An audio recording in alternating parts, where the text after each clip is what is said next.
In the region of Argolia, two brothers were fighting over the inheritance left by the late king of Argos. Acrisius won the brotherly contest and became the new king of Argos. His brother, known as Proetus, left for exile. As king, Acrisius didn't produce a male offspring to succeed him, and only conceived the beautiful princess Danae. Unhappy, he went to the oracle, who told him the dreadful news that he would never have a male child.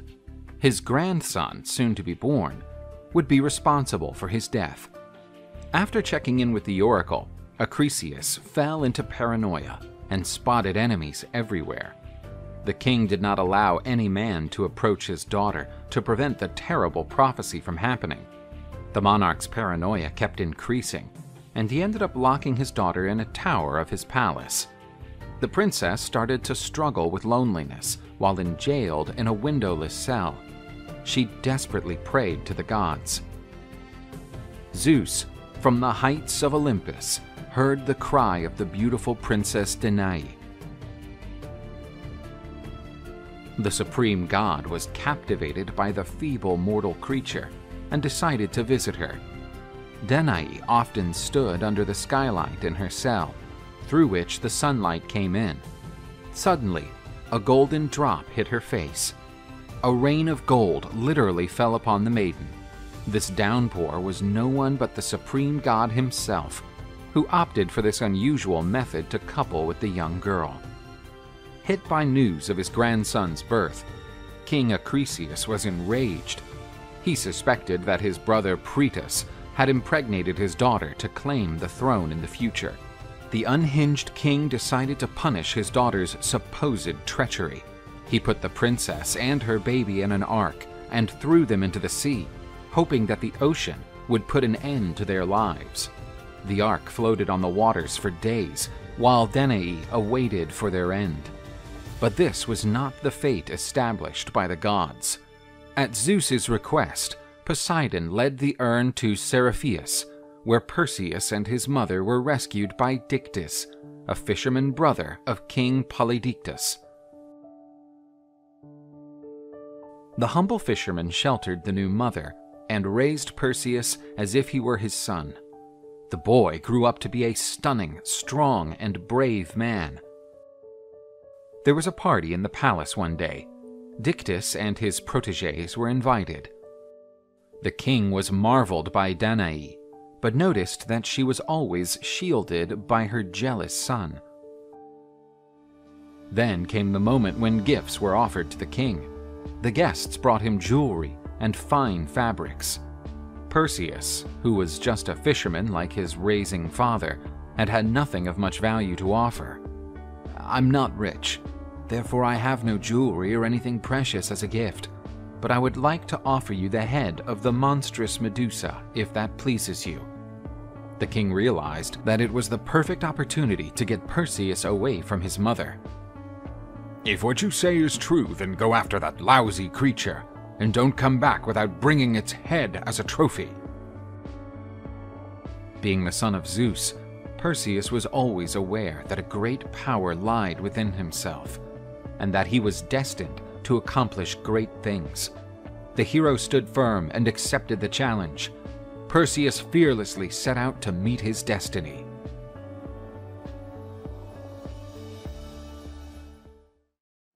Perseus embarked on an adventure to find and kill the dreadful Gorgon known as Medusa.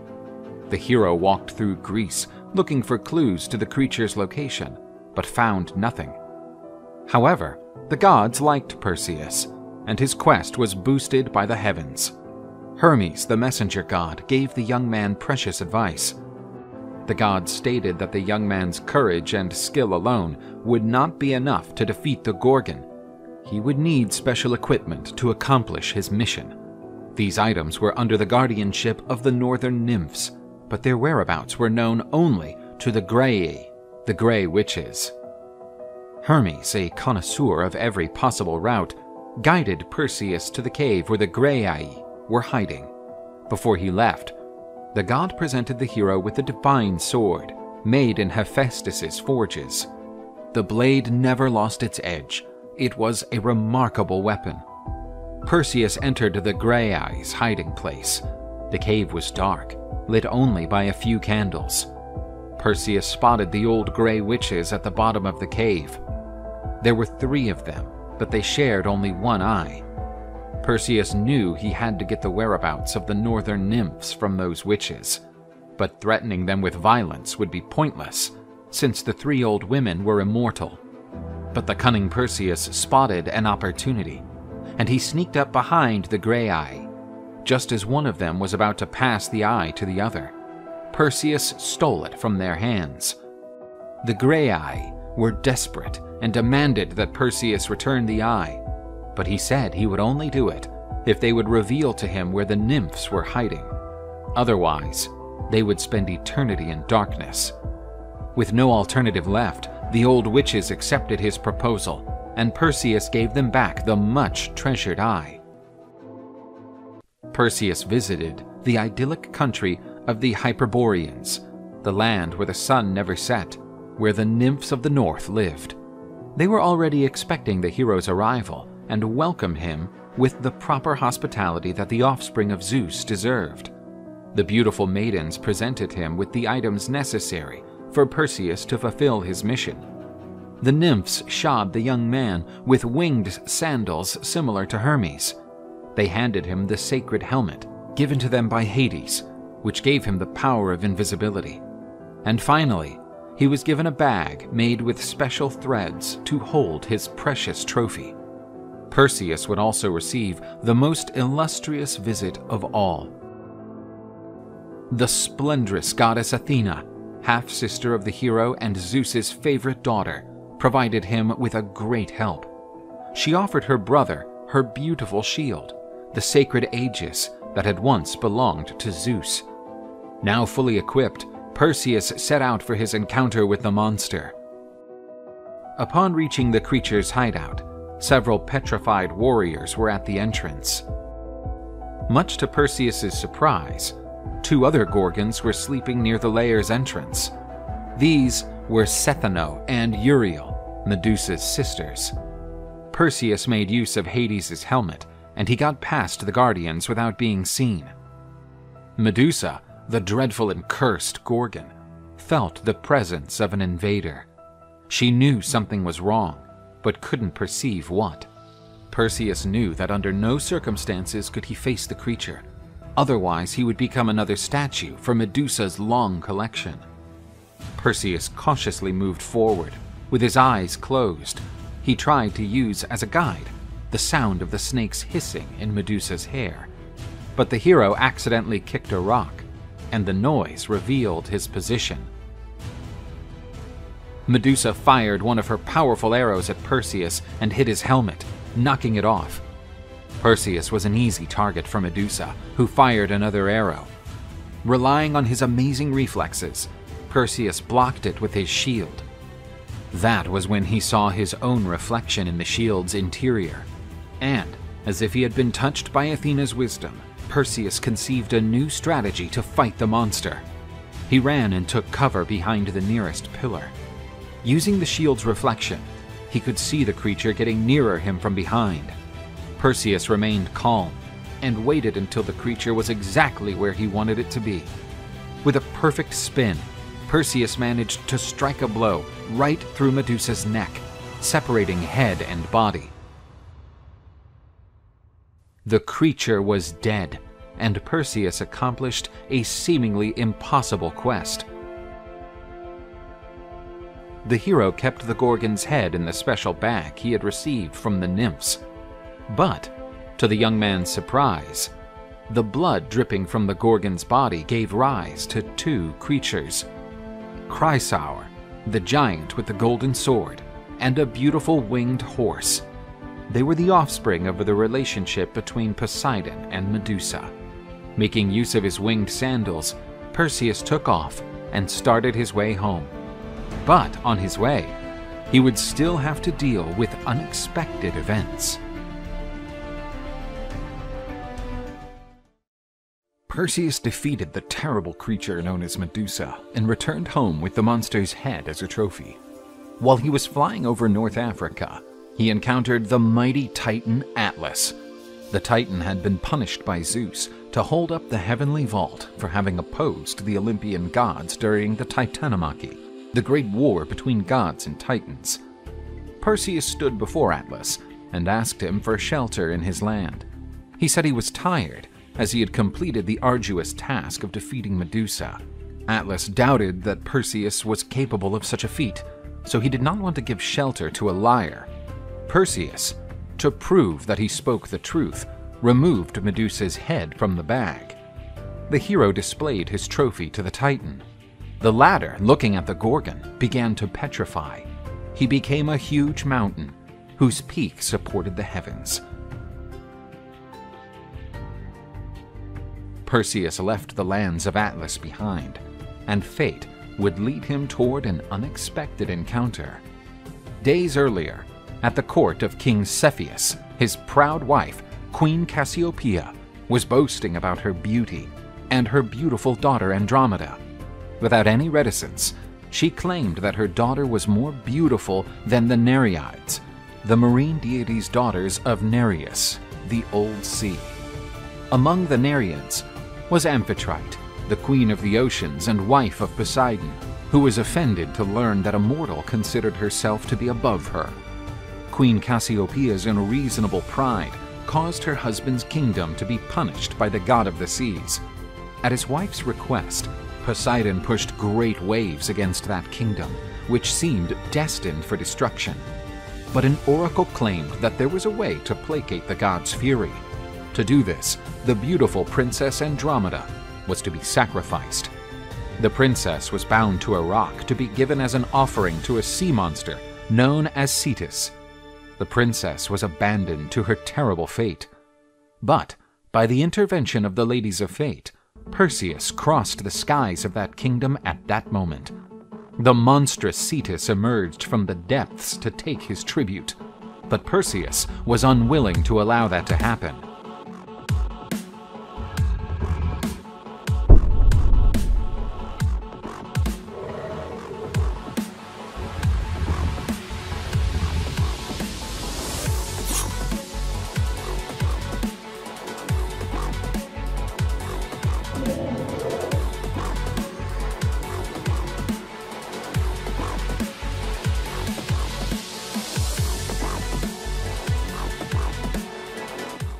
With the extermination of the monster, Andromeda was saved and Perseus broke the princess's chains. Cepheus and Cassiopeia gave the beautiful princess's hand to the hero. Perseus and Andromeda were married. The king gave Perseus a ship to complete his task, alongside his wife. The hero landed at his destination, to the surprise of all the citizens, as no one believed that the young man would return alive.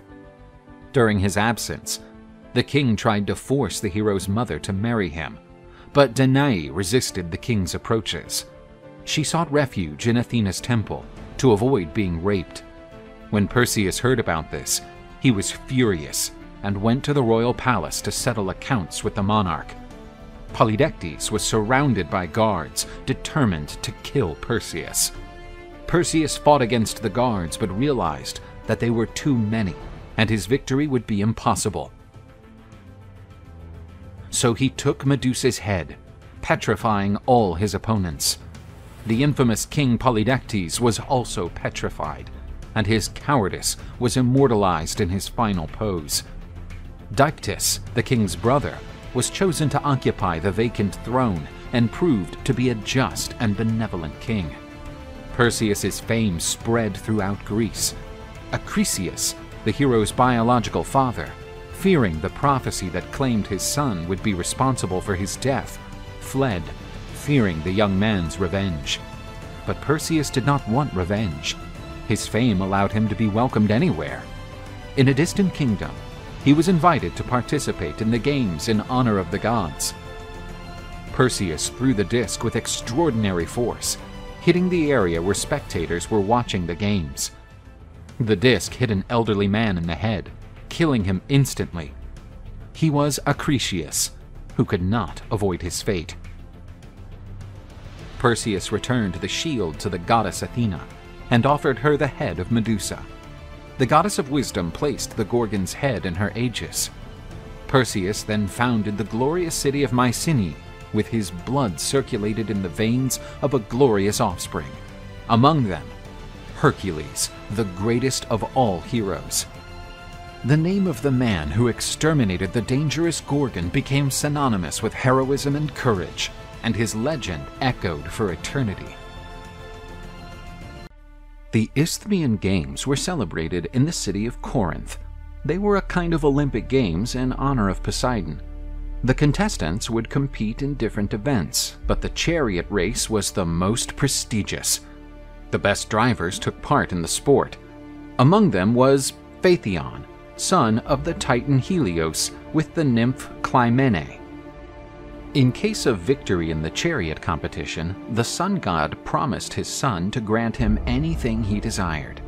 Motivated by his father's promise, Phaethon won the hotly contested chariot race. After his victory, he boasted and said that he was such a good chariot driver that he could even drive his father's sun chariot. Helios was the god responsible for driving the sun chariot, guiding it from dawn to dusk. One of Phaethon's colleagues laughed in his face and said that only Helios could drive the sun chariot. Even his son could not achieve such a feat. Phaethon was furious at the remarks and decided to head to the far east, where the palace of the god Apollo was located. Upon arriving at his father's abode, he went to Helios' throne and told him that he already knew what he wanted as a prize for having won the race. More than anything else, he wanted to drive the sun chariot. Helios was startled by such a request, but there was nothing he could do, for the promise had been made. The goddess Aurora announced the arrival of a new day, and Phaethon was in his father's chariot, with the horses prancing and neighing. Helios advised his son to hold tightly to the reins without ever flinching, as the horses were wild and obeyed only those with a firm hand. Aurora ran ahead of the animals with her torch, and Helios' horses shot after her. Phaethon had trouble restraining them at the start. The task was more difficult than he imagined. During the great climb, Phaethon made a huge effort and used all his skill as a chariot driver to guide the horses properly. By midday, Phaethon had withstood the demanding test of the climb. He was now at the most relaxed part of the journey. The son of Helios felt like a true god contemplating the world from above, and because he was ecstatic, he eased off the reins. Feeling loose, the horses plunged toward the ground. Phaethon couldn't control them, and they were about to crash catastrophically into the earth. When the collision was near, the young man prevented the sun from colliding with the earth. But still, he was flying dangerously low. Everything below was scorched by the sun. Lakes and rivers evaporated, and the sea boiled over where he passed. Noticing that the sea was boiling, Poseidon went to Olympus to demand that Zeus act. Fearing even greater damage, the supreme god decided to strike Phaethon with one of his thunderbolts. The young man didn't even realize what had hit him, and fell from the sun chariot. Phaethon tumbled out of the sky like a shooting star. His dead body fell into the river Eridanus. The frightened horses returned to Helios' palace. Phaethon's remains were collected by the naiad nymphs and buried. Over his tomb, a monument was erected to the audacity of the young man who dared to drive the sun chariot. The journey of Apollo's son left scars on the earth. The region scorched by the sun became infertile and waterless. Today, this region is known as the Sahara Desert. The goddess Hera was looking for her husband Zeus, but she could not find him anywhere on Olympus. She was sure that he was hiding with another one of his mistresses. At the top of Olympus, the goddess saw a black cloud covering the river Inachos, and she strongly believed that her husband was hiding there. Zeus had come down to earth to meet again with his mistress, the princess Io. The young woman noticed that the goddess Hera was approaching and warned Zeus. He, in an impromptu move, decided to turn the girl into a beautiful cow. Pretending not to understand her husband's trick, the goddess asked what he was doing next to the cow, hinting that Zeus's appetites were getting increasingly bizarre. He awkwardly said that he was just admiring the magnificent animal. Hera agreed that that was a very beautiful cow, and so she would want it for herself. Zeus ran out of options and let Hera take the poor cow to Olympus.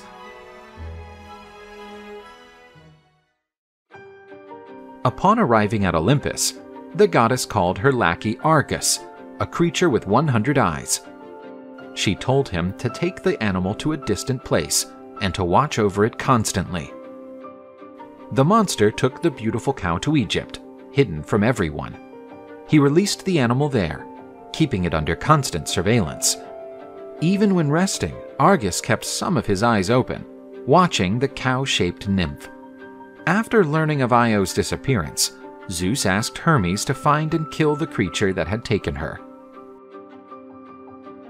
Hermes scoured all the pastures, fields, and even swamps, searching for Zeus's missing little cow. Finally, the light god found Argus watching the nymph as she grazed. The god decided to disguise himself as a sheepherder and sneak up on the two. Hermes was playing the flute, and the melody pleased the creature. Argus asked the shepherd to come closer, for he had loved the music. The god played the instrument, and noticed that the monster was increasingly relaxed. His eyes began to close, but many were still open. Hera's lackey asked what the story of the instrument was. The clever Hermes decided to tell the story of how the god Pan invented the syrinx flute and narrated it as if it were a bedtime story. When the creature closed his last eye, Hermes jabbed him with his caduceus, which had the power to put anyone struck into a deep sleep. The god took his sword and decapitated the monster. The nymph was free, but still had the form of a cow. Hera, upon learning of the death of her faithful servant, decided to honor him. She placed each of his eyes on the feathers of her royal peacock, and she decided that the nymph would not get away with it. So she ordered the Furies, the entities of revenge, to torment her constantly. From that day on, the poor cow was pursued by a cloud of flies, which would not leave her alone. Tired of the harassment of the flies, the cow collapsed, and with her mooing, she begged the gods to put an end to her suffering. Standing before Hera, Zeus said that if the goddess withdrew her punishment of Io, he would never look for the princess again. Hera lifted the punishment imposed on the young princess, and Zeus reinstated her old form. The only remaining trace that resembled the little cow was her white skin tone. The Egyptian people, seeing the transformation, began to worship the young girl as a divine figure. The princess got pregnant by Zeus and gave birth to Epiphus. Both reigned in Egypt for many years. Io came to be revered as the goddess Isis, and her son Epiphus as the god Apis, founder of the great city of Memphis. In the kingdom of Phoenicia, King Agenor ordered his son Cadmus to find the whereabouts of his daughter Europa, who had been kidnapped by Zeus. The latter, shaped as a bull, had kidnapped her. The king stated that Cadmus could only return home if he brought his sister with him. Cadmus and his men went around the world, looking for clues to his sister's whereabouts, but found nothing. He went to Greece and sought help from the Oracle of Delphi. The priestess said that his fate was not to return to his father's kingdom with his sister, but to found one of the most famous cities in Greek mythology. Following the priestess's directions, Cadmus went after a cow, and, where the animal would lie down, he would found a new city. The cow laid down, and Cadmus said that there the glorious city of Thebes would be established. Cadmus ordered the men to go to a spring near a cave to fetch water for the new settlement, but there was a terrible beast inside the cave that attacked and killed Cadmus's envoys. After long waiting for his men to return, Cadmus put on his lion-skin cloak and went in search of them. Cadmus was horrified by the gruesome scene he saw. A terrifying dragon had annihilated and torn his men apart. Although he had never encountered such a creature, Cadmus was not afraid and faced the beast to avenge his comrades. Cadmus was almost devoured by the beast when the dragon drove its fangs into the hero's lion cloak. He reacted and drove a spear into the beast's belly, which howled in pain. Cadmus dodged a deadly poisonous blast from the beast. As the creature caught its breath to release another venomous spurt, Cadmus threw another spear at the beast. Cadmus's spear entered the monster's mouth and pinned the creature's head to the trunk of a tree. The dragon died, and Cadmus avenged his compatriots. Despite the victory, Cadmus lost all his men to the monster. He was desolate. Athena came up behind him and told him to pull out the dragon's teeth and plant them in the ground. Armed men sprang up in the places where the dragon's teeth had been planted. To Cadmus's surprise, these warriors began to fight fiercely among themselves, and a great brotherly bloodbath ensued. Only the 5 best warriors remained, who knelt before Cadmus, their new king, helping him to build the new city. The gods graced Cadmus. He was offered the hand of the goddess Harmonia, daughter of Ares and Aphrodite. Cadmus and Harmonia gave birth to the legendary Theban royal house, and their descendants made their mark on Greek mythology. Aphrodite was known for having many lovers. One of them was Hermes, a messenger god. From this union would be born a child named Hermaphroditus, after both parents. The child was raised by the nymphs at the foot of Mount Ida. From an early age, the child displayed the divine beauty inherited from his parents. When he was no longer a child, he left Mount Ida to discover the world. Wherever he passed, he drew attention given his physical beauty. After one of his hunts, he stooped down to cool off in the waters of a pond. And suddenly, Salmacis, the naiad nymph, appeared, delighted by the young man's beauty and yearning to join him. Hermaphroditus rejected the nymph, but Salmacis would not give up easily. The young man went into the waters of the pond to cool off, not realizing that the nymph was still on the prowl. Hermaphroditus was taken by surprise when the aquatic nymph jumped on him. The young man could not escape from Salmacis, for water was the natural element of the naiad nymphs. The nymph asked the gods that she and the young man become one, becoming united forever. The gods accepted her request, and the bodies of Salmacis and Hermaphroditus started to join together. The nymph and the young man now shared the same body, blending male and female features. This new intersex being was misunderstood by other people. For this reason, Hermaphroditus was viewed with suspicion and felt great shame.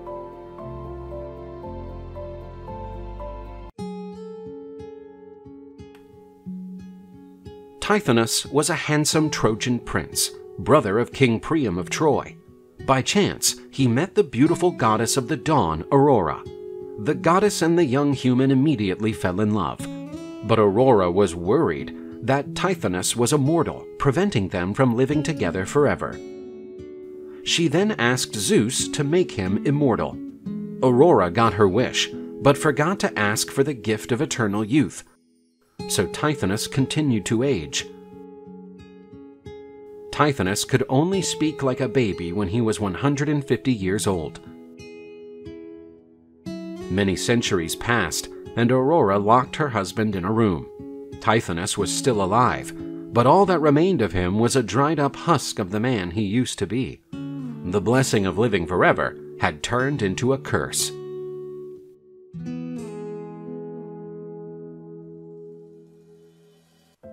Tyndareus reigned over Sparta and was indebted for his crown to Hercules, who had killed his brother when he had attempted to seize the Spartan throne. The Spartan king then went on to marry a beautiful princess named Leda. She was so gorgeous that she attracted Zeus's interest, and he began to lust for the young queen. Leda was cooling off one day on the shore of a stream as she watched a beautiful swan ballet across the water. The girl was delighted with the creature's loveliness. Suddenly, an eagle plunged its pointed talons into the swan. The beautiful bird evaded the assault, swiftly moving closer to the young queen, who protected him. Leda enjoyed touching the bird's soft feathers and plumes, but the naive princess had no idea that this handsome swan was actually Zeus transformed into a fowl. The great swan-shaped god bonded with the young queen and sowed his divine seed into her.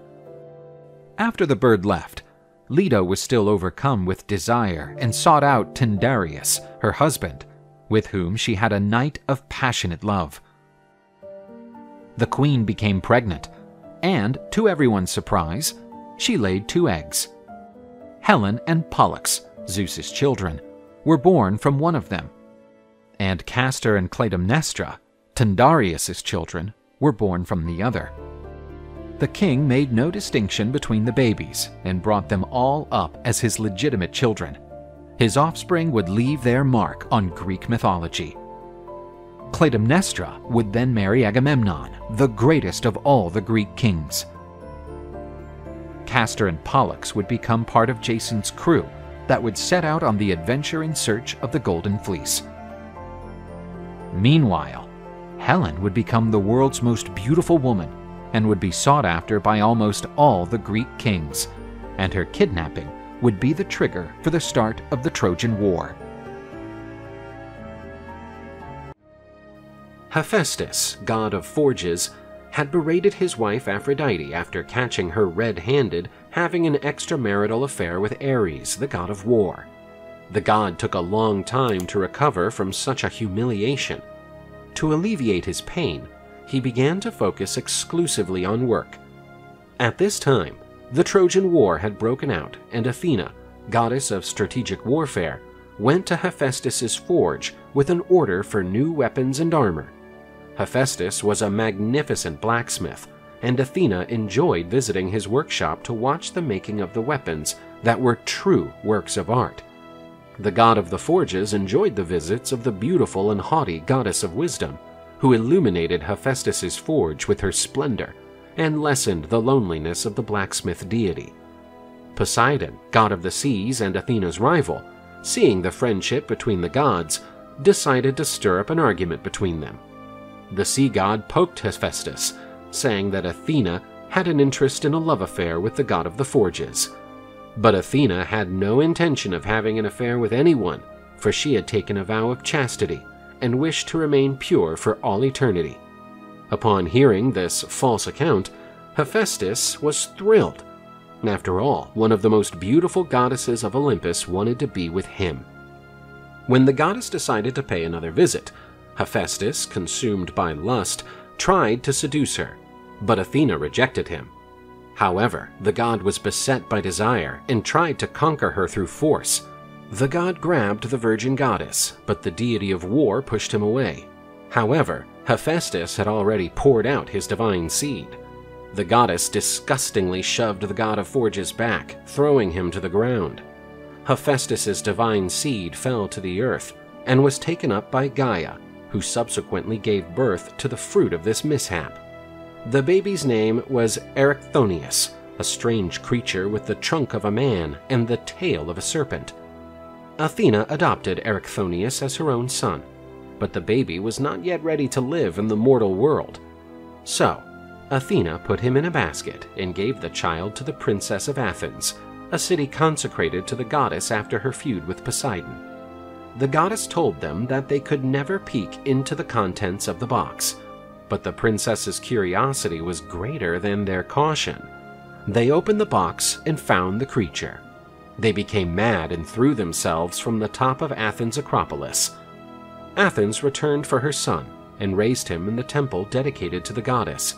Under the guardianship of the deity of wisdom, Erichthonius became a wise and diligent adult. He was one of the legendary kings of Athens, with a prosperous regency. During his reign, the Greeks learned how to deal with money. Accordingly, the son of Athena went down in history as one of the best rulers of Attica. The stories of Greek mythology are full of great heroes, but none faced such difficult challenges as Hercules. His story began when Zeus, the supreme god of Olympus, fell in love again with a beautiful young mortal, Alcmene. She was married to Amphitryon, the king of Tiryns. Amphitryon had left with his army to fight in the city of Thebes, and Zeus took advantage of the king's absence to visit the queen. The god assumed the form of Amphitryon and united with Alcmene, who suspected nothing. Upon returning home from his military campaign, Amphitryon suspected his wife's infidelity and ordered her to be burned at the stake. But Zeus emerged and salvaged Alcmene.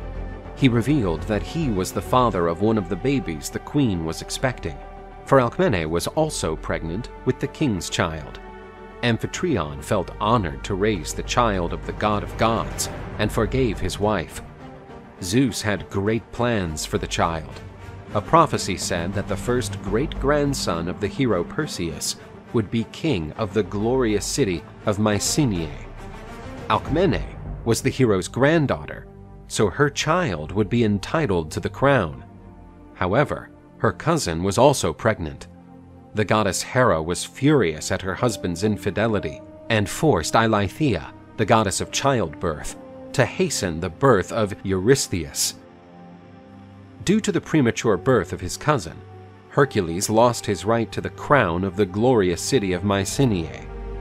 After a difficult labor, Hercules and his brother Iphicles were finally given birth. The baby Hercules was vigorous, and there was no doubt as to which of them was the son of the Lord of the universe. Hera's jealousy became uncontrollable.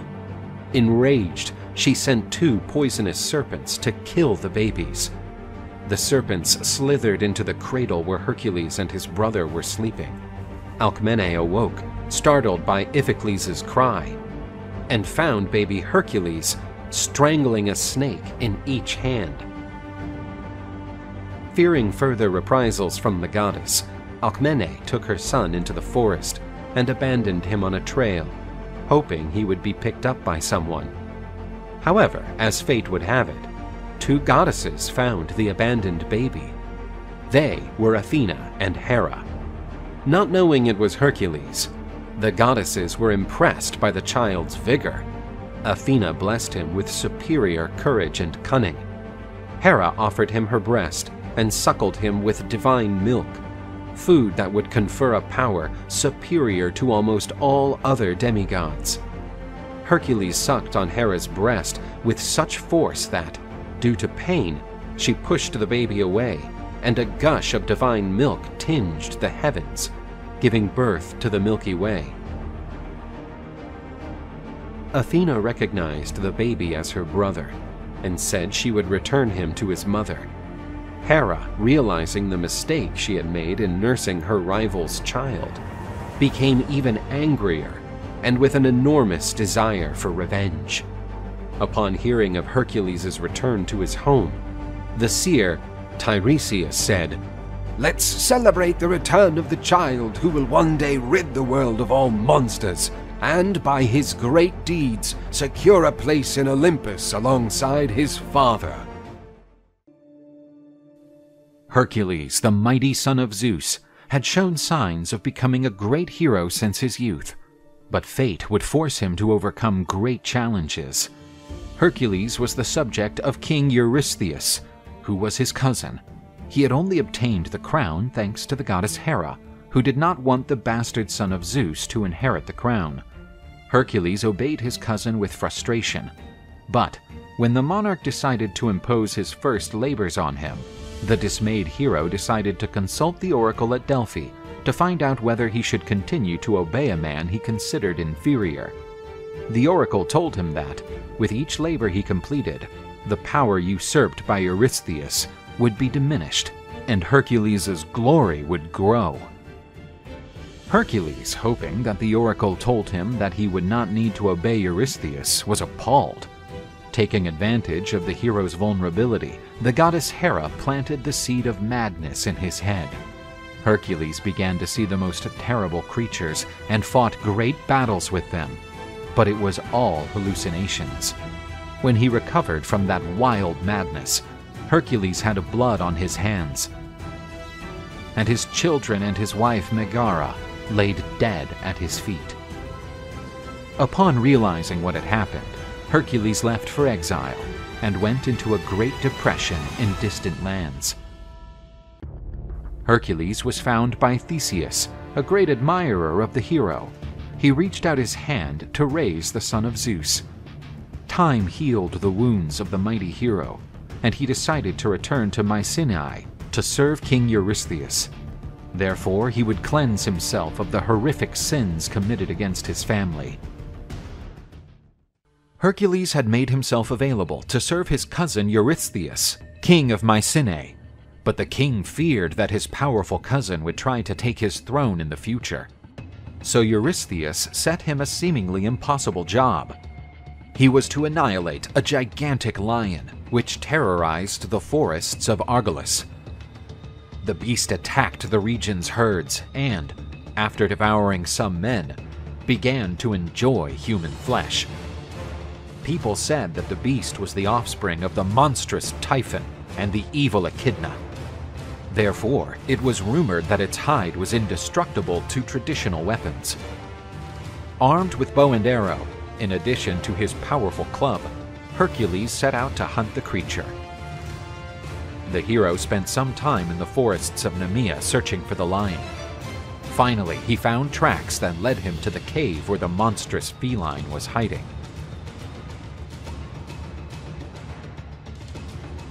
Hercules entered the monster's lair, which was filled with animal bones and human skulls. Deep in the cave, it was possible to hear the great beast's breathing. Hercules found the beast on a rock, and the animal let out a powerful roar that would make anyone tremble. But Hercules was no ordinary man, as the blood of Zeus flowed strongly in his veins. The demigod fired an arrow at the animal's head, but it bounced off the impenetrable hide. Furious, the gigantic lion leaped on Hercules to devour him. Hercules and the lion leapt against each other. The lion showed his powerful claws as the hero raised his club. Hercules struck the creature's head with a devastating blow. Despite the force, the lion resisted unharmed. Realizing that weapons were useless, Hercules and the lion fought hand to hand. The lion drove its claws into his opponent, who suffered the excruciating pain of his wounds. Hercules put his arms around the animal's neck and began a deadly stranglehold. The lion of Nemea could not withstand the hero's strength and perished. The strong lion was dead. Using the animal's claws, Hercules ripped off its hide and returned to Mycenae. Upon seeing Hercules approach, wearing the animal's skin, Eurystheus feared being killed and ran to hide inside a metal vat. Hercules concluded his first labor, taking an important step toward glory. As his second labor, Hercules was ordered by King Eurystheus to put an end to a creature that lived in the region of Lernaeus. This creature was a dreadful monster, son of Typhon and Echidna, known by the name Hydra. The brave hero was assisted by his nephew Iolaus, his companion since his youth. On the way, they stumbled upon a village razed to the ground by the creature, and a survivor pointed the way to the creature's lair. The Hydra inhabited Lerna's ominous swamp. Hercules and his nephew scoured the pestilent swamp for the beast's hiding place. The Hydra was entombed in a cave. Hercules used his bow to draw the creature out of its lair, firing flaming arrows into the cave. Then, the mighty Hydra appeared from the cave, enraged and thirsty to devour those who dared to interrupt its rest. The monster had multiple heads, and out of its gullets oozed deafening roars. Despite his large size, Hercules was remarkably agile and dodged the beast's attacks. With a powerful club blow, the hero smashed one of the beast's heads. To his surprise, 2 others quickly spawned in its place. With a sword, the angered hero started to chop off the Hydra's heads. Soon after, twice as many heads were born again. Iolaus shouted for Hercules to stop, as he was only making the task even more difficult. They came up with the idea of cauterizing the necks out of which the new heads were born. While Hercules cut off the heads, his nephew cauterized the wounds with a torch. One head after the other was defeated. The goddess Hera, Hercules' enemy, watching the hero defeating one more creature, sent crabs to help Hydra, but they only succeeded in distracting the hero for a short time and were eventually crushed. Hercules and Iolaus conquered the last head. Albeit severed, the creature was still alive. The hero threw it into a hole and buried it with a huge stone. The Hydra had exceedingly toxic blood. Aware of this, Hercules dipped his arrows in the monster's poisonous blood and was equipped with yet another terrific weapon. Hercules and Iolaus were set to return victorious to Mycenae. The goddess Hera honored the efforts of her minions, who had fought on her behalf, by registering them in the stars, creating the Cancer constellation. Hercules had previously defeated the Nemean lion and the Hydra of Lerna. These were 2 very powerful opponents. Eurystheus' plan to finish Hercules' life was not working, and his rival was becoming more popular every day. Unable to defeat his cousin, Eurystheus came up with a great idea and assigned the hero 2 new jobs. Hercules was to bring back 2 creatures alive to Mycenae, the Erymanthian boar and the Ceryneian hind. The Ceryneian hind was one of the wildest animals in existence. Capturing it would be almost impossible, and bringing back the mighty boar without killing it was even more unlikely. Eurystheus knew that Hercules would never return without the animals, because admitting failure was inconceivable for the hero. Hercules left, and the king was confident he would never see him again. More than a year had passed, without the hero ever finding the Ceryneian hind. This was no ordinary hind. She was nothing short of splendid, with golden horns and iron hooves.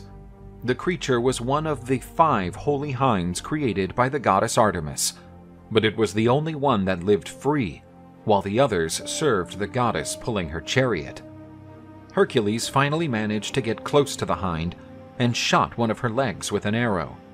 Wounded, the hind could no longer run and was grabbed by the hero. The goddess Artemis showed up and questioned why the hero was committing such sacrilege.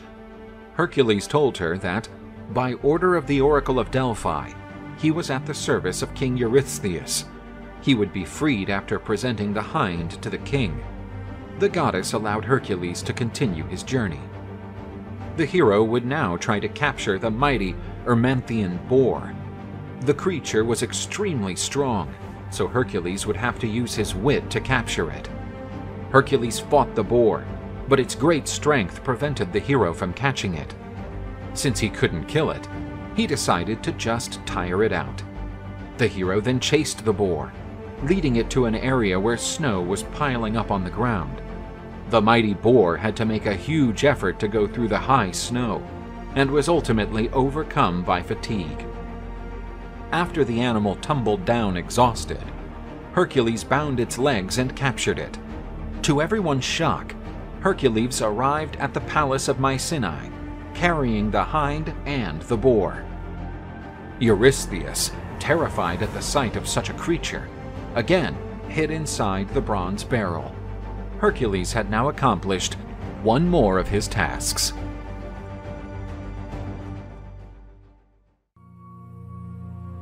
King Eurystheus of Mycenae was feeling frustrated at his inability to get rid of Hercules. The hero was piling up more glory with every labor he did. Therefore, the king decides to force Hercules to do a degrading job, unworthy for a son of Zeus. In one day, the hero had to clean the great stable of King Aegeus in Elis. The stable had not been cleaned for a long time and had accumulated tons of animal dung. Eurystheus thought that, aside from the task's difficulty, Hercules would refuse to perform such an indecent job. But the hero bowed humbly to his king's wish and set out for the kingdom of Aegeus. The need to be cleansed of his sins was more important than his pride. Hercules stood before King Aegeus and offered his services to clean the stables, but he didn't inform him that he was there at the service of King Eurystheus. Zeus's son bargained with Aegeus for payment for this work, and they reached an agreement. The king believed that cleaning the stable in just one day would be impossible, so he promised to deliver a tenth of his huge flock to the hero. If Hercules failed to complete the job in only one day, he would get nothing. The king called his son to testify to the agreement. Hercules was given a shovel, but he put it aside and headed towards the river Alpheus. With immense strength, Hercules threw large rocks into the river, diverting its course toward Aegeus's stable. The river waters went through the stable doors and washed away all the filth. Hercules then allowed the river to flow back into its natural course. King Aegeus, seeing that the stables were clean and Hercules hadn't even soiled his hands, was astonished. When Hercules went to collect his payment, the king claimed that he had never made such an agreement. But Phineus, his own son, asserted that he had witnessed the deal. Enraged by such treachery, the king expelled Hercules and his son. But Hercules would not take such humiliation. He gathered an army of Thebans and dethroned King Aegeus, installing the honorable Prince Phineus on his father's seat. Another one of his labors was now done.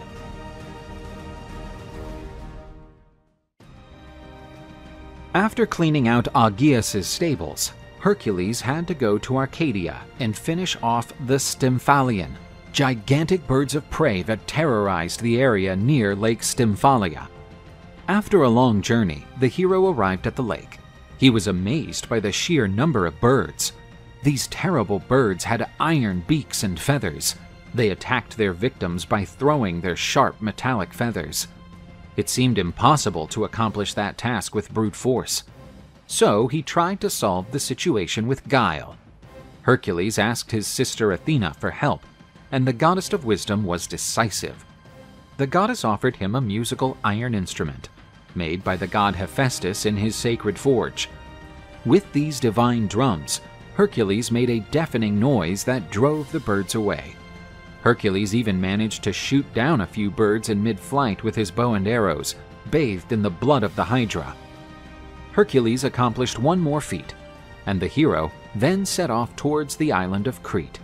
Eurystheus ordered Hercules to go to the island of King Minos to capture and tame the fearsome bull of Crete. This was no ordinary bull. The animal was supposed to be sacrificed in honor of the god Poseidon. But, because of its qualities, Minos did not want to sacrifice it. Out of revenge, Poseidon caused the bull to feel an uncontrollable rage. Hercules faced the mighty bull, father of the terrible Minotaur. The bull was incredibly strong, and he contended with the hero. But the bovine beast was not strong enough to defeat Zeus's son. Hercules grabbed him by the horns and threw him to the ground. After tying him up, Hercules put the animal on a ship, heading for the Peloponnese. Upon arriving in Mycenae, the bull was presented to Eurystheus. The latter, after confirming that the task had been accomplished, released the animal. The bull roamed around Greece, causing terror wherever it went. On the plains of Marathon, he met yet another formidable opponent. His name was Theseus. Hercules was given his 8th labor. He had to travel to Thrace and bring with him the famous anthropophagous mares of Diomedes. The latter was the son of Ares, the god of war, and ruled over the Bistonians, a barbaric and cruel people. Diomedes would certainly be the cruelest of the Thracians.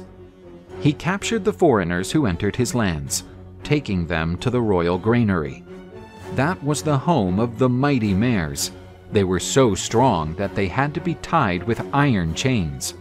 The mares would not eat oats or other grains, for they had acquired a taste for human flesh. Diomedes used the visitors as a meal for his terrible equines. On the journey to Thrace, Hercules was joined by some friends, such as his nephew Iolaus, and also Abderus, son of Hermes. Upon arriving in Diomedes' kingdom, Hercules was informed of the atrocities the king was committing against visitors to the realm. Diomedes flouted the duty of hospitality, a demand from Zeus. Upon learning of the new visitors' arrival, the king and his guards ambushed the new victims. Hercules defeated the royal guard with relative ease. The hero wanted to punish the king for his many crimes. He grabbed the monarch and threw him out to be devoured by his mares.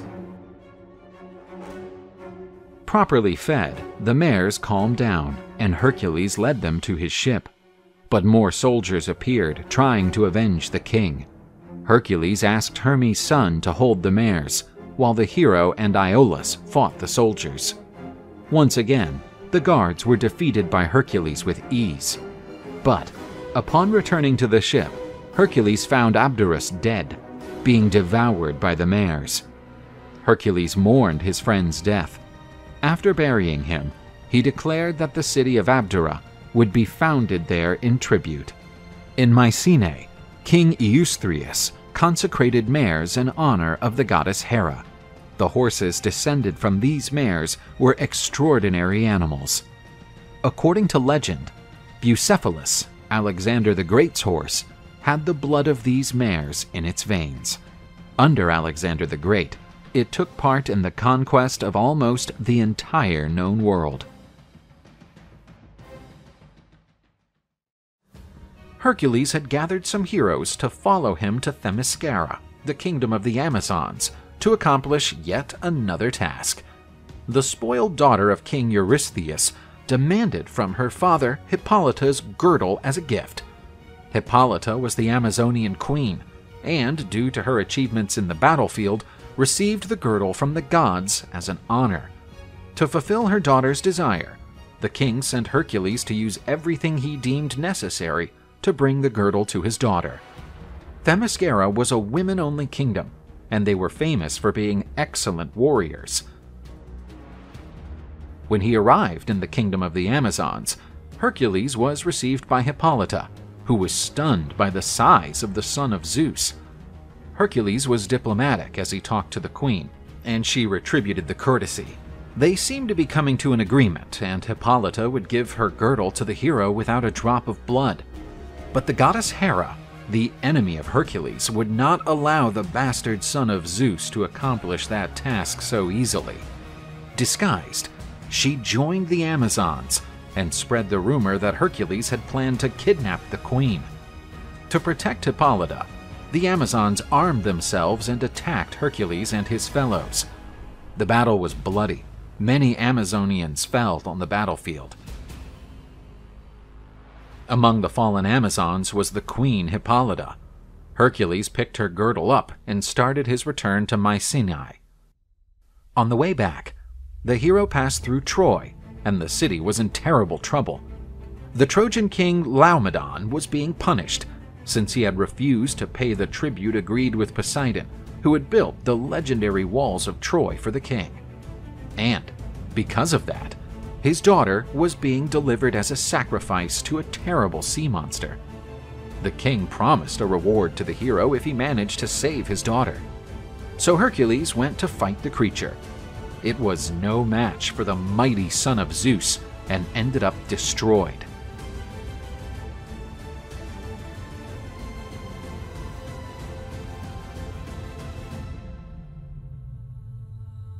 Laomedon increased his reputation as a deadbeat and failed to pay the prize to the hero.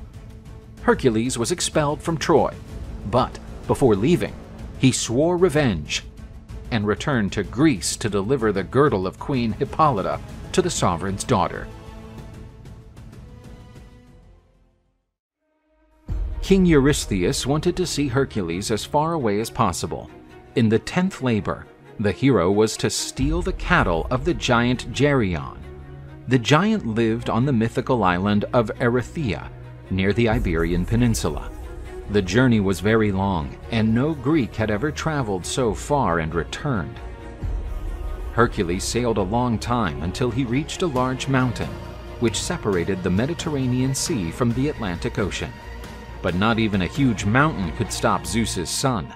Hercules used all his strength to split the mountain in two and pulled the halves apart. Thus, the hero connected the Mediterranean to the Atlantic and went on his way. The two great mountains created by the hero became known as the Pillars of Hercules.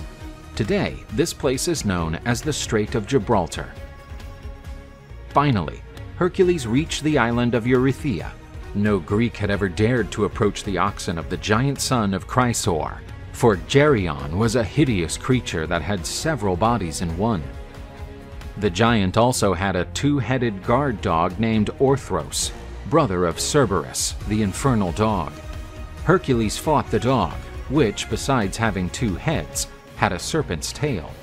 But not all this ferocity was an obstacle for Hercules. He slaughtered the dog son of Echidna with his mighty club. Hercules stealthily began driving the cattle without attracting the giant's attention. But Hercules' actions did not go unnoticed by Geryon, who attacked him furiously.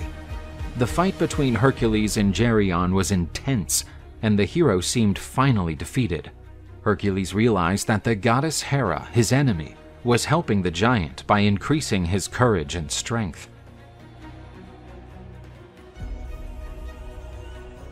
Hercules used his bow to shoot an arrow at the goddess. She, wounded, fled to Olympus. The demigod took one of his special arrows, soaked with Hydra's poisonous blood. Even the immortals were not immune to the strong poison of the monster son of Typhon and Echidna. The giant Geryon was slaughtered after undergoing terrible agony.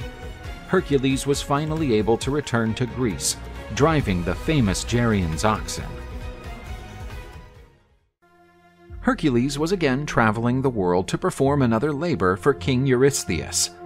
This time he was to find the famous garden of the Hesperides, bringing back one of their famous golden apples from it. When the goddess Hera married Zeus, she received from Gaia a beautiful tree from which golden apples grew. This tree was tended by the beautiful and delicate Hesperides and watched over by the huge dragon Ladon. In his quest into the garden, Hercules found the Titan Prometheus chained to a rock, his liver devoured by a great eagle. During the night, his liver regenerated. The next day, the bird would return to feed again. Prometheus had been punished by Zeus for stealing the sacred fire and giving it to men. Hercules decided that Prometheus had already suffered too much. Something had to be done. He shot down the hateful bird with his bow and broke the chains that bound the Titan to the rock. And Prometheus was finally free from his ordeal. As a form of gratitude, Prometheus advises Hercules not to face the mighty dragon. Instead, he should meet with Atlas. Continuing his journey, the hero met the mighty Titan Atlas, who was also suffering a punishment imposed by Zeus. Atlas had fought against Zeus during the Titanomachy, the great confrontation between gods and titans. The defeated Atlas was forced to bear the entire weight of the celestial sphere on his back for all eternity. The Titan was the Hesperides' father and offered to give Hercules the apples he needed, provided he would hold the celestial sphere while the Titan went to his daughter's garden. Hercules agreed and used all his strength to hold the heavy celestial dome on his shoulders. Atlas left and returned after a while. He was carrying with him the apples that Hercules needed. When he saw the hero, Atlas said, "Here are the apples, but I will deliver them to King Eurystheus myself for you." Hercules realized that he had been the victim of a trick, having to bear the weight of the world on his back for all eternity. At this moment, he uses his wit. "Would you do that for me? You are so kind. I'm sick of my cousin.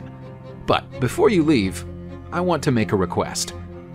Can you support the vault just for a moment so that I can put on the lionskin cloak and protect my back? This is very uncomfortable, as you know." Atlas knew perfectly well the discomfort and decided to help the hero.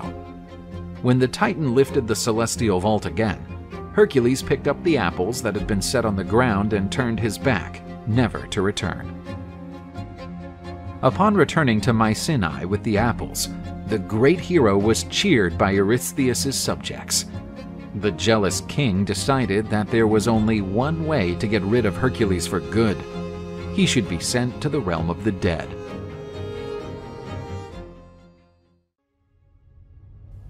After completing 11 labors that everyone thought impossible, Hercules was beloved by the people, for the hero had rid the world of the most sinister creatures. Eurystheus, whose plan was to finish off Zeus's son, only made him even more glorious. The Mycenaean king could only demand one more labor from Hercules. It was his last chance to get rid of the hero. Eurystheus ordered Hercules to go to the underworld and bring with him the legendary Cerberus, Hades' three-headed dog, responsible for watching over his master's kingdom. Before leaving for the kingdom of Hades, the hero was initiated into the mysteries of Eleusis. The rituals of these cults symbolized death and resurrection. Hercules went to a secret cave that gave access to the underground world. At the entrance, he was met by his brother Hermes, the god who led souls to Hades' realm. Guided by the messenger god, Hercules entered the underworld. It was a sinister place filled with lugubriousness. In Hades' realm, the demigod found his friend Theseus still alive, chained to a rock. Theseus had been punished by Hades for trying, together with his friend Pirithous, to kidnap Persephone, the queen of the underworld. Hercules freed his friend from captivity, and Theseus returned to the world of the living. Then Hercules met the boatman Charon, who refused to help Hercules enter his master's kingdom. But the demigod was determined and threatened to destroy Charon and the boat if he did not take him to the other bank of the river Acheron. Faced with such a threat, Charon had no choice and did as Hercules demanded. On the other bank of the river, Hades, the lord of the underworld, was waiting for him. The son of Zeus came face to face with Hades, the lord of the underworld. He asked his permission to take his dog and present it to Eurystheus, with the promise that he would return the animal after completing his work. Hades allowed Hercules to try to capture the three-headed dog, but he could only use his bear to subdue the animal. The hero went after the monster. Upon spotting it, Hercules realized that the beast, besides the three heads, had a serpent's tail. The son of Zeus had already fought every kind of creature and entered the fight without fear. The struggle between the demigod and the monster was intense, but Hercules managed to defeat the creature. The hero brought Cerberus to the surface. Upon contact with sunlight, the dog became nauseous and vomited. Poisonous plants sprouted from where the animal's barf fell. Despite resistance, Hercules dragged the animal to King Eurystheus' palace and presented the creature to the Lord. Faced with the monster, Eurystheus ran in terror into his bronze vat and hid there. Cerberus was released as promised and returned to the underworld. Hercules finally fulfilled his 12th labor. Eurystheus, resigned to the idea that he could not kill Hercules, eventually released the demigod from his duties. Hercules had reached the pinnacle of glory and was seen as mankind's benefactor. But this would not be the end of his journey. The son of Zeus still had difficult adventures and trials ahead of him before finally achieving immortality at his father's side. After returning from a trip to India, Dionysus wandered around the world, teaching men to cultivate vines that had the sweet grapes as their fruit. These were used to produce wine, a drink considered almost divine because of its connection to this god. But while the young god was strolling along the seashore, he was spotted by a band of pirates. When they saw the handsome young man in a purple robe, they had no doubt that he was the son of a king or a wealthy nobleman. The pirates surrounded Dionysus, who offered no resistance, and forced him into the pirate ship. The captain ordered the god to be tied to the main mast, where he was to remain until a large ransom was paid by his family. But to the pirates' surprise, even the most complex and intricate knots untied themselves. The captain ordered Dionysus to sit quietly by the mast under the watch of his men. The old helmsman warned the captain that the slack knots was a divine sign that the young man should be freed, but the captain ignored him. Dionysus had enough and decided to act. The wind ceased, and the sails of the boat became useless. When the sailors put their oars in the water, they turned into thick vines. And miraculously, it began to rain wine to the sailors' astonishment. When the pirates looked at Dionysus, his eyes glowed like fire. Vines spread throughout the ship from the god's body. The gods summoned on board a leopard, which let out a terrible roar, terrifying the pirates. In panic, the sailors jumped into the sea. When they touched the waters, they suffered a metamorphosis and turned into dolphins. Dionysus spared the old helmsman, for he proved to be God-fearing. This is the story of how the god of wine transformed a band of pirates into a new species of dolphin.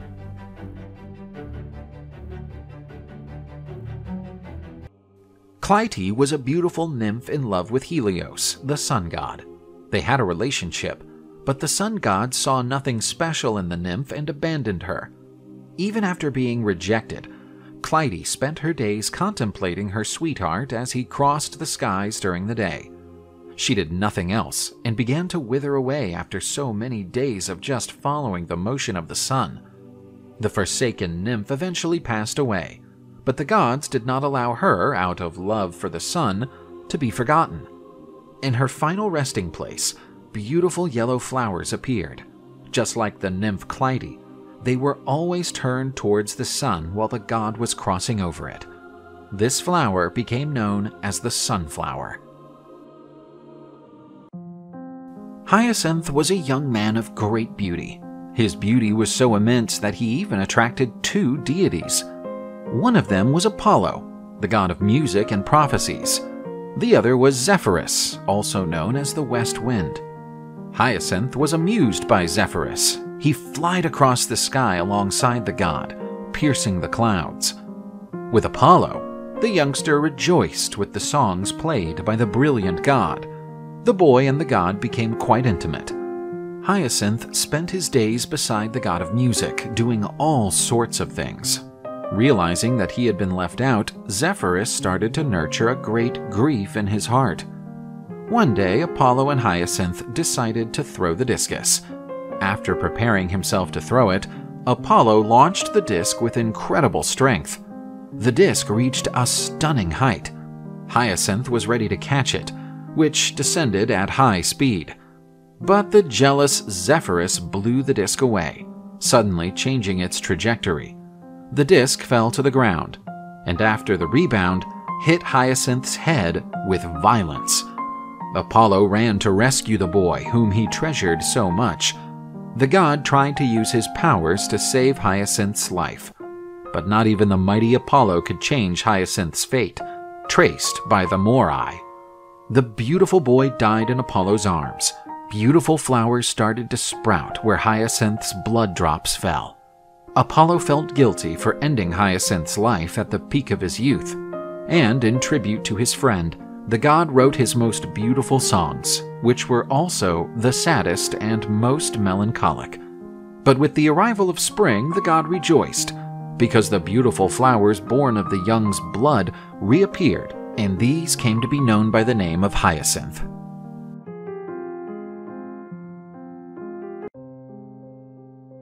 Demeter, the goddess of agriculture, was a deity of great beauty and elegance. Her charm was so strong that she attracted Poseidon, the god of the seas. The goddess rejected the attempts of the sea god, who seemed determined to conquer her. To escape from Poseidon, the goddess took the form of a mare, but the god was the lord of horses and transformed himself into a stallion to pursue the goddess of fertility. Demeter was caught and taken by force. From this unwanted union, two offspring were born: the divine winged horse Arion and little Despina. Disgusted at having been raped, Demeter repudiated the child and left to purify herself in the river Ladon. where all sorrows could be forgotten. Poor Despina grew up without her mother's love, and the young goddess's heart was filled with great resentment. Unlike Despina, Persephone, Demeter's daughter with Zeus, was loved and spoiled by her mother. This saddened the neglected daughter enormously. When Persephone left to meet Hades in the underworld, Demeter was always saddened and neglected her duties as goddess of agriculture. Despina would take advantage of this moment to destroy her mother's work. She generated frost that ruined the crops, and during the winter, the snow made the fields barren. She also froze rivers, lakes, and inlets to punish her father. Even though she had an icy heart, she found a loving partner in Boreas, a deity who represents the icy north wind. When Persephone, the goddess of spring, returned after a period in the underworld, she saw that the flowers, which she had cultivated with so much love, had been destroyed. And this is how she learned of the existence of Despina, her sister. Persephone and Despina met, and despite being goddesses of opposite natures, there was no room for disagreement between the sisters. They became friends, even with opposite tasks. Despina, the goddess of winter, was traveling the world taken by her husband Boreas. He, with his icy wind, announced the arrival of the new season. Hebe, the goddess of youth, was the daughter of Zeus and Hera. She was also a deity connected with housework. One of her jobs was to be a cupbearer at the banquets on Mount Olympus.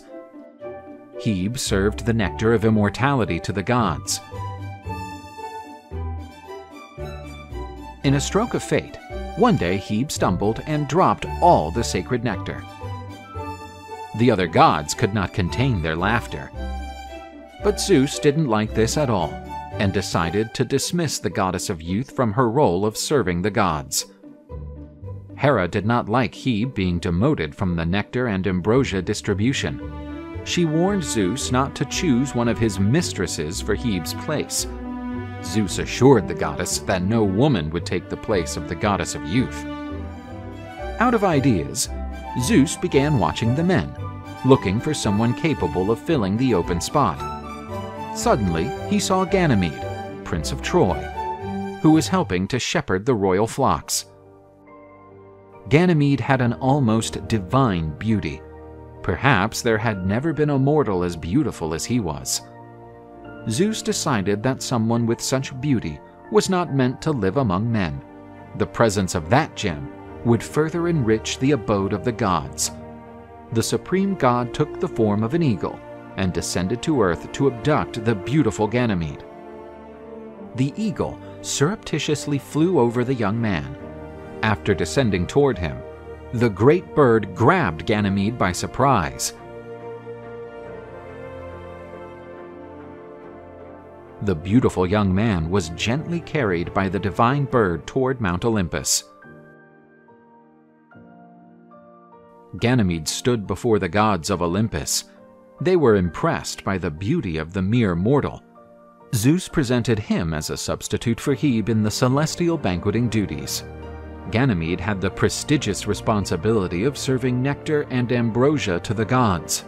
The young man was also given the gift of immortality, retaining his youthful beauty forever. Ganymede was highly regarded by the gods, who valued the excellent service provided by the young man. Only the goddess Hera was not particularly fond of the cupbearer. She was jealous of the long periods that Zeus spent with the handsome young man. But Zeus's wife was not the only disgruntled person. The king and queen of Troy were extremely saddened by their son's disappearance. To lessen the pain of Ganymede's parents, Zeus created the constellation Aquarius, represented by the figure of young Ganymede. As they looked up into the sky, the parents knew that their son was in an honored place beside the gods of Olympus. Kairos is a time-related Greek deity, as opposed to Cronus, who is considered the god of time. Kairos is considered the deity of opportune time, or the right moment. This is why he is also considered the god of opportunity. The Greeks used to believe that everything had its right time to happen, but major opportunities happen only a few times in life, and they can pass very quickly. Kairos had a long top knot, while the rest of his head was hairless.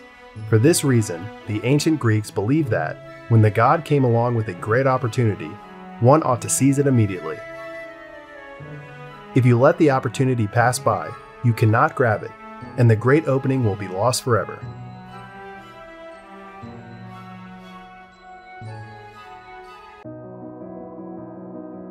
Atalanta is a heroine from Greek mythology, but when she was little, her father wanted to have only male children, and she was abandoned in a forest. The little girl was left at the mercy of the beasts, in a fate that seemed terrible. But surprisingly, she ended up taken in and raised by a bear, along with 2 cubs. When she was still a child, she was found by hunters, who decided to raise her from then on. From a young age, Atalanta showed an innate talent for hunting. She joined the hunting pack that followed the goddess Artemis. Atalanta's father, regretting having acted incorrectly against his only daughter, asked her for forgiveness. The young girl went on to attend her father's court. Her father, Sconius, king of Cadmes, was very proud of his daughter. She was known to be faster than a roe deer. Atalanta became even more famous after attending the Caledonian boar hunt. This ended tragically with Meleager's death. After this event, Atalanta was given a prophecy. If she were to marry, her life would go into ruin. But Atalanta was beautiful and the daughter of a king. She had hundreds of suitors.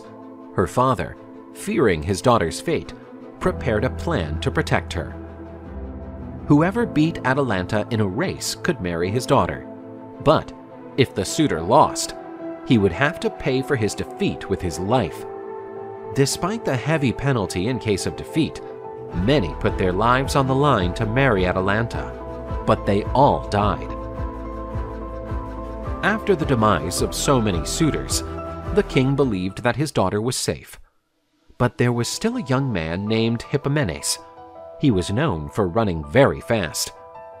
Atalanta had met him already and knew that he could run at a faster speed than she could. But she also knew that he was unable to maintain that speed for very long.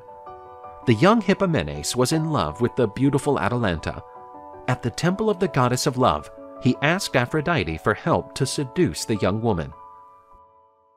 The goddess appeared with golden apples and gave him instructions to follow during the race. It was time for the contest. The couple prepared for the start. Hippomenes took the lead, but Atalanta was not worried. She knew that the young man would not be able to keep up the pace for long. Hippomenes began to lose speed, and Atalanta was about to overtake him. At this moment, Hippomenes took out of his bag a golden apple, which caught the girl's attention. He dropped one of the apples on the ground. Atalanta, impressed by such a precious thing, bent down to pick it up. The young man managed to distance himself, but after picking up the apple, Atalanta ran even faster. The finish line was near, but Atalanta drew closer to Hippomenes, quick as an arrow. Just as Hippomenes was about to be overtaken, he dropped another apple. Atalanta could not resist the urge and bent down to pick up the fruit. Hippomenes crossed the finish line first. Fulfilling his promise, the king gave his daughter's hand to Hippomenes. Hippomenes and Atalanta got married, but, contrary to the prophecy, everything seemed to go well. However, the couple forgot to thank the goddess Aphrodite for allowing that union, and the deity did not like ungrateful people. The goddess decided to punish them and fostered lust in the couple. Unable to control their instincts, they had sex inside the temple dedicated to Rhea, mother of Zeus. Furious at such a lack of respect, Rhea, the powerful Titan, turned the beautiful couple into lions. As punishment, Atalanta and Hippomenes were destined to pull the glorious chariot of Rhea, the glorious mother of the Olympian gods.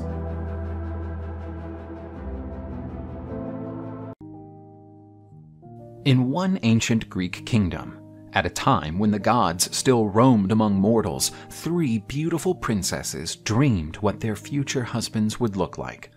Mine will be very rich and will cover me with the finest silk and the most beautiful jewels. My husband will be a famous general, and he will show me as his most remarkable achievement. And you, Psyche, what will your husband look like? All I want is a love that will lift my spirit. So cheesy. The 2 sisters were beautiful, but Psyche was certainly the most beautiful.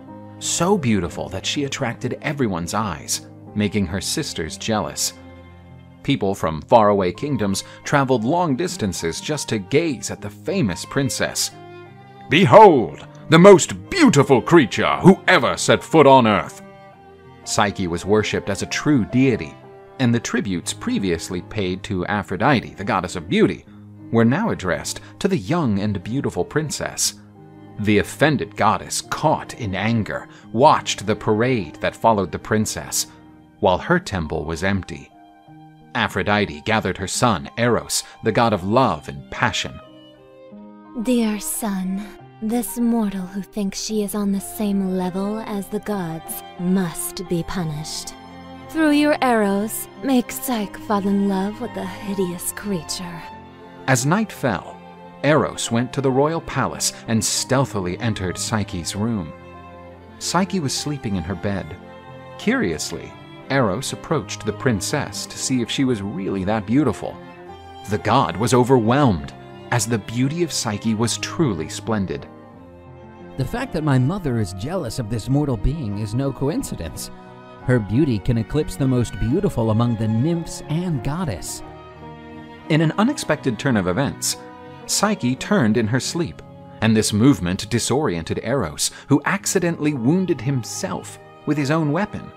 The wounded god instantly fell in love with the young and beautiful mortal, and because of his love, Eros failed to accomplish the mission that would have caused harm to Psyche. Psyche carried on her life normally and did not even suspect what had happened. But there was something strange going on. Time passed, and although she was the most beautiful and most beloved, Psyche was still single, while her sisters had several suitors. Psyche, you have always been adored by everyone, but you are still single, while our sister and I are already happily married to the noblest of men. Don't worry, daughter of mine. Your beauty may be overwhelming to some men, but soon a suitor worthy of your heart will appear. But the king was indeed very much worried about his daughter's situation. The king was unaware that the lack of suitors was because Eros refused to awaken the love for Psyche in any man, since he was in love with the girl.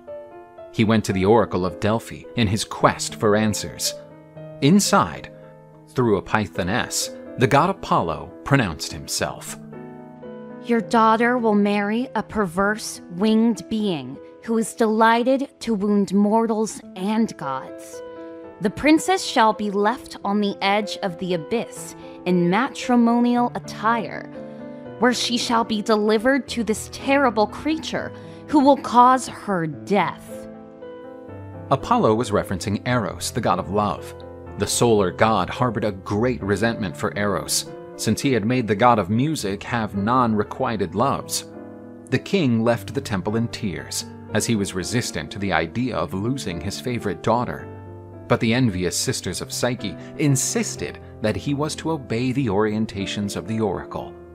You must sacrifice Psyche, or you will draw the ire of the gods and woe to our kingdom! The king then revealed the sorrowful fate of his daughter. My beloved daughter, by the will of the gods we will deliver you to a terrible fate. Your beauty has become a curse.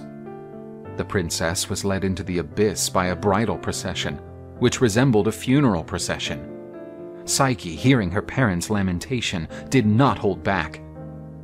Why do they now bemoan my fate? A short while ago they rejoiced, proudly, to see me being adored like a goddess, while they knew the sacrilege that was being perpetuated. Now carry me up the cliff, and let me meet my dismal fate. Psyche was abandoned on the edge of the abyss in expectation of her terrible husband. A breeze started to lift Psyche towards the sky. This wind was the god Zephyr, also known as the West Wind. The princess levitated in the sky towards her destiny. After being swept away by Zephyr, Psyche awoke in an idyllic place. Flowers spread everywhere, and a delicious scent perspired the air. A beautiful palace featuring the whitest marble stood out in the landscape. Psyche climbed the stairs that led to the entrance of the palace, bewildered by all the wealth that surrounded her. The place was made of striking luxury, where there was no shortage of adornments covered in gold and silver. As she entered the palace, she heard a soft voice, but could not tell where it came from. "My lady, everything you see now belongs to you, and we are at your disposal to assist you in anything you wish." There was no one around her, but the young woman understood that these were invisible servants. They helped her in the bath, at meals, and sang and played beautiful songs. "Now you shall go to your room and wait for the arrival of our master." And what is your master like? They say he's a monster. Some have mentioned him that way, but in fact he's not evil, just volatile. Already in her room, Psyche, distressed, was waiting for her fate. The cloak of Nyx, the goddess of the night, had already fully clothed the skies. The room was in utter darkness, and it was impossible to see any shape, when Psyche felt that something had crept in through the window. The lady felt the presence of her new husband, and could feel his breath on her neck. The young woman was tense and had no idea what would happen. Against her expectations, she had a night of sublime pleasure, and her new husband treated her with much love and affection. When she awakened in the morning, her husband had already left, and due to the darkness of the previous night, she could not have any glimpse of her companion. Psyche spent the day getting to know the facilities of her new residence, but she kept thinking about when she would find that mysterious creature again. The night arrived, and Psyche was already waiting for her husband. The couple met and loved each other on countless nights. On one of those, Psyche couldn't resist and asked, My love, why do you always hide in the shadows? I would so much like to know how you really are. Isn't the love we share enough? All I'm asking is that you don't try to see me. In the darkness, we are equals. I'm sorry if I annoyed you. That wasn't my intention. Psyche decided to respect her husband's request and stopped touching the subject. Time passed, and despite being very happy, Psyche missed her family. Husband of mine, I miss my family so much, and it hurts my heart to know that they think I am dead. I beg you to let me visit her. Eros accepted Psyche's request because, according to his thoughts, if she decided to return after having been released, that would be the ultimate proof of her genuine love. My beloved daughter, I thought I would never see you again. Psyche's relatives were surprised with the girl's return, whom they thought they would never see again. And the return was triumphant. Psyche was adorned with the most beautiful jewels. She looked like the richest of queens. How is your life with your mysterious husband? It couldn't be more wonderful. He is sweet and does everything to please me. Her jealous sisters did not believe the stories Psyche told while she distributed beautiful gifts to her relatives. Everything about our sister tends to be too much. I don't think everything she says is really that gorgeous. You don't have to believe me. Come with me, and you can see for yourself. Zephyr, the wind from the west, led Psyche and her sisters to the heavenly palace. When they got there, they realized that everything their sister had said was true. But this only made her sisters more jealous. the envious sisters decided to poison Psyche's relationship. I know that everything seems wonderful, but don't you remember what the oracle said? You married a monster, and he will be responsible for your death. Do this. When you sense that he is sleeping, take a knife, turn on a light, and after seeing the monster, cut his throat! Her sisters departed, but seeds of distrust had been planted in Psyche's heart. The night came, and her husband was already asleep beside her. The young woman took a knife and lit a lamp. As she approached her bed, Psyche realized that this was not a monster, but a young man with divine beauty. The young woman moved closer to contemplate her husband's breathtaking beauty, and concluded that he could only be a god. But a drop of hot oil accidentally fell from the lamp, and it hit Eros's chest, who awoke, frightened by the burn. And he faced Psyche, wielding the knife. How can you be such a fool? Is this how you repay my love? Thinking that I'm a monster and wanting to slash my throat? Forgive me, my love. I know I made a mistake, but we can make this right. I only asked you one thing, and you couldn't do it. And so you'll never see me again. Eros flew out the window. Psyche jumped after him but couldn't reach him, and hit the ground. The fall injuries were light, but her heart was utterly broken. When they heard that Psyche had returned, her sisters ran to the cliff, hoping that they would be blown away by the west wind. Zephyr began to blow, and the sisters threw themselves into his arms. But he did not seize them, letting them fall from the cliff. The poor Psyche began to help with the tasks of the goddess Demeter's temple. In Demeter's temple, Psyche accomplished all of her tasks with utmost dedication. But all this work was not enough to make the young woman stop thinking about her lost love. The goddess Demeter showed her pity for the poor girl and decided to help her. Poor Psyche. I feel sorry for your pain, so I give her the following advice. Go to Aphrodite's temple and offer yourself to the goddess with humility and submission. Then you will soften the goddess's wrath, and perhaps you will be able to win back her love. Who am I not to follow the advice of such a wise and benevolent goddess? Psyche went to the goddess of love's temple, and she had no idea how she would be welcomed by the former mother-in-law. The young woman was met with great distrust by Aphrodite. What is the most obnoxious and disloyal of creatures who have walked on this earth doing in my temple? I humbly throw myself down before the goddess of love and put myself at her service in search of forgiveness.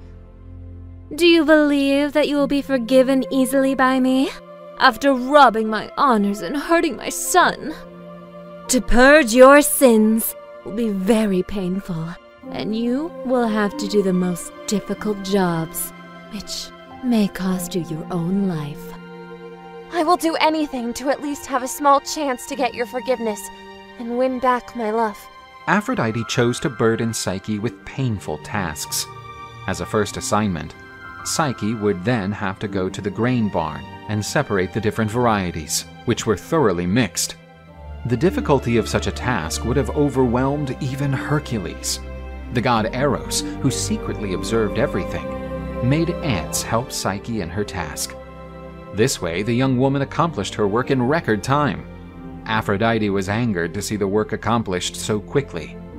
I don't know how you managed to accomplish this task so easily, but the next one won't be so straightforward. Psyche was supposed to bring Aphrodite a good handful of golden wool from dangerous sheep. These were no ordinary animals, since, besides having the golden wool, they were also enthusiasts of human flesh. The sheep passed through a narrow trail between thorny plants, and part of their wool ended up sticking to the thorns. Psyche collected the wool that was left between the thorns and presented the golden threads to the goddess. Well done, but do not think it's over. The goddess of beauty then demanded that the young woman bring her a jug of water from the source of the Styx River, which is located on top of a mountain. The task was seemingly impossible to achieve, but Zeus ordered his eagle to collect the water from the source and deliver it to Psyche, and so one more job was accomplished. I admit that you have been able to accomplish these tasks by conquering the mercy of the gods, but your next job will have a price that only you can pay. The hassle you've caused me has exhausted my beauty, so I demand you go to the kingdom of Hades and ask Queen Persephone to fill this box with beauty so I can restore my splendor. And then you shall have my forgiveness and blessing to reunite with my son again. Psyche knew now that her end was near, and she knew of no other way to enter the underworld than to take her own life. The young woman was ready to jump from the top of a tower when she heard a voice like a ghost. There's another way. I'll tell you the route, and how you can overcome the obstacles known as Charon the ferryman and Cerberus, the three-headed dog. But when you come back, don't ever open the box in any situation. Following the guidance of the mysterious voice, she found a cave that would take her to the underworld. After a lengthy descent, she reached the banks of the Acheron River, and there she met Charon. I serve the goddess Aphrodite and have an audience with Queen Persephone, who awaits me. She gave 2 coins to the boatman Charon as payment. So she crossed the River of Souls toward the domains of Hades. Psyche introduced herself to the king and queen of the underworld, Hades and Persephone. What does a mortal do in our domains? I'm here at the service of Aphrodite, who asks you to fill this box with some of your beauty so that she can restore hers. Persephone gave the box back to her, which was now much heavier, and Psyche set out on her way out of the underworld. Psyche came across Cerberus, preventing her passage. However, she had taken with her, guided by the mysterious voice, barley and honey bread, soaked with a sleeping pill. She offered it to the dog, who fell asleep, and so Psyche proceeded to the surface. As the boatman made his return trip, the young woman saw her own reflection in the waters, and she noticed how all this work had made her look tired. Psyche started the ascent to the surface, and she would soon finish her last mission. This box is nearly overflowing with beauty. It won't hurt me to take just a little bit for myself. And like this, when I find my love again, I will be beautiful and glowing for him. Psyche opened the box, and out of it came a black mist. As she absorbed the mist, Psyche started to faint, and life began to leave her body. Eros felt that something had happened to his love and went to rescue her. When he found Psyche, she was cold as a cadaver. Thanatos, the embodiment of death, was already beside the girl's body. Using his powers, Eros lifted the mortal mist from her beloved's body and put it back in the box. Psyche awoke in Eros's arms and said, My love, I feel now that I can finally look you in the eyes without risking losing you. Then, the couple kissed passionately. Eros instructed Psyche to finish her work, handing the box to Aphrodite. In the meantime, the god of love flew to Mount Olympus, where he begged Zeus to convince Aphrodite to allow the couple to bond. Eros led Psyche to Mount Olympus. All the gods were waiting for her there. And from the hands of Zeus himself, and with Aphrodite's blessing, she received the nectar and ambrosia, divine foods that bestowed immortality. Psyche, her path was thorny, but ultimately you managed to complete your quest. Now you are immortal and free from the obstacles created by men's ignorance, and the bond that binds you and your husband will never be breached, and this love will persist for all eternity. From the union of Eros and Psyche was born Hedon, the deity of pleasure, and the love of the couple lasted forever.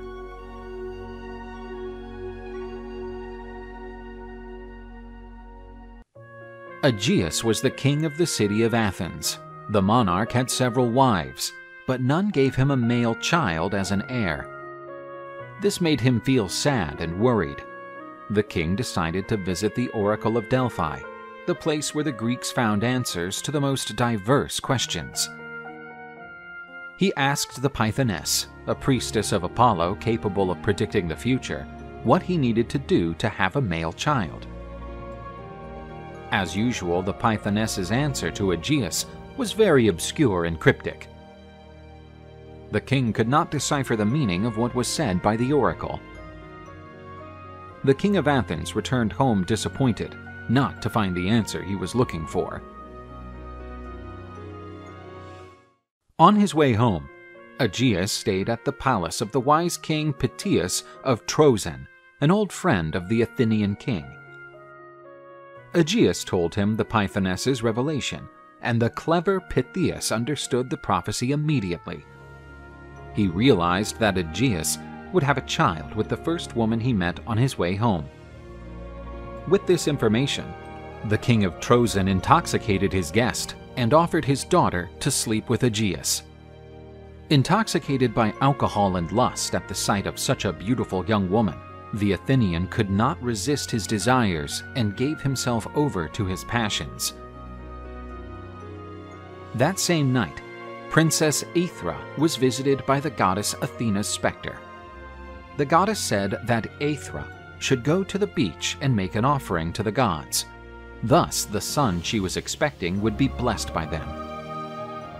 The princess stepped into the sea waters and made her offering to the gods. Poseidon, the god of the seas, emerged. This surprised the princess, who was amazed by the magnificent deity. Poseidon placed his hand on her belly and said that her child would achieve glories as great as those of Zeus's offspring. The god joined himself to the princess. The child born from Aethra's womb would be the son of Aegeus and Poseidon. The next day, Aethra told Aegeus about her meeting with the gods and that they had blessed the child that would be born from the union. Obviously, she preferred not to reveal all the details. Aegeus was very pleased with the news, but he feared for the child's safety. The king had many enemies. If the child was a boy, she should not tell anyone who the father was. Aegeus lifted a large stone and placed his sandals and sword under it. When his son had the strength to lift the stone, the queen was to send him to Athens to be the prince of Attica. A beautiful, strong boy named Theseus was born. He was raised by his wise grandfather, who prepared him to be a hero. When Theseus was still a child, Hercules visited his grandfather's palace. When they heard that Hercules had arrived, little Theseus and his friends ran to meet him. Hercules had left his lion-skin cloak on an armchair. When they ran into the hall, the children were terrified because they thought it was a real lion. But young Theseus seemed to have no fear. He took the dagger from the palace guard and attacked the lion. Hercules had a great laugh as he watched the boy stab the lion's hide. He stated that, with such a heart, Pythias' grandson would be destined to have his name written in the stars. Hercules and Theseus would be great friends in the future, and together they would face many challenges. When he was 16 years old, Theseus decided to try to lift the stone where Aegeus had hidden his sandals and sword. With his immense strength, he lifted the stone with ease, finding his father's belongings. He put on the king's sandals and told his mother that he would leave for Athens. His grandfather gave him a ship to head for the port of Piraeus. But Theseus refused, saying that there would be no honor in arriving at his father's house without dust on his sandals and blood on the blade of his sword.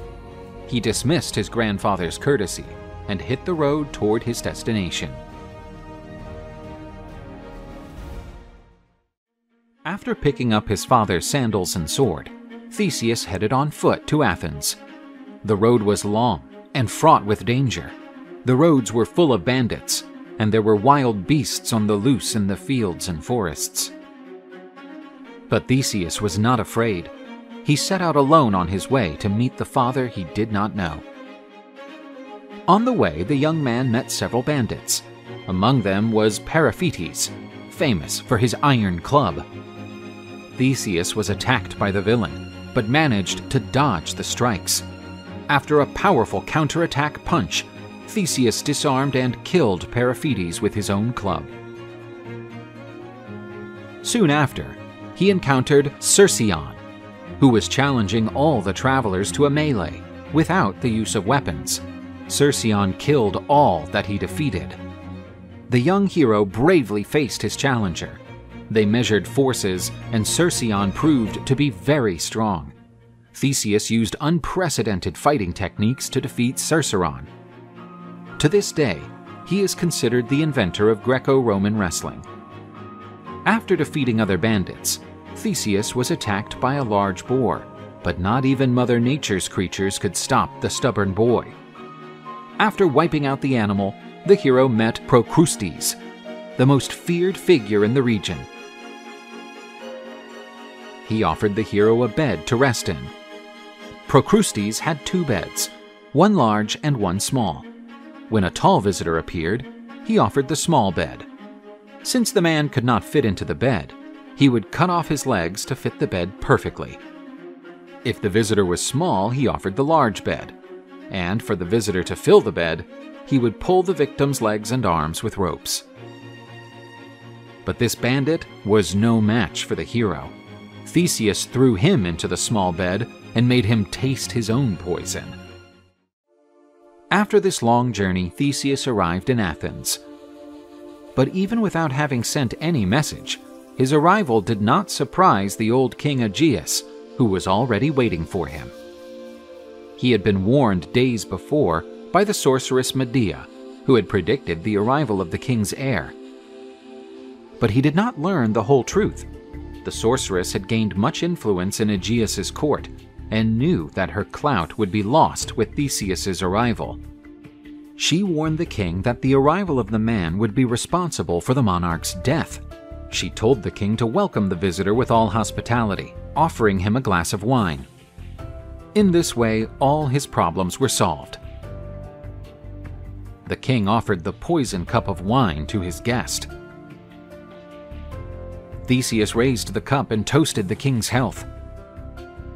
When he raised his arm, the king's sword became visible, and Aegeus recognized it immediately. Theseus was about to drink the wine, but the king knocked the goblet over. Then he embraced his son, who had finally come to stand beside his father. Aegeus expelled the sorceress Medea from his kingdom for conspiring against his son's life. The king introduced Theseus to the people of Athens and recognized him as the Prince of Attica and heir to the Athens throne. After returning to Athens and becoming heir to the Attica kingdom, Theseus encountered a revolting situation. Emissaries from King Minos of Crete had arrived in Athens for tributes owed to the monarch. Athens had been subdued by Crete after the war between the cities, prompted by the murder of Minos' son while he was visiting the kingdom of Aegeus. As a clause of the peace treaty, Athens was to send 14 youths to Crete annually to serve as tribute, 7 men and 7 women. Upon arrival in Crete, these young men and women were taken to the infamous labyrinth of Minos, where they were used as a sacrifice to the dreadful Minotaur, a creature half man, half bull. The Athenians could no longer bear to see their sons delivered as sacrificial lambs, but there was nothing they could do about it. However, on learning of the situation, Theseus decided to put a stop to it. He volunteered to be one of the young men delivered to Crete, saying that the time for humiliation had come to an end. He would leave with the other young men, and they would all return alive after exterminating the beast that fed on the blood of the Athenian children. King Aegeus tried to convince him to abandon this idea, but to no avail. Theseus, seeing his son leave, blessed him and told him that the ship that would take him to Crete would, by tradition, leave with black sails as a sign of mourning for the lives sacrificed. But if Theseus returned safely, he was to set white sails. That way, on seeing the boat on the horizon, the king's heart would immediately be put at ease. Distressed, Aegeus watched the ship carrying his son disappear over the horizon, not knowing if he would return. Upon reaching the island of Crete, the 14 young children were taken to the place of Minos to be presented to the king. While King Minos was examining the young men and women delivered as tribute, the beautiful princess Ariadne was also in the throne room. She, on seeing the handsome young man Theseus, fell in love immediately.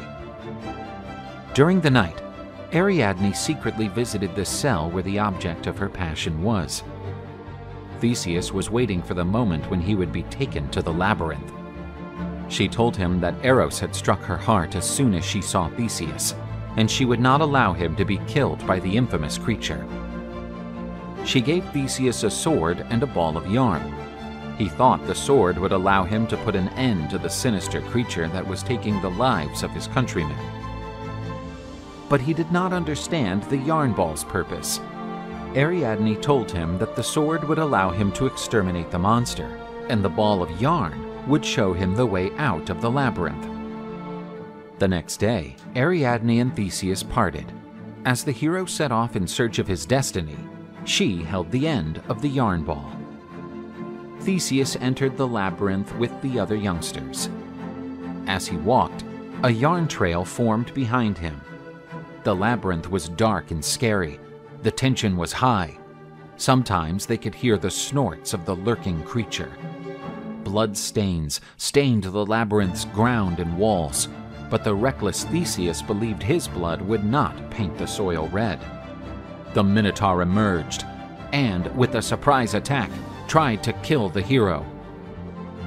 However, the agile Theseus dodged the beast's several blows. But the hero's counterattack was devastating. With just one sharp blow, Theseus rid the world of the nefarious creature. The young hero saved the lives of most of his fellow travelers. And following the trail of the thread, they left the labyrinth. Ariadne greeted Theseus with eyes full of tears. Theseus and Ariadne kissed each other passionately, and they left together for the port, where the ship to escape from Crete awaited them. During the journey, the couple's love increased. During the night, Theseus received a visit from the god Dionysus, who demanded an end to the romance between the couple. Ariadne was destined to the god of wine. Out of respect for the gods, Theseus landed with Ariadne on the island of Naxos, and he abandoned her there. The desperate and poor princess saw her lover leave. But she would not be helpless, for she was destined for the god of ecstasy. The young man headed for Athens with a broken heart. Out of sadness brought on by the separation, Theseus forgot to hoist the white sails, as his father had requested. King Aegeus, who was eagerly awaiting the return of his beloved son, felt his heart tremble at the sight of the boat returning with the black sails. Aegeus jumped from the top of the cliffs into the waters, and a great sadness fell over Attica. The king's tomb sea was renamed the Aegean Sea. What should have been a triumphant return turned out to be a melancholy affair. But Attica praised Theseus. The young man killed the terrible Minotaur and was now the leader of Athens. Theseus became one of the most famous heroes of Greek mythology. His long reign is full of adventures and misfortunes. His achievements are inscribed in the stars. A queen bee went to Mount Olympus to pay homage to Zeus. As an offering, she brought honeycombs of exceptional quality. Zeus was pleased with the bee for that fantastic offering, and said he would grant her one wish. The bee stated that her honey was very coveted, and she wished for a weapon to take revenge on the thieves. Zeus gave the bees their painful sting. But first, the god warned the bee. After using the stinger, she would die. After all, he who acts out of revenge and wishes evil is rewarded with that same evil in return.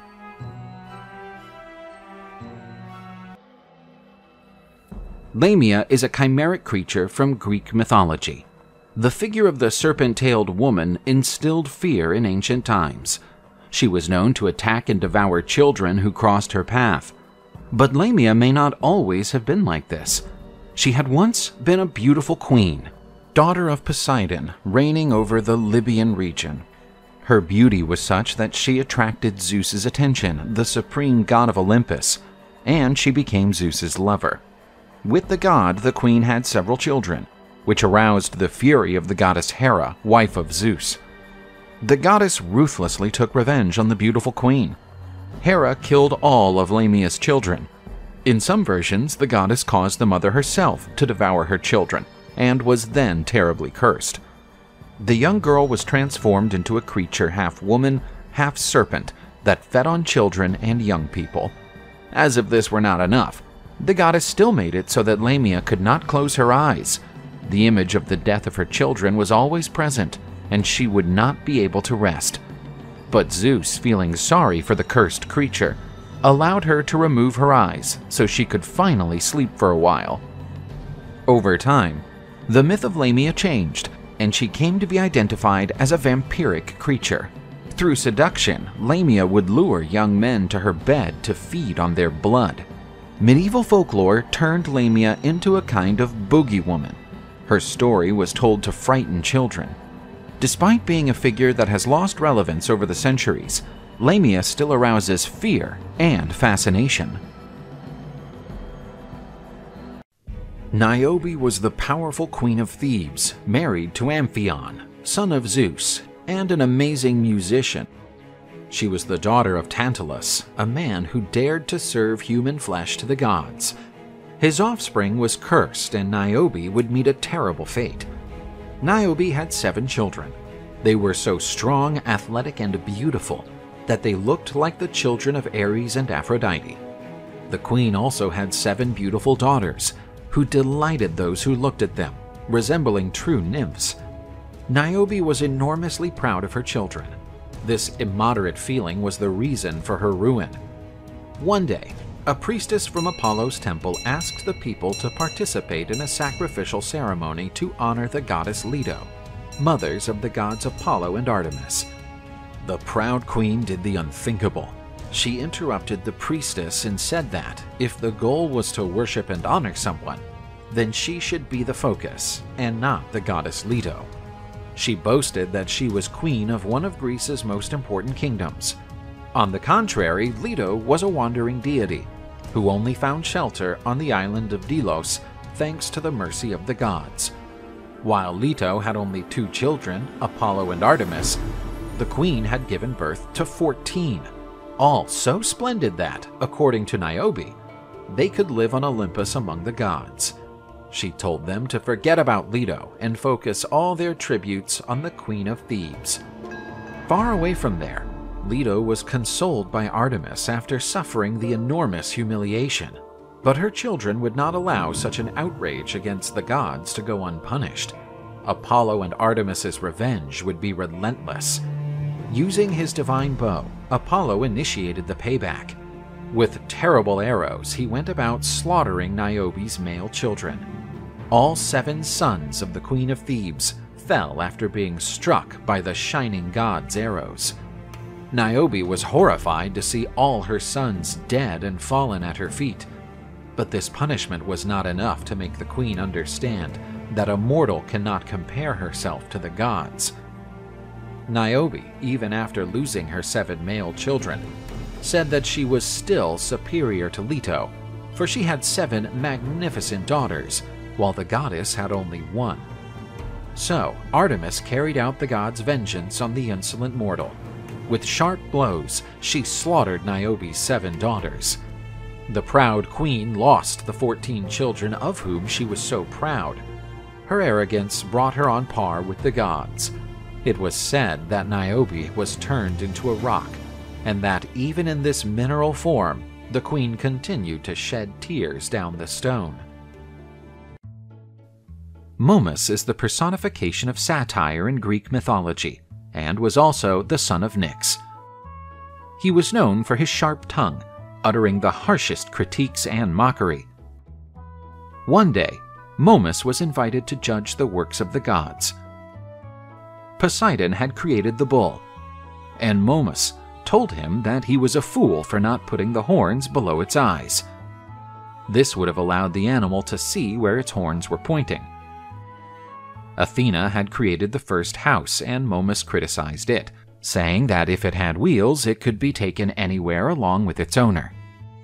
He also criticized Hephaestus for creating Pandora without a visible heart so that men could understand her feelings. He also commented on Zeus's infidelity to Hera, as he seduced goddesses and mortals. Zeus expelled him from Olympus, because he who has no talents only knows how to criticize what others do. The ancient Greek fable recounts that a cat eventually became deeply in love with its owner. The cat wanted nothing more than to be made into a real woman. She went to Aphrodite's temple to pray to the goddess of love, asking the goddess to fulfill her wish. Aphrodite was moved by the love this cat had for his owner and decided to help her. The goddess of love turned the cat into a beautiful young woman, so beautiful that no man could resist. The boy immediately fell in love with the woman-shaped cat, and it wouldn't be long before they were married. On their wedding night, however, Aphrodite brought a mouse into the couple's quarters to see if the cat's makeover had been complete. Instead of screaming as expected of any woman, the girl began to chase the rat. She jumped on it and took it, but the worst was yet to come. The girl gobbled up the rat with sheer voracity, much to her husband's astonishment. Aphrodite understood the mistake she had made. Some people may change their appearance, but they don't lose their old habits.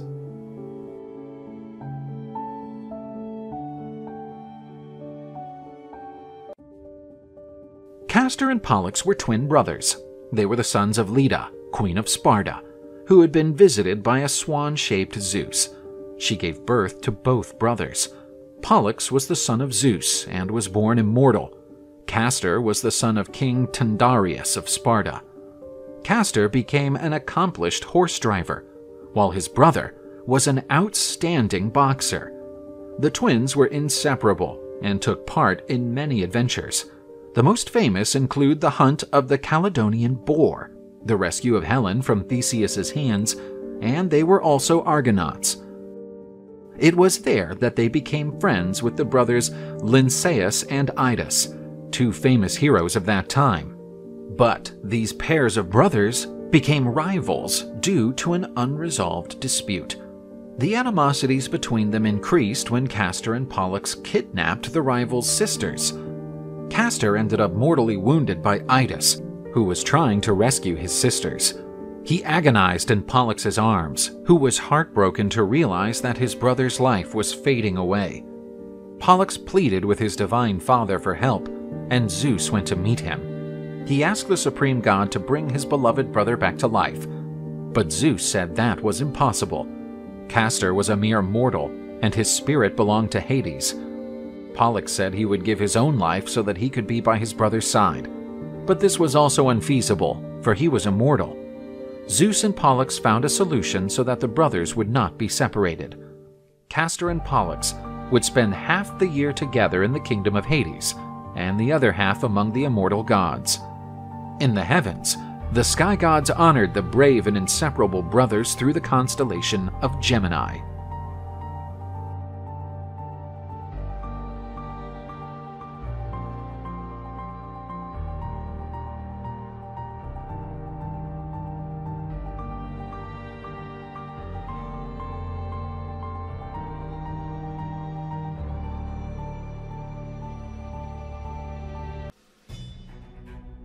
In the city of Corinth, the descendants of Sisyphus, the man who dared to deceive the gods, reigned over the city.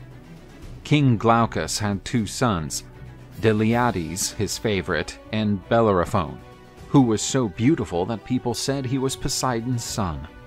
The two brothers had a great rivalry, and almost always, whenever they trained their martial techniques, Bellerophon lost. But as he grew, Bellerophon became stronger and more agile, and their clashes got more violent. Despite improving every day, Deliades was more skilled than Bellerophon. During the fights, he displayed exaggerated confidence, imprudently triggering his brother. Angered by his brother's provocations, Bellerophon started fighting furiously, forgetting his own fatigue, and he beat his brother with an unusual speed. One of his fast blows overcame Deliades' defensive stance, and Bellerophon hit the prince's head with great violence. Deliades fell to the ground, his body motionless. Bellerophon ran to help him, but the young prince's spirit had left for the kingdom of Hades. Bellerophon cried with his brother in his arms, while the king ran to see what had happened. No! No! No! What happened? Fueled by the enormous pain of losing his favorite son, the king expelled Bellerophon from his kingdom and ordered him never to return. It was an accident! We were training, and... It can't be! It can't be! Get out! Take that curse that you have shed on us! Out! The young man left under the disapproving looks of his compatriots, who had much love for the dead prince. And so Bellerophon crossed the gates of the city, carrying on his shoulders the weight of guilt, and under the curse of a terrible sin. The young man wandered aimlessly through Greece, until he reached the city of Tiryns, ruled by King Protus. When the monarch learned that the exiled prince of Corinth was in his lands, he offered him lodging and treated him with all respect and hospitality, obeying the principles of Zeus. Bellerophon told the king the reason for his banishment and swore that everything had been a terrible accident. The king was moved by the situation and promised to help him. Protus organized a purification ritual to atone for the sins of the Corinthian prince. You will be an honorary citizen of Tiryns. This is now your home. You will be forgiven by the gods. Let's make an offering to them. With the sacrifices offered to the gods, Bellerophon's sins were purged, and the young man now owed a great debt of gratitude to the king. The queen of Tiryns felt mesmerized while contemplating the young man at the peak of his beauty. Bellerophon began to reside in the court of King Protus, and did not realize the desire of Queen Antea. One day, Bellerophon was invited to a private meeting with the queen. Your Highness, how can I help you? The queen used her great beauty to try to seduce him. But out of respect and gratitude to his host, Bellerophon did not think of committing such treason and rejected the queen. My apologies, I have a task to finish. The queen audibly insulted the Prince of Corinth and questioned his manhood, but he ignored and left the woman on her knees. But the queen would not accept that humiliation and wanted revenge on the young man who had rejected her. Antea addressed the king and, with crocodile tears dropping from her eyes, denouncing Bellerophon's rape attempt. The king was taken by a huge fury, but due to the duty of hospitality required by Zeus, he could not attack his guest. What a scoundrel! I open the doors of my kingdom to him. I will take care of it. But Protus was a wise man and devised a plan to get rid of the guest who had supposedly dishonored his home. The king ordered the scribe to write a letter to his father-in-law and delivered this sealed message to Bellerophon, asking him to give it to Iobates, the king of Lycia. Bellerophon naively accepted the task of his host, for whom he nurtured enormous gratitude, without suspecting that he had devised a way to kill him. Upon finding an entourage dressed in the colors of his son-in-law's kingdom, the king of Lycia ordered preparations to welcome the visitors. The king was deeply amicable to Bellerophon. After all, a friend of his son-in-law would also be his friend. The young man tried to deliver the message to the king, but he refused to check it before the young man knew Lycia's hospitality. Welcome, young man. I come on behalf of King Proteus. He asked me to give you...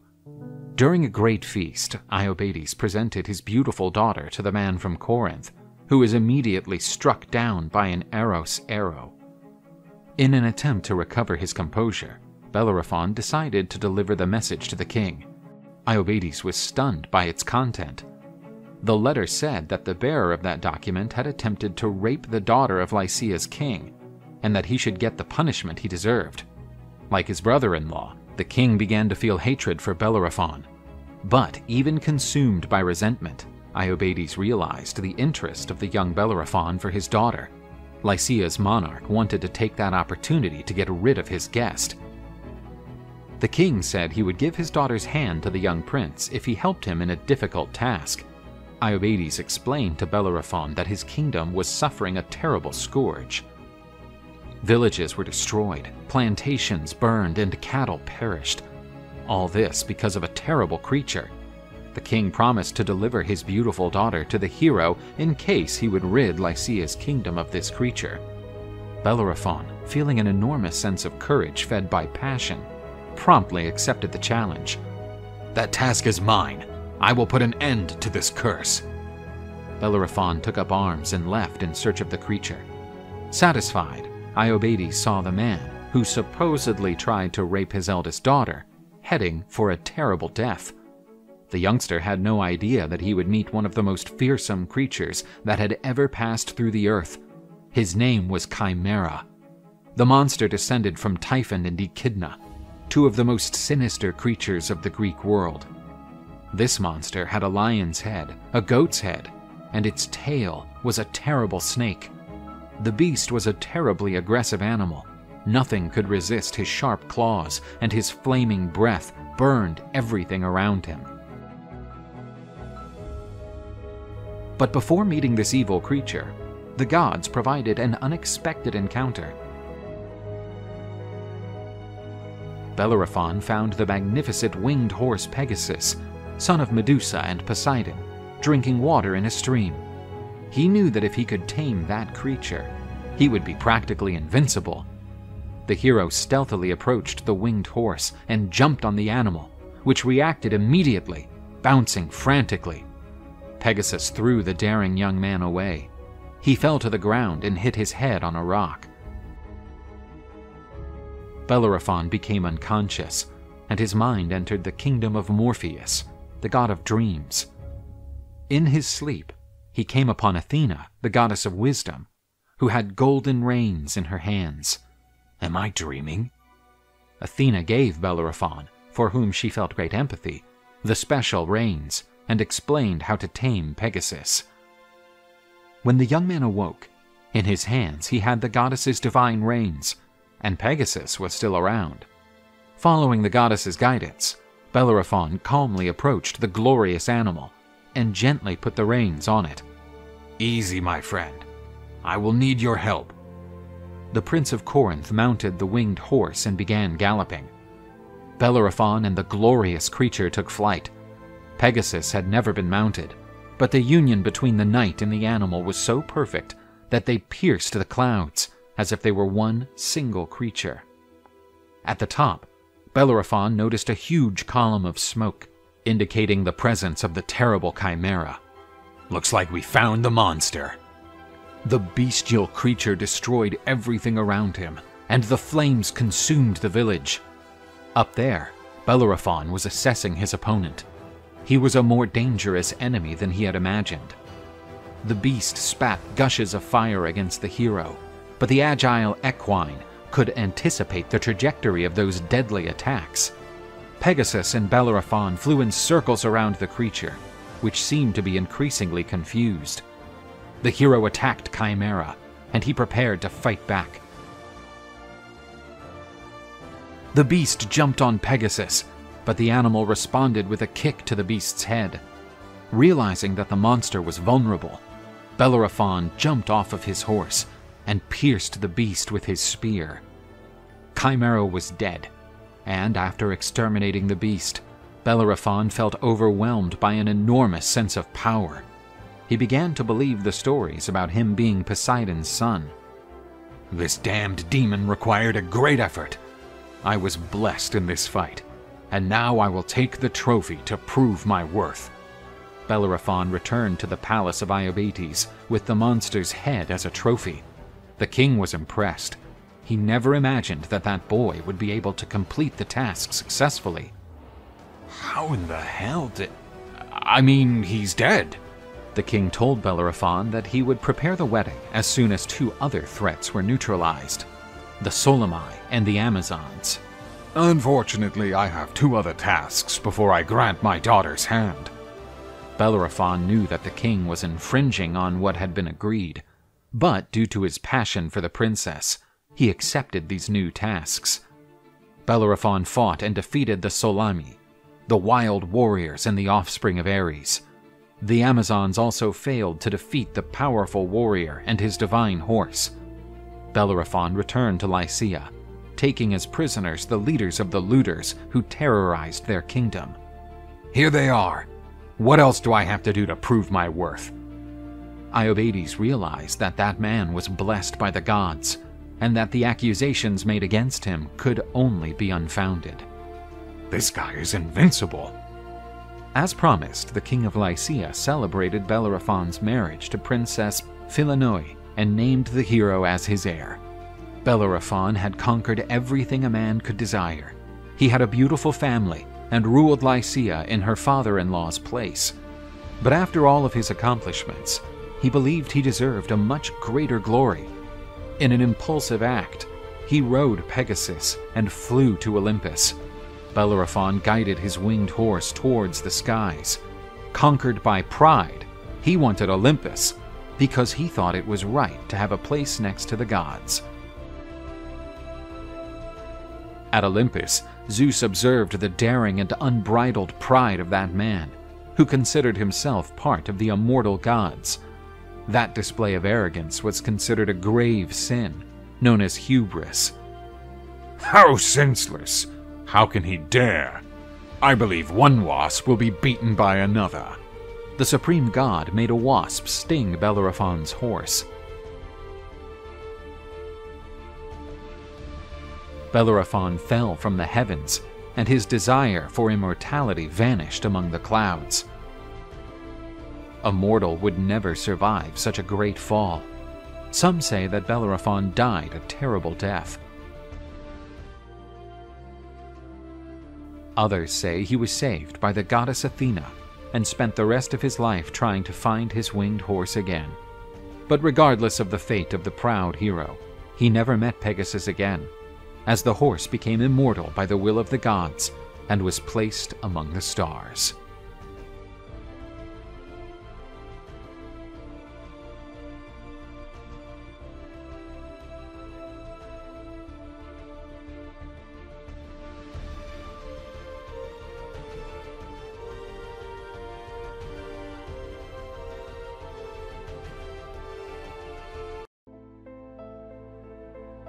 At the beginning of everything, there was only chaos.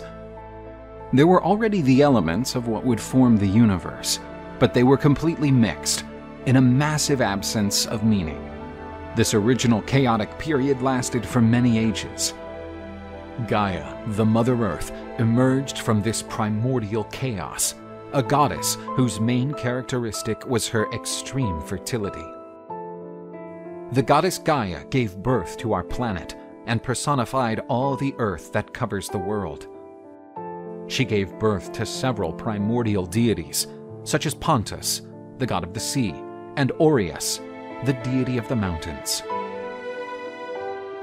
Gaia gave birth to the god Uranus, a supreme being who would personify heaven, reigning over all things. Uranus made Gaia his wife. During the night, Nyx, the goddess of the night, also emerged from chaos. She crossed the heavens every day, covering it with her black mountain. At dusk, Uranus and Gaia united. The fruits of this union quickly began to hatch. The goddess gave birth to creatures with dreadful features, including Hecatoncheirus, monsters with 100 arms and several heads, and the Cyclops, powerful one-eyed beings. Uranus and Gaia also gave birth to a new generation of gods, powerful beings who would become known as Titans. The celestial god, when he saw the powerful offspring he had begotten, began to fear being dethroned by them, so he took action. Uranus threw all his children into Tartarus, a dark place in the depths of the earth. Appalled, the Titans beat the walls of Tartarus with violence, trying to escape. They were trapped in Gaia's womb. The revolt of creatures that were so powerful provoked an intense pain in their mother, who suffered terrible aches. Gaia couldn't stand that situation and decided to conspire against her husband. The goddess asked one of her children to destroy Uranus, but all the Titans rejected, except Kronos, the most ambitious, who thought he could perform that task. Kronos receives a scythe made of diamond and headed to the heavens wielding that weapon. In the celestial residence of Uranus, Kronos found the supreme god sleeping on a cloud. With a sharp stroke of his sickle, the Titan castrated his father. Uranus's cry of pain was heard throughout the universe. The skies were painted bright red, the blood of Uranus. Uranus's testicles were thrown into the ocean, and giving their fertilizing abilities, several deities emerged in the waters. Cronus triumphantly returned and freed his imprisoned brothers. As the great hero of the revolt, he was hailed as the new supreme lord of the universe. Cronus didn't free the Hecatoncheires, nor the Cyclops, because he considered them very dangerous. They remained in Tartarus. After the banquet, the new sovereign was visited by his father's specter, which revealed to him a terrible prophecy. He said that, like his father, who had been dethroned by an infamous descendant, Cronus would also lose the supreme throne, overthrown by his own son in a terrible fate.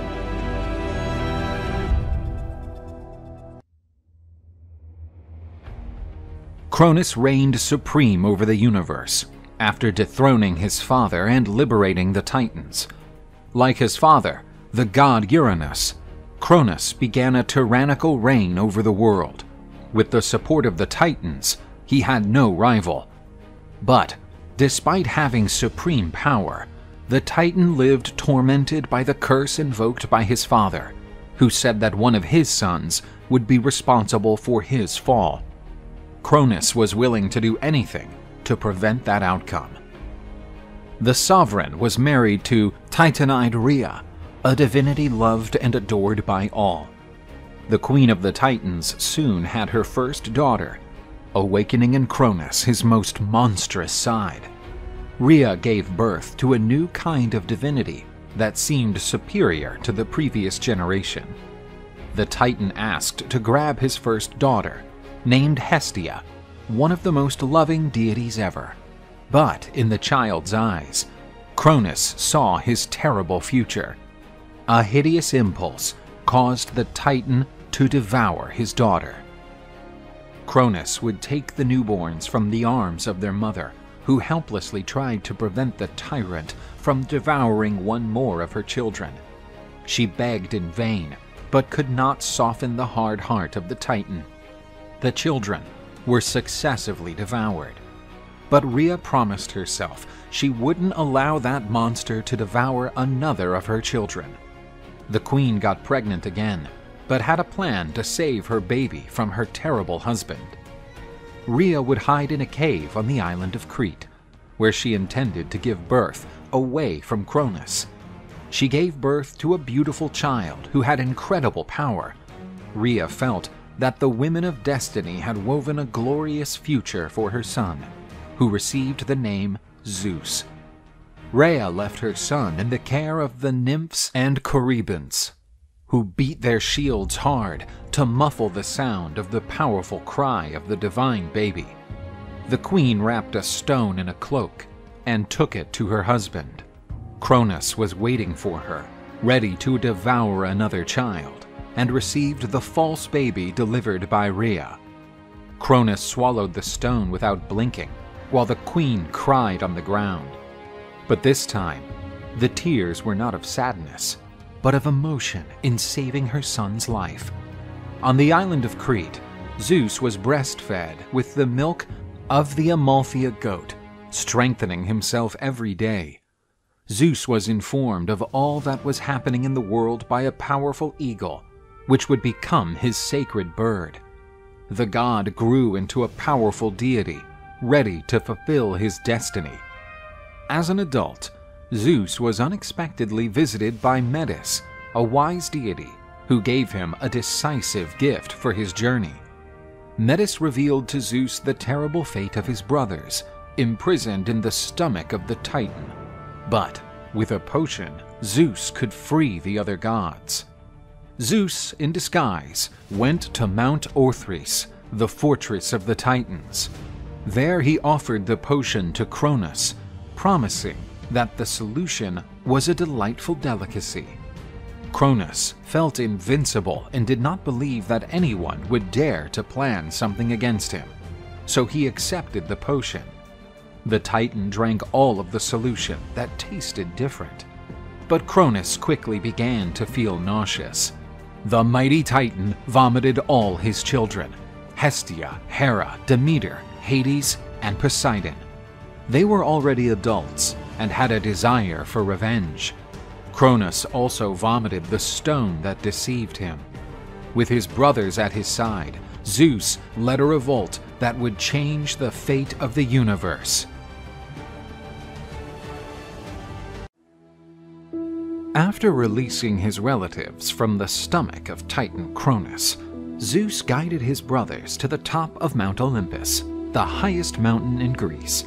It was there that the headquarters of the rebel gods would be established, who would fight against the tyranny of the Titans. This rebellion gave rise to the Titanomachy, better known as the War of the Titans. On his throne on Mount Orthris, Cronus summoned all his Titan allies to the great battle. The general of Cronus's army was the Titan Atlas, who would lead the attacks against the Olympic gods. The plains of the Thessaly region were the battlefield between the armies of the gods and the Titans. The Titans began to impose themselves on the gods because of their immense physical power. Zeus, aware of the power of the army of the Titans, went looking for reinforcements in Tartarus. He freed the strange one-eyed creatures known as Cyclops. These, in a gesture of gratitude, forged formidable weapons for the gods. Zeus received his famous and powerful lightning bolt. Poseidon was gifted a majestic trident capable of creating earthquakes and tsunamis, and Hades the Helm of Terror, which gave him invisibility. With the new weapons, the gods managed to face the huge Titans. Cronus's army threw whole mountains against the gods. The battle between the gods and the Titans lasted almost 10 years, full of intense hand-to-hand combat, and the scale seemed to tip to the side of the Titans. Zeus decided to free the fearsome Hecatoncheires of Tartarus, giants with 100 arms and 50 heads. The horrendous creatures had a decisive impact on the war. The army of Titans panicked when they came across those grotesque creatures. Zeus gathered all his power to give even more energy to his most powerful lightning bolt. This struck Cronus's head, and the impact of the blow shook the universe. The Titans were subdued and punished exemplarily. Cronus and his allies were condemned to a perpetual existence in Tartarus, the Hecatoncheires assuming the role of jailers. Zeus reserved a special punishment for the Titan Atlas, leader of the Titanic troops. He was condemned to bear the weight of the celestial sphere on his shoulders for all eternity. The Olympic gods now reigned supreme. Under the command of Zeus, a new order began in the universe.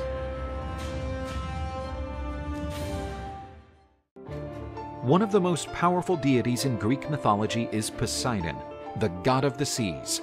From his throne in his underwater palace, he exercised all his power over the seven seas. Along with his brothers Zeus and Hades, he defeated Kronos and his titans during the infamous Titanomachy. The dominion of the seas was given to Poseidon. Hades ruled over the underworld, while Zeus was in charge of the sky. Poseidon, the god of the seas, was highly mercurial. In his bouts of rage, quakes and tsunamis were generated. To venture out to the seas could be a way of life with no return.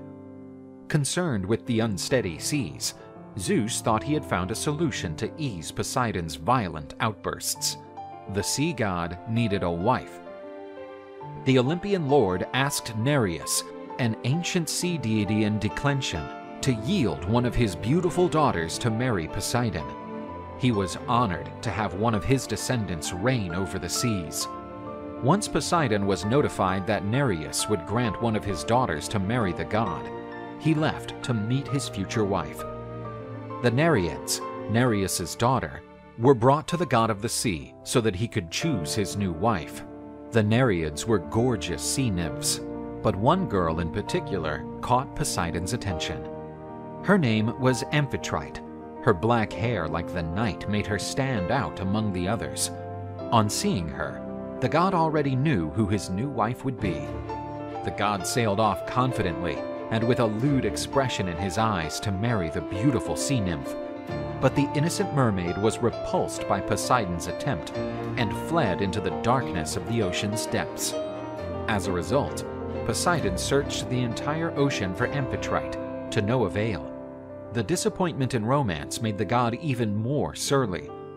It was now Zeus who was antsy about the whole situation and forced Doris, Amphitrite's mother, to reveal her daughter's whereabouts. Without any alternative, she revealed her daughter's location. Afraid of frightening the nymph again, Poseidon dispatched his loyal dolphin to convince the Nereid to meet with him. Amphitrite relented to the claims of such a graceful creature and decided to return and give the god of the seas a shot. The mermaid would eventually become the new queen of the seas. In anticipation for her service to Poseidon, Delphin the dolphin was fashioned into a constellation. The union of Poseidon and Amphitrite gave birth to Triton, a god half man, half fish. He would serve as Poseidon's messenger and became his heir. Zeus's scheme apparently worked. The seas became more peaceful and less dangerous. However, not even all the charm of his wife was strong enough to contain the bitter temper of the Lord of the Seas. At the beginning of time, the earth was ruled by the Titans, powerful deities who were the sons of the primordial gods. Prometheus was one of them, a deity as old as time itself, who could foresee the future. The Titan predicted the victory of the Olympic gods over the Titans during the Titanomachy, the great war between gods and Titans for supreme power. He did not oppose Zeus during the conflict and escaped from being imprisoned in Tartarus together with the other Titans. When the conflict ended, Zeus ordered Prometheus and his brother Epimetheus to create and populate the land with the most diverse animals. The Titans had plenty of raw material, and while Epimetheus was molding every kind of creature, Prometheus coordinated the production process. Each animal was given a talent. The birds were given the ability to fly. The elephant was granted an enormous strength, and the talents were evenly distributed. Man was saved for the end. They wanted to do something special. However, after shaping man from clay, They realized that all talents had already been attributed to the other animals. Prometheus presented his work to the goddess Athena. She felt marveled by the Titan's work and decides to bless it with the divine breath. This is how humanity came to be. But Prometheus was not happy with the result. He wanted man to stand out over all animals. He was just a smarter monkey. Man lived in caves, dodging every kind of animal, subsisting on fruits that dropped on the ground, fearing and dreading darkness. Athena advises Prometheus to introduce fire to man. With the sunset, the Titan headed to Helios's carriage, which was waiting for a new dawn. Prometheus lit the torch that would be given to humanity. With fire, man started to develop rapidly. Weapons and tools were created, and man began to dominate nature. Prometheus was finally happy. He was humanity's good maker. Watching the blooming of this new creature, Zeus decreed that they would honor the gods by offering sacrifices. But Prometheus interceded on behalf of humanity, preventing his creation from being exploited. Prometheus was very clever and attempted to deceive the god on behalf of men. Prometheus asked for a bull to be sacrificed to the gods. The product of the sacrifice would be split into 2 piles. One was smaller, but contained the best meats, covered by the animal's skin. The other pile was bigger, but it only contained bones and entrails. These were wrapped in fat, which made the offering look attractive. The cunning Prometheus knew that Zeus's ambition would make him choose the bigger pile, while man would have the best part. And he was right. Realizing that he had been tricked, Zeus was furious with those who had deceived him and decided to take the fire out of the hands of humanity. Without the fire, mankind started to regress. They were again tormented by darkness and cold and could no longer cook their food. Outraged, Prometheus decided to steal the sacred fire and give it back to man. During the night, he went to Olympus and returned with the flame stolen from Hephaestus's forges.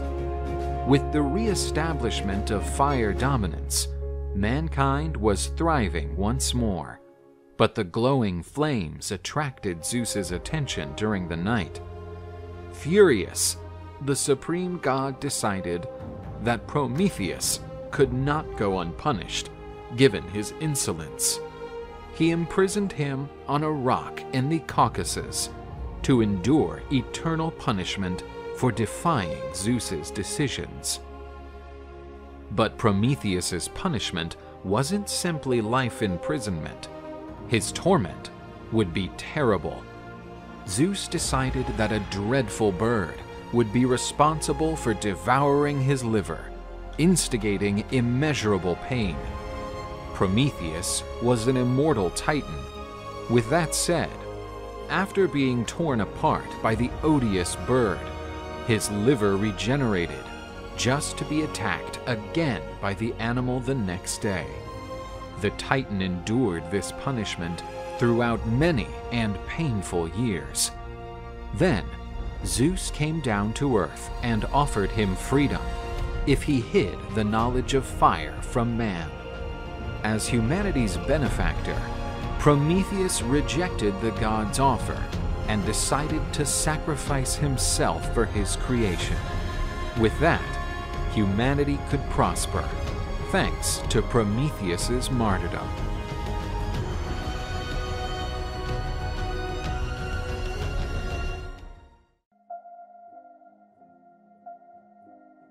At the beginning of time, the Titans Prometheus and Epimetheus were responsible for the creation of man.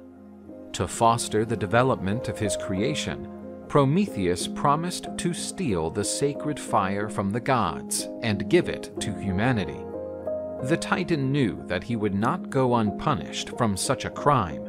Sooner or later he would be punished by the gods. He also knew that the fate of his brother and humanity was in danger, and he advised him, "Epimetheus, my dear brother, my misfortune will not be enough to tackle Zeus's wrath. Regardless of what may happen, don't ever accept any gifts from the gods. With that, our creation will be safe." Epimetheus welcomed the advice with gratitude and assured him that he would not accept any gift from the gods. Just as Prometheus had predicted, Zeus devised a plan against Epimetheus and humanity. The supreme god ordered Hephaestus to nurture the first woman. The crafty god created the most graceful of creatures. She was introduced to the gods, who granted her different gifts. Aphrodite gave her an unparalleled beauty. Hermes granted her the power of the word. The Charites adorned her with clothes and jewels. Pandora turned into a magnificent creature. Zeus ordered Hermes to deliver Pandora to Epimetheus as a gift. But first, he gave her a beautiful box, saying, "Take this gift from me and give it to men, but do not open it under any circumstances." Pandora was then introduced to Epimetheus. He was so dazed by the youngster's unsurmountable beauty that he forgot his brother's advice never to accept any gift from the gods. Epimetheus put Pandora in a room of his palace. She stood there, admiring the beautiful box she had brought as a gift from the gods. Pandora wondered what kind of gift could be inside, since the box itself was already stunning. She failed to resist her curiosity and decided to look inside. Pandora opened the box carefully. The naive young woman had no idea what was coming. A powerful pressure pushed Pandora away, and a black mist started to come out of the box. The mist contained all the evils that Prometheus had not nurtured in men. Until that moment, man was pure and lived in the Golden Age. There were no needs and no conflicts. It was a world of pure happiness. But the box liberated all sorts of evils that would plague humanity. Envy, cruelty, greed, disease, and hunger were now part of the world of men. Pandora unsuccessfully attempted to close the box. The girl noticed that every evil had come out of the box, but hope was found at the bottom. Hope gives strength to man not to give up his life when facing evils and obstacles that afflict him. With hope, Zeus managed to extend the punishment imposed on men indefinitely.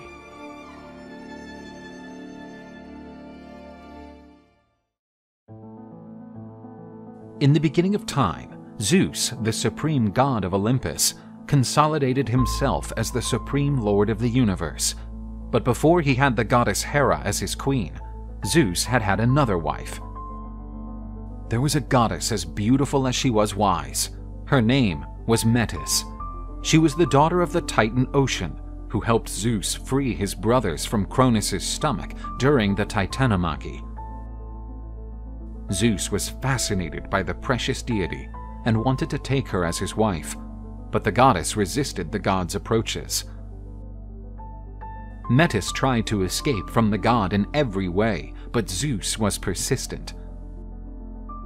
The goddess had the power of metamorphosis and could transform herself into anything.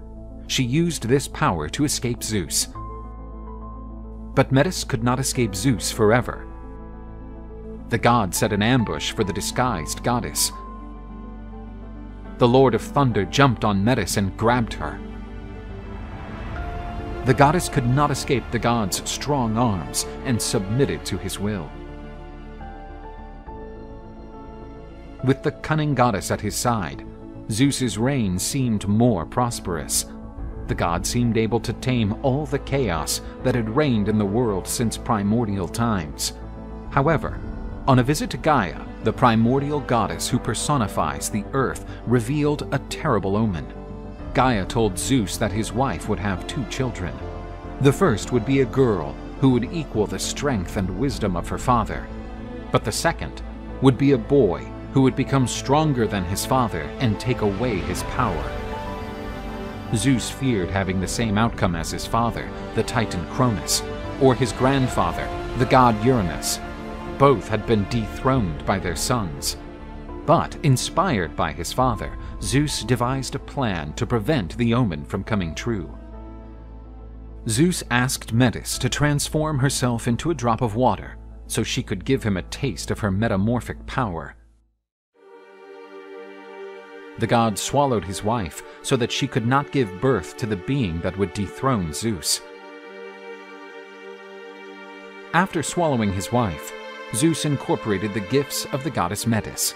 He became a much wiser, fairer, and less impulsive god. But he didn't know that she was already pregnant. Time passed, and the powerful god began to feel headaches. He felt a horrible pain. His head seemed about to explode. Zeus asked for his head to be opened and the source of the pain to be removed. He couldn't withstand such pain. The Titan Prometheus struck the god on the head with an axe. A strong light began to emerge from the open crack in Zeus's head. A female figure surfaced on Zeus's head.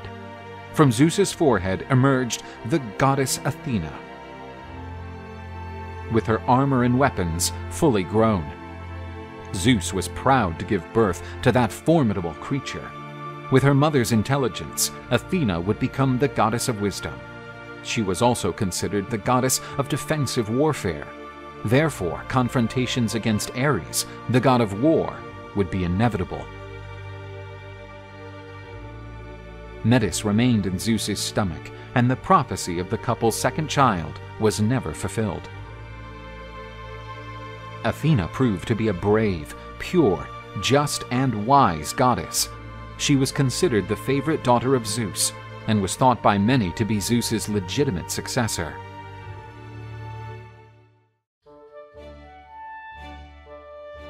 The Garden of the Hesperides was considered one of the most beautiful places on Earth.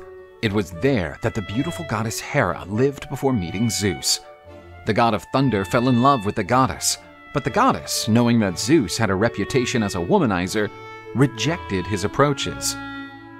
But the great god didn't give up his new passion and made a plan to win her over. He took the form of a small bird known as Cuckoo and made a heavy rainfall. The goddess was sorry to see that little bird soaked and cold. To comfort and warm it, Hera tucked it close to her body. Zeus, in the shape of a bird, took advantage of that situation to unite with the goddess. After this union, Zeus and Hera decided to organize a grand wedding party where all deities were invited. Hermes was given the task of inviting all gods and minor deities to the divine wedding. The guests started to arrive, and no deity had the audacity not to attend the wedding of the god of the universe. Only the nymph Calliope, known for her laziness, had not arrived. As Hermes was responsible for delivering the invitations, he feared being held responsible for the guests' absence. So the god tried to gauge what had happened. The god arrived at the nymph's house and searched for her. Hermes found the nymph asleep and wanted to know why she wasn't at the party. The nymph answered that she was about to leave home and that he didn't need to worry. The god, feeling more at ease, returned quickly to the party. Calliope decided to sleep only 5 more minutes. Much later, she woke up and headed sluggishly to the party, one step slower than the other. Her laziness was colossal. At that moment, she preferred to be in bed. Halfway there, she began to meet the guests who were already returning from the party. So she decided to go home, because the party would probably be over. and she didn't want to tire herself out pointlessly. As Hermes predicted, he was eventually held responsible for the nymph's absence. Zeus and Hera did not believe Chelone could commit such an act of disrespect. Enraged by being found guilty, Hermes again decided to visit Chelone. Chelone was in one of her traditional napping moments, floating in the lagoon in front of her house. Looking at that scenario, Hermes was furious. He lifted Chelone's house from the ground and decided to punish the indolent nymph. You hate to stay away from your much-treasured home, don't you? So from now on, you'll have to carry it wherever you want to go. The god threw the house over the nymph, which floated over the waters. After the impact, Chelone emerged with the appearance of a reptile. The nymph was punished. Now she would have to carry the house on her back, but her laziness and slowness did not change.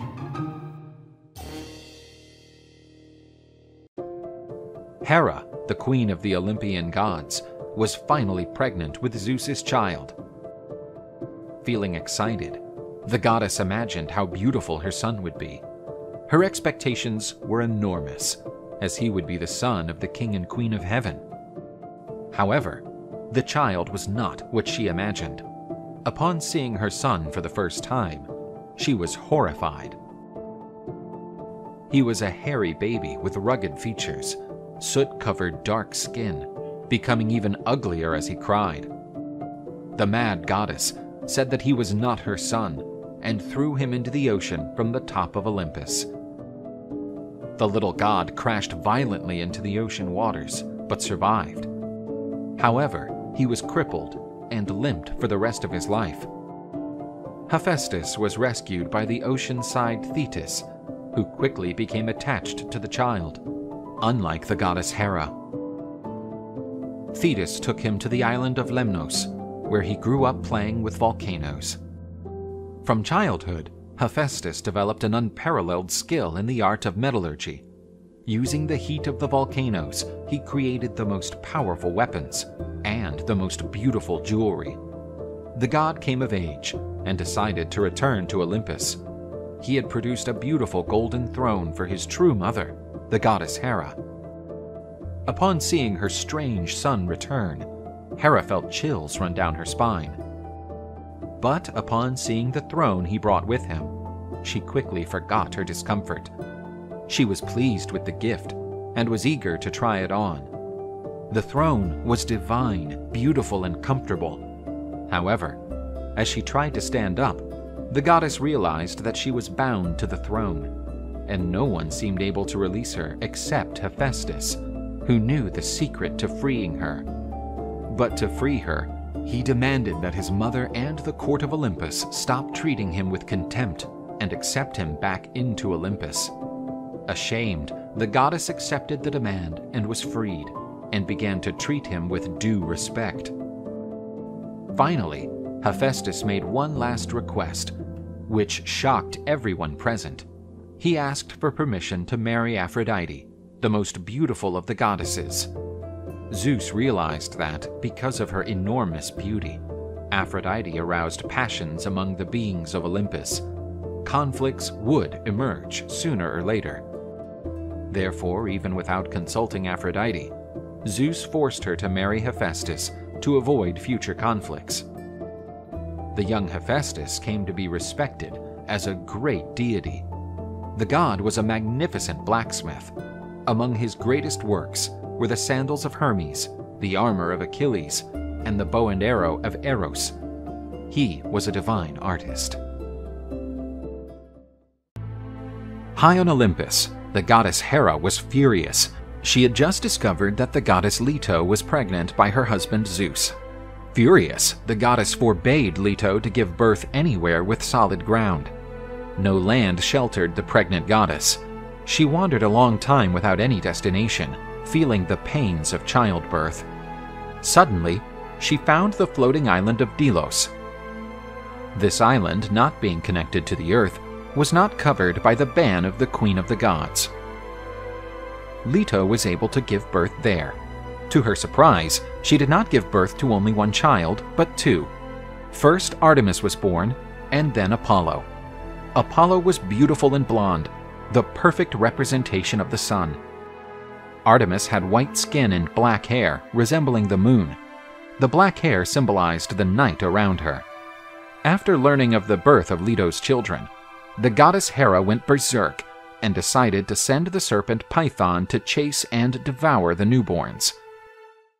The goddess Leto wandered the world, fleeing from the serpent that chased mother and children, aiming to devour them. Once, she and her baby children were thirsty and found a small pond. On the bank were rude peasants, who violently forbade the goddess and her children to drink water. To stop her, the peasants stirred the bottom of the pond with their feet, so that the mud mixed with the water, preventing it from being drunk. Consumed by rage, Leto turned the peasants into frogs, forcing them to spend the rest of their lives shrieking around the pond. The little gods grew up, and Zeus offered them very powerful bows, made especially for them by Hephaestus. Artemis fell in love with the offer and began to dedicate her life to hunting. She became goddess of the hunt. Apollo, with the powerful bow in his hands, could only think of one thing: to take revenge on the serpent that tormented his mother for so long. Zeus told his son where the beast's lair was, and he headed there to kill it.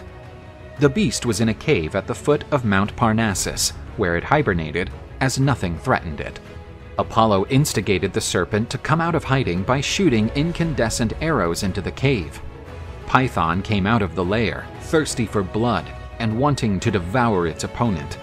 Apollo fired successive arrows at the monster, but they bounced off the hard scales that protected the snake. The god looked for a weak spot in the beast, while dodging its dangerous blows.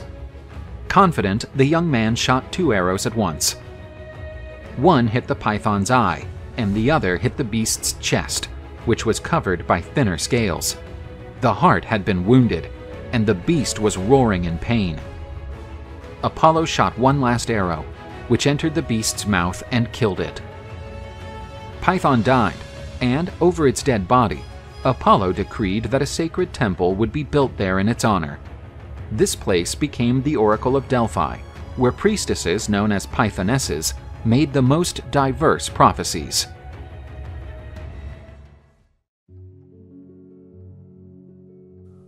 In ancient Greece, there was a region that is now known as Attica. There, Cecrops reigned, a being who was born of his own land and had a serpent's tail and a man's trunk. Under his rule, the city of Cecrops flourished. This city was surrounded by the seas. Fishing was essential in this society, as much of the people's food was taken from the sea. Due to its dependence on the sea, the cult of Poseidon was strong in the region. The god of the seas wanted a city that would glorify him, and for this reason, he went to Cecropia. People of Cecropia, consecrate this city to the Lord of the Seas, and you will have the ocean as your backyard. Your people will overtake all others while you are on the seas. Change the name of the city to Poseidonia, and you will receive my blessings. The god hit the ground with his trident, and a fountain of salt water began to gush forth. This is my gift to you. Before you leave for the sea, kneel before the fountain, and it will tell you if it is safe to sail. Suddenly, a strong flash interrupted Poseidon.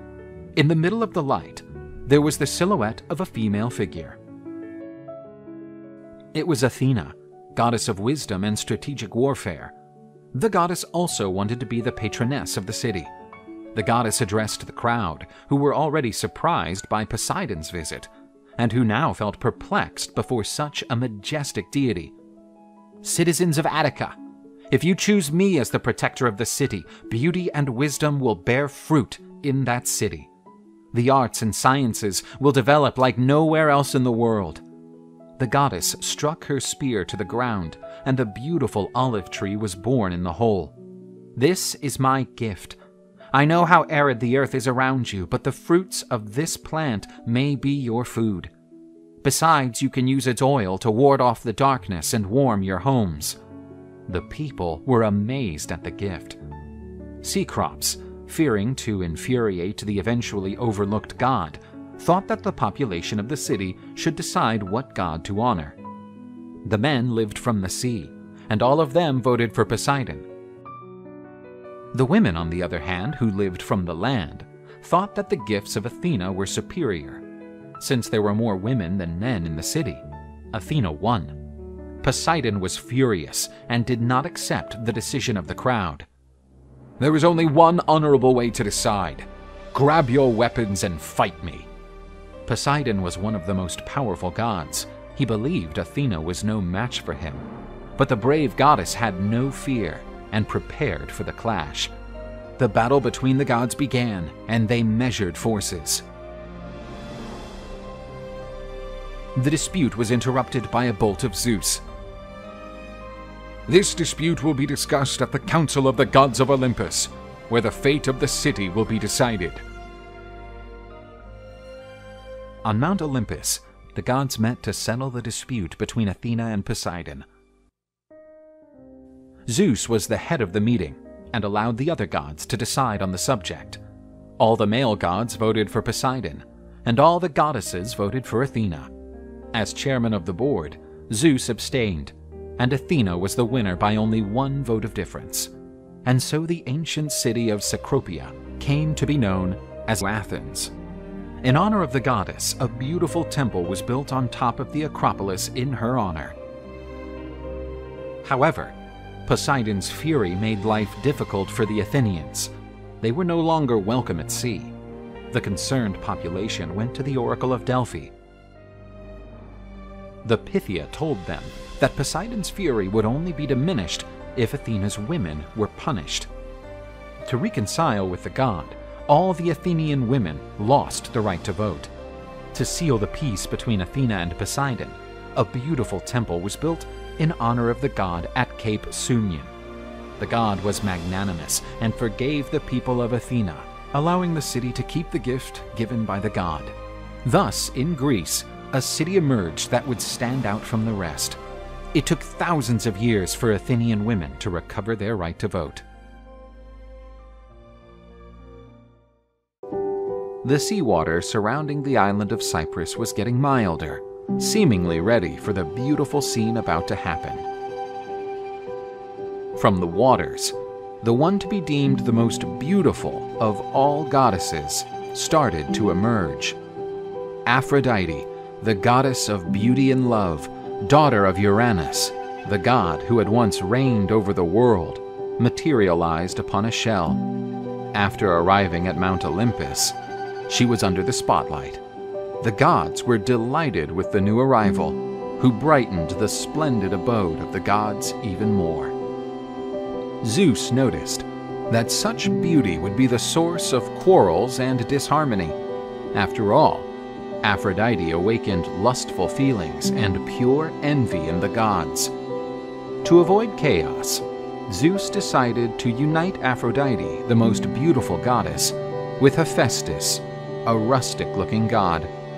Aphrodite submitted herself to the desire of the ultimate god and united with the god of the forges. Despite his brutish appearance, Hephaestus was endearing to his wife. Using his talents, he made and covered his wife with the most beautiful jewels. However, the blacksmith god was always absent, as he spent great lengths of time working in his forge in the Etna volcano. In the meantime, the goddess of love struggled with loneliness. There was another god, known as Ares, the god of war, with a poor reputation. His unrestrained bursts of violence and thirst for blood turned him into a much feared individual by mortals, while also being repudiated by the gods. Even Zeus, his father, had no sympathy for the god of war. He picked Athena, goddess of wisdom and strategic warfare, as his favorite. But one goddess failed to resist the reckless approach and bad boy manners of the god of war. Her name was Aphrodite. Eris had a perfect athletic build and was stunningly beautiful. In Aphrodite's eyes, this contrasted with the god Hephaestus, a rough-looking and crippled deity, after he fell from Olympus when he was just a baby. Aphrodite was tired of being that lonely. It was when the fiery goddess of love heard the arrival of Ares, who had returned from yet another one of his wars. Staring at that beautiful blood-drenched god, she got goosebumps, and she promptly offered herself to clean all that blood. Ares felt surprised. For a long time, not a single resident of Olympus showed him the slightest courtesy. The insinuating Aphrodite started her seduction ritual. Poor Ares didn't stand a chance against the powers of love. Hidden, the gods went through a night of fiery love, and from that day on, whenever Hephaestus went to work, Ares visited Aphrodite on her marriage bed. To avoid being spotted by Helios, the personification of the sun and the #1 gossiper among deities, Ares ordered Electryon to guard the door of Aphrodite's room, warning him if the sun ever came by. Hypnos, the god of sleep, had already noticed that something odd was happening between the couple, but he didn't want to be known as a snitch. The god of sleep then hit Electryon with an overwhelming need to sleep. He fell asleep and did not see the sun approaching. After waking up, Ares noticed that it was day already. The couple had surely been spotted by the sun. Enraged with Electryon, Ares decides to punish the negligent watchman, turning him into a rooster. From that day on, Electryon never stopped shouting just before the sun came up. The god Helios told Hephaestus everything he saw. He refused to believe in his wife's betrayal, but decided to set a trap just in case. My beloved wife, I have a major job to do, and I will be gone for a week. As soon as Hephaestus went on his way, Ares jumped to the wife's bed.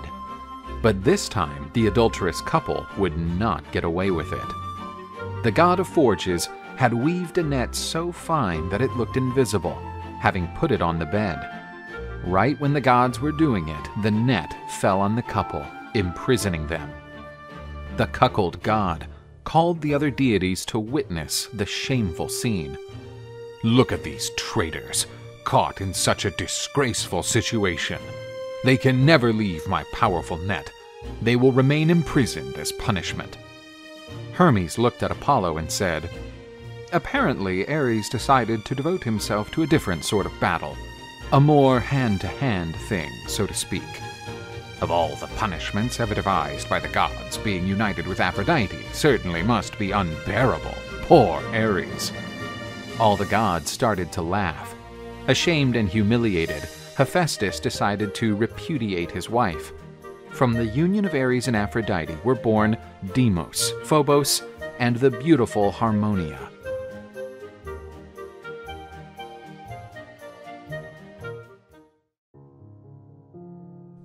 The Greek world was full of musicians and poets who sang the deeds of gods and heroes, but none of them could compare to Orpheus.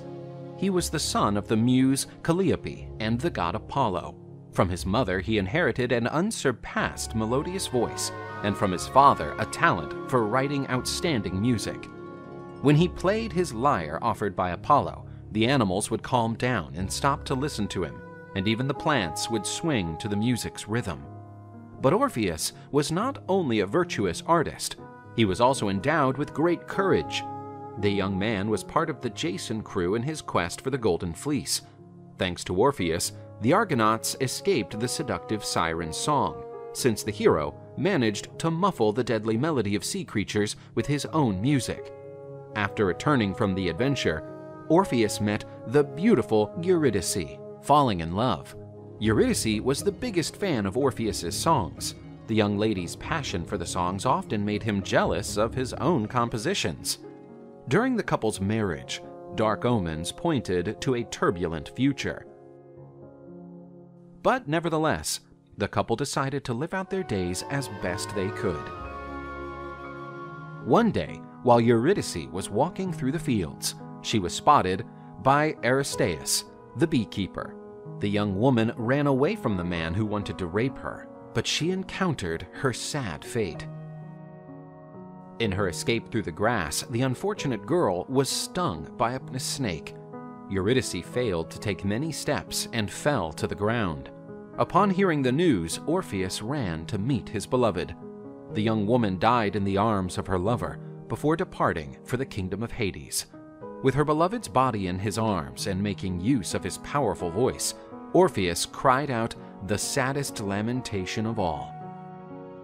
The happiness in his songs disappeared, and from that day on, only dismal and melancholic sounds came out of his lyre. The unhappy Orpheus turned to Zeus, the supreme Olympian god, asking him to bring his beloved wife back to life. Zeus said he could not interfere in the affairs of his brother Hades, but Orpheus could go to the world of the dead to converse with the god of the underworld, with Hermes by his side. Along with the messenger god, Orpheus descended to the world of the dead. With his melodious verses, the young man softened the heart of the boatman Charon, who agreed to make his crossing over the river of the dead. At the gates of the underworld was Cerberus, Hades' three-headed dog, responsible for stopping intruders from entering his master's domain. Orpheus played his lyre and sang him a quiet song that made the dog fall asleep. Hades and his wife Persephone were surprised by Orpheus's presence in their domains. Enraged, the gods said, "How dare you invade my domains, mortal creature? You shall tell me your motivation, or you will suffer in Tartarus for all eternity." "I'm begging you to allow me to return to the world of the living with my beloved Eurydice." Orpheus sang a sad song, and the boy's pain was tremendously felt by all. While Orpheus played his lyre, the world of the dead stopped to listen to him. Sisyphus stopped rolling his stone, and for a moment, the Furies forgot to punish sinners and thieves.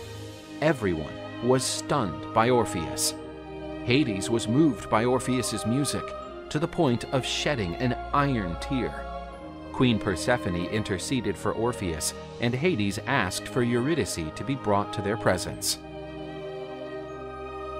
The couple's reunion moved everyone.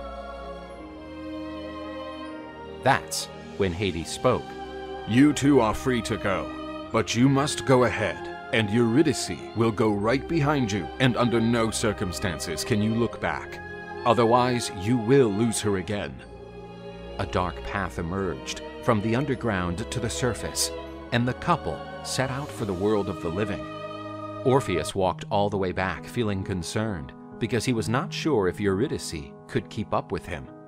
When he was almost at the end of the tunnel, and the sunlight was already hitting his eyes, Orpheus couldn't contain himself and looked back to make sure his beloved was there. But at that very same instant, Eurydice was pulled back into the world of the dead. Orpheus still attempted to hold his beloved's hand, but it was too late. Orpheus was desperate and wanted to return to the underworld, but Hermes stopped him. The desolate Orpheus sank into a terrible depression, and his music never rejoiced again.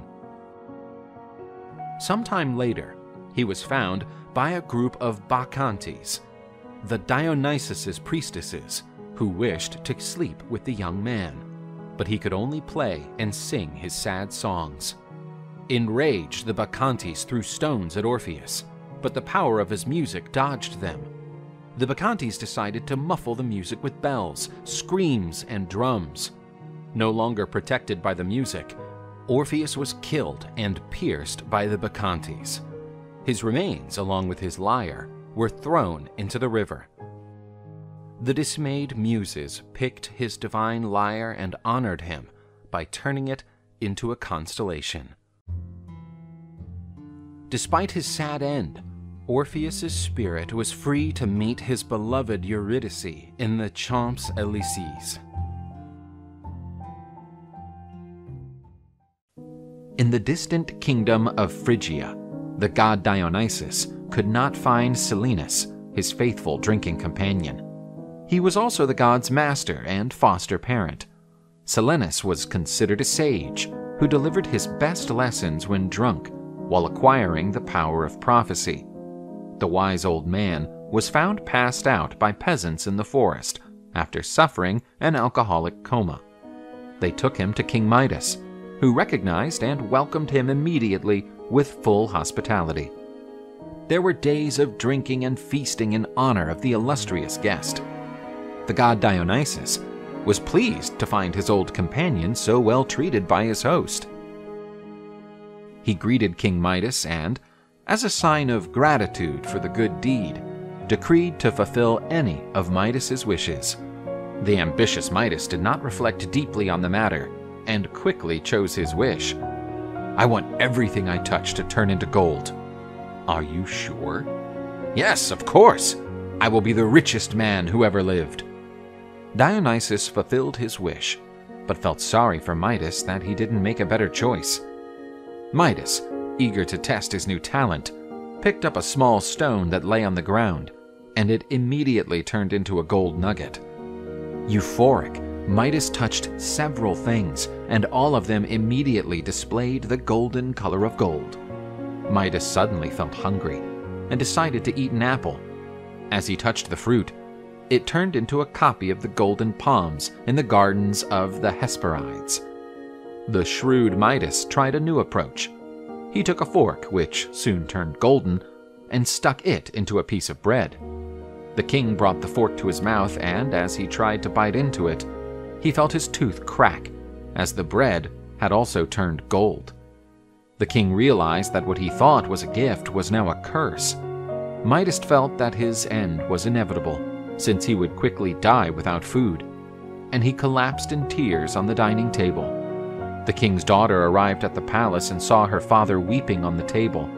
Attempting to console him, she touched her father's hand. Midas looked in horror at his daughter, who had turned into a statue of gold. In desperation, he knelt and asked the god Dionysus to remove that nefarious power. The god took pity on Midas, as he had no intention of harming Midas and his daughter. Dionysus asked the king to plunge into the waters of the river Pactolus, and, already in the water, to ask that the power of his touch be removed.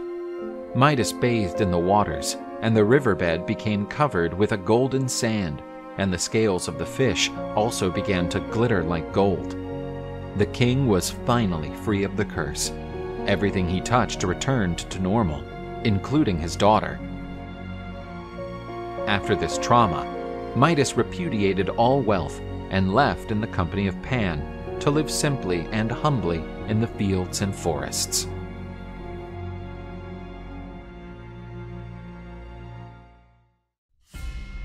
Gaia, the Earth Mother, still felt a lot of resentment against the Olympian gods, as they had imprisoned the Titans in Tartarus. The Earth Mother generated a powerful offspring from the blood spilled by Uranus after his castration. These extremely strong beings became known as the Giants. They constituted an army of 24 giants, whose sole purpose was to dethrone the gods of Mount Olympus. The Olympian gods banded together to face these formidable enemies. They fought to defend the new cosmic order and prevent the world from returning to chaos. The struggle between gods and giants began, but the gods seemed powerless, for even their most powerful blows were unable to defeat the giants. The goddess Hera prophesied that there would be only one way to defeat the giants. To her dismay, the prophecy said that the gods could only win with the help of a powerful mortal dressed in lion skin. There was only one man on Earth who fit that description. His name was Hercules. Zeus ordered Athena to look for Hercules so that he could join the Olympian gods. The mighty giants continued to be unbeatable if they were in contact with the land where they had been born, near Thrace, and they began to pile up great stones, trying to reach the heavenly abode. But while the giants were concentrating on defending their building, they were surprised by a terrifying roar.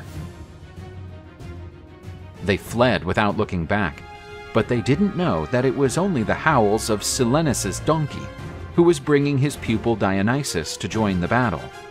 With the reckless courage that only a totally inebriated individual has, Silenus chased after the giants mounted on his distinguished animal. He felt like a paladin on a white horse. Realizing they had been tricked, the giants reorganized and returned to the fight. But the time gained by Silenus was crucial for the arrival of the hero Hercules. Hercules shot down a giant with one of his arrows, but as it fell to the ground, the earth gave the giant new life. The gods realized that they would have to lure the giants out of their homeland, for only then could they defeat them. The mighty Hercules gave a giant a bear hug and took him to another territory, where he exterminated him with his club. The giant Porphyrion tried to attack the goddess Hera, but was hit by an arrow from Eros. Despite his injury, the giant continued his attack, but now with purely lustful desires. Jealous, Zeus struck the creature with one of his most powerful thunderbolts. Meanwhile, the god Ares fought bravely against the giants, but ended up on his knees. However, he was saved by Apollo and Hercules, who, with their bows, shot down another giant. The gods weakened the giants, preparing them for Hercules to deliver the final blow, and the giants fell one after the other. Dionysus brought down the giants with Tharsis blows, while Hecate immolated them with her torches. Athena threw a huge rock at the giant Enceladus, who tried to flee across the sea. This huge rock became the island of Sicily in the Italian peninsula. Hades also participated in the battle, using his fork, and lent Hermes the helmet of invisibility. The latter, now invisible, ran at high speed through the giants, striking blows with his caduceus. Finally, Zeus paraded triumphantly in his chariot over the corpses of the fallen giants, having at his side Nike, the goddess of victory. The warrior Hercules received great tributes. Without him, the giants would have thrown the universe back into chaos. Within the Phoenician kingdom of Tyre, there was a beautiful princess. Her name was Europa. She was the child of King Agenor, a descendant of the highest Egyptian nobility. The king bestowed upon his beautiful daughter a majestic dress. It used to belong to her mother, the nymph Libya, who received it as a gift from her lover Poseidon. The young girl glowed with splendor as she wore the dress made by the gods, so much so that her beauty attracted the attention of Zeus on Olympus. During the night, the princess experienced a strange dream. Two divine women were fighting. One had Eastern features, the other looked Western. The winner would get the ownership of Europa. The West-looking woman came out the winner. She addressed the young Europa and said that one day she would be whisked away to a distant land, where she would be delivered to Zeus. Europa awoke frightened, although wondering if what had happened was just a nightmare or a legitimate prophecy. In the morning, the princess went for a walk by the sea with her friends, unaware that Zeus, brimming with lust, was watching them. Zeus converted into a beautiful white bull and decided to approach the girls. They quickly noticed the superb animal and approached him. The white bull seemed gentle and exuded a sweet aroma. Europa and her friends began to caress its soft hide and marveled at such a beautiful bull. One of the young girls decided to ride on the animal, but the dashing Princess Europa was quicker. With the help of her friends, she rode on the bull. The bull-shaped Zeus slowly led the princess down the beach, while the young women were overjoyed and delighted. One of her friends mentioned that she also wanted to ride the animal. Zeus hastened his step towards the sea waters. The bull and the young girl walked into the water. The animal swam splendidly and appeared to surf the waves. Europa was elated by the experience, but suddenly realized that the bull was leading her into the open sea. Frightened, she grabbed onto the animal, fearing she would drown. They both sailed through the blue sea for a long time. It was nightfall, and finally the bull led the young girl to dry land and then left her. The young girl was afraid, as she did not know her whereabouts. Europa was hopelessly considering taking her own life. Then, the beautiful woman she had met in her dream appeared. She was the goddess Aphrodite, who said that during the princess's dream, she had earned the right to the presence of such a beautiful young woman in the West. The girl just wanted to know why she was there. The goddess of love told her that she had been kidnapped by a bovine Zeus. She didn't have to worry, for he would devote much love to the princess and planned great honors for her future offspring. Zeus then appeared and introduced himself to the young woman. He said that they were in Crete, the land where the great god had been born. However, from that day on, the island would belong to Europa's descendants with the god. Rhadamanthus and Minos, the future legendary king of Crete, were born from the union of Zeus and Europa. Europa became immortalized, as now all the lands of that distant region would be known by her name. Minos was sovereignly reigning over the island of Crete, a descendant of a rather distinguished lineage. He was the son of the princess Europa with Zeus, the lord of Olympus. The god turned himself into a white bull and succeeded in kidnapping the maiden and taking her to the island of Crete. The couple had 3 sons, Minos, Rhadamanthus, and Sarpedon, who would inherit the island of Crete. Minos succeeded in overruling his brothers and took the crown of the island of Crete for himself alone. The island was situated on a strategic route in the Mediterranean, which yielded great profits for the kingdom from trade with various nations. King Minos used his vast accumulated wealth to build the great palace of Knossos. To build his splendid palace, he got help from a brilliant Athenian architect and inventor known as Daedalus. Notwithstanding his kingdom's tremendous development during his reign, Minos was still a disputed king. To solidify his power, Minos asked the gods for help.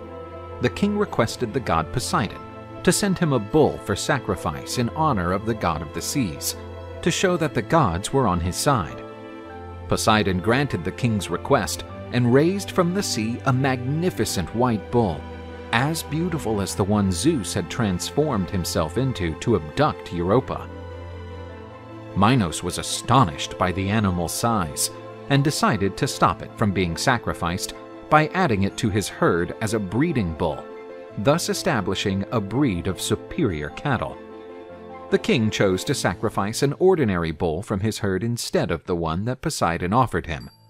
This angered the god of the seas, who had granted that animal to be sacrificed for his own glory. Poseidon could not allow such disregard for the gods to go unpunished.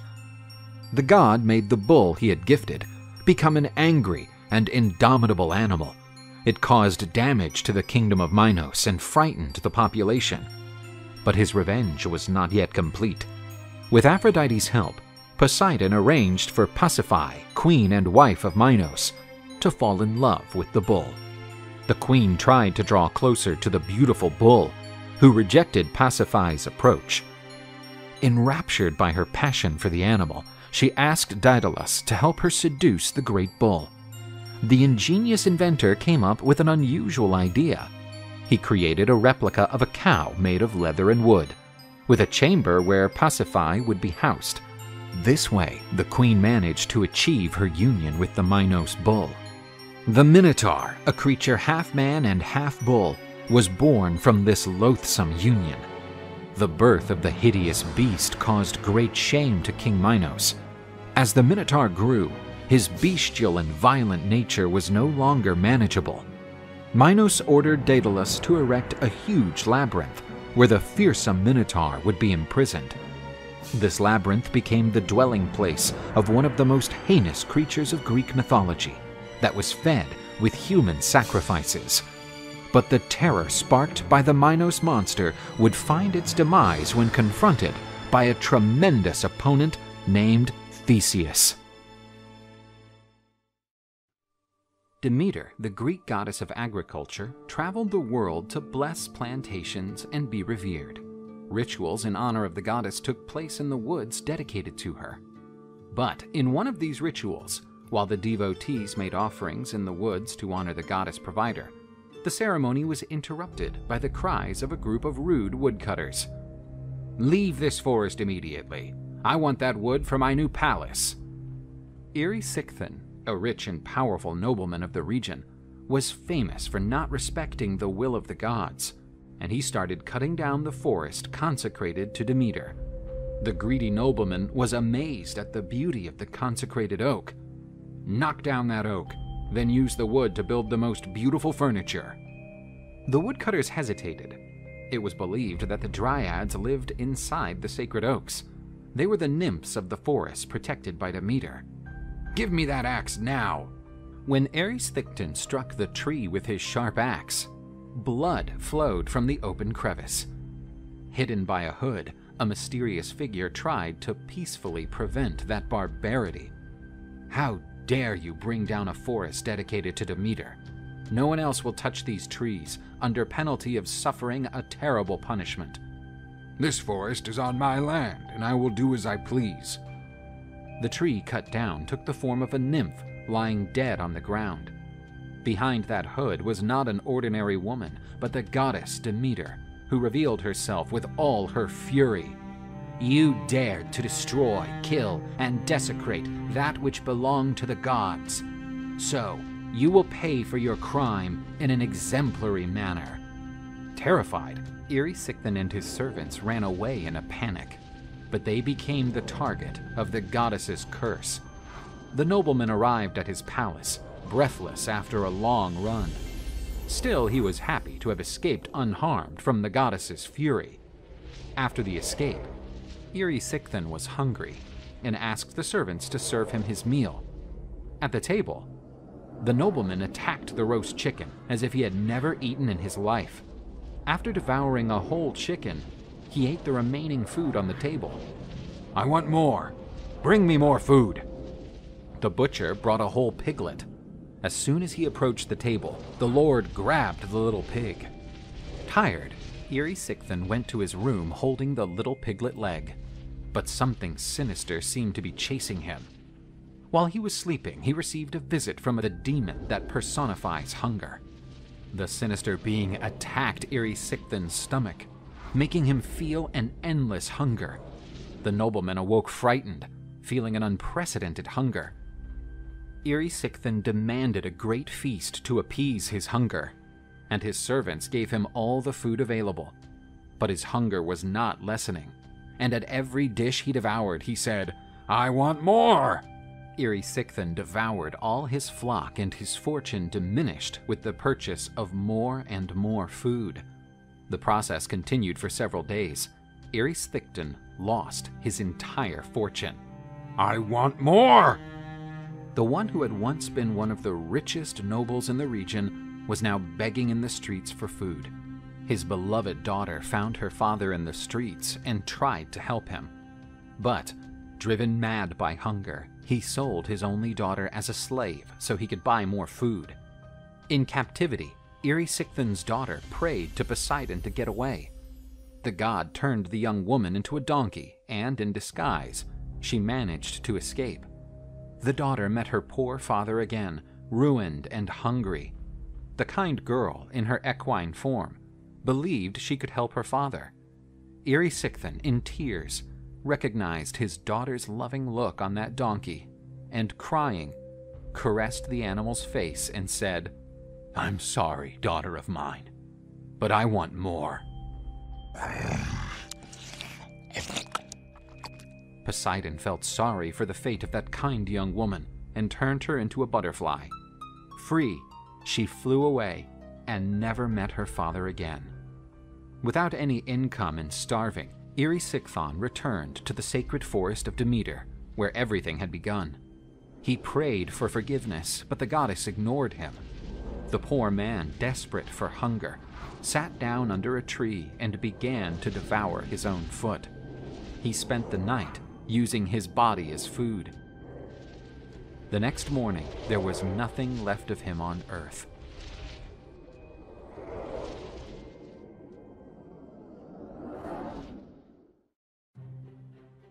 In early times, Zeus led the victory of the Olympian gods against the Titans during the Titanomachy, the war between gods and Titans for control of the universe.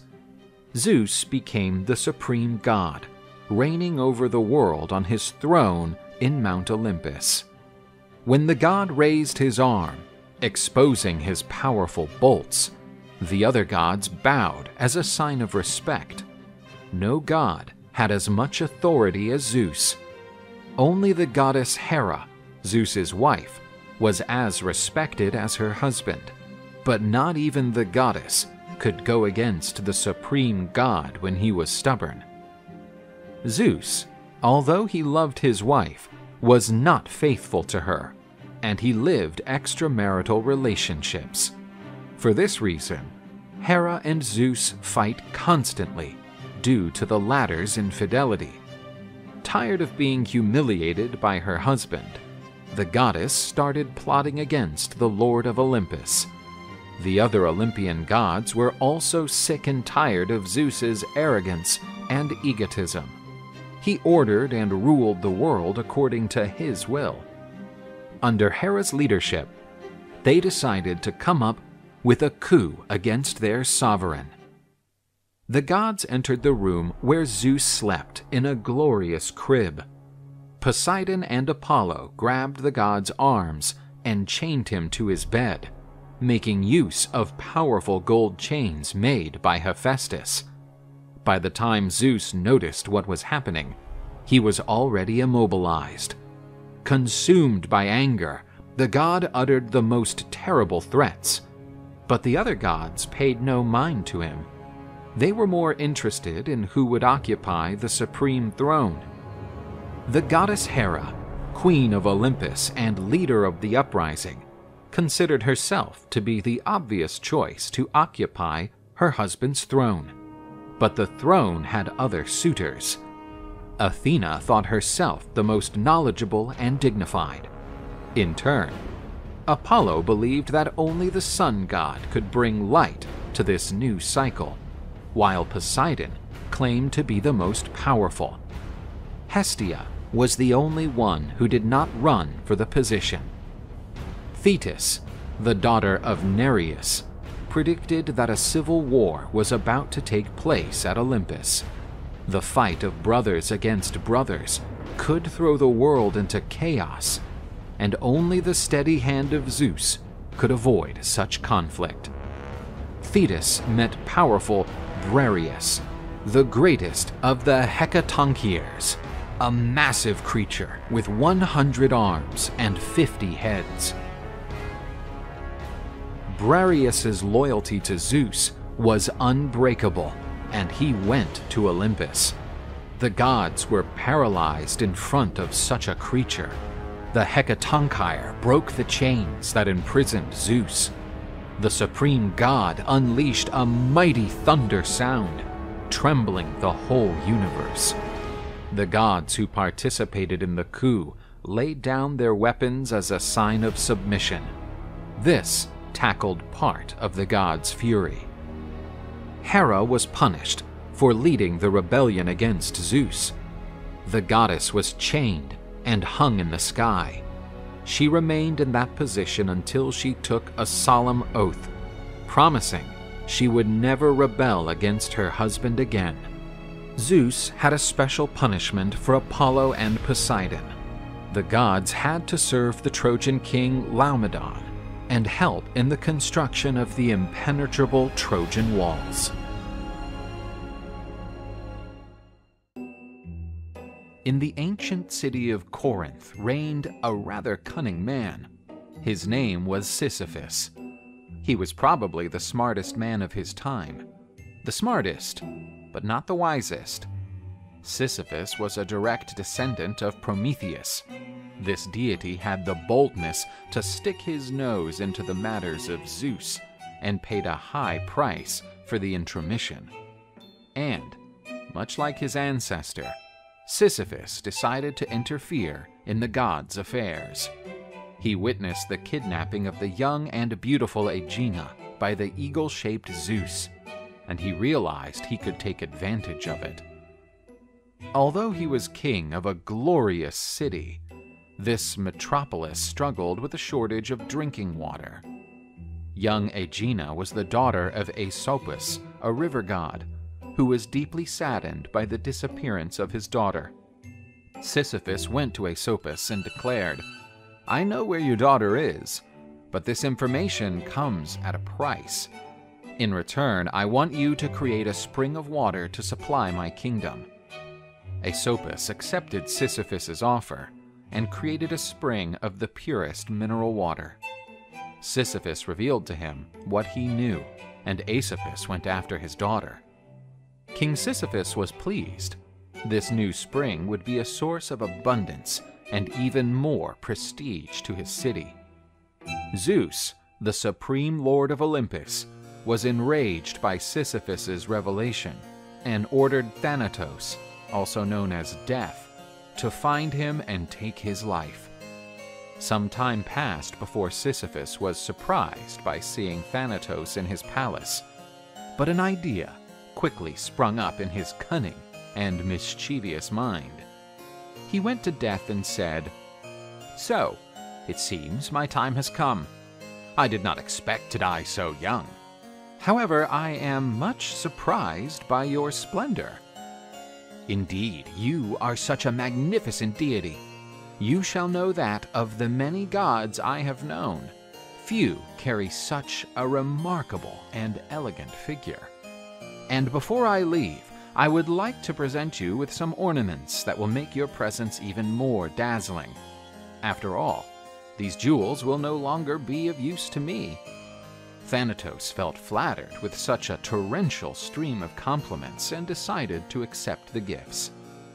Sisyphus put a pair of silver bracelets and a necklace on Thanatos. However, those were shackles and a collar. The Corinthian king did what appeared impossible until that point. He managed to cheat Death, and Thanatos became his prisoner. Time passed, and no one died anymore. The kingdom of Hades was no longer receiving any new subjects. On the banks of the river Acheron, Charon had no more passengers to cross the waters. The wars set by the god Ares were no longer a source of pleasure for him, as nobody died. The enraged Ares traveled to Corinth. He knocked down the palace door and broke the chains that imprisoned Thanatos. Free, the god of the dead was absolutely sure of his first target, and started to search for King Sisyphus to complete the mission Zeus had handed him. But Sisyphus was expecting that. He told his wife that, if he died prematurely, she would not render the royal funeral services. Sisyphus delivered himself peacefully to Thanatos, who took his life. Charon was already waiting to lead him to the kingdom of Hades, the lord of the underworld.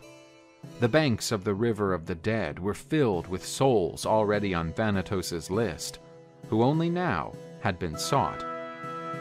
Upon arriving in the kingdom of Hades, he was face to face with the god of the underworld, who appeared quite unhappy.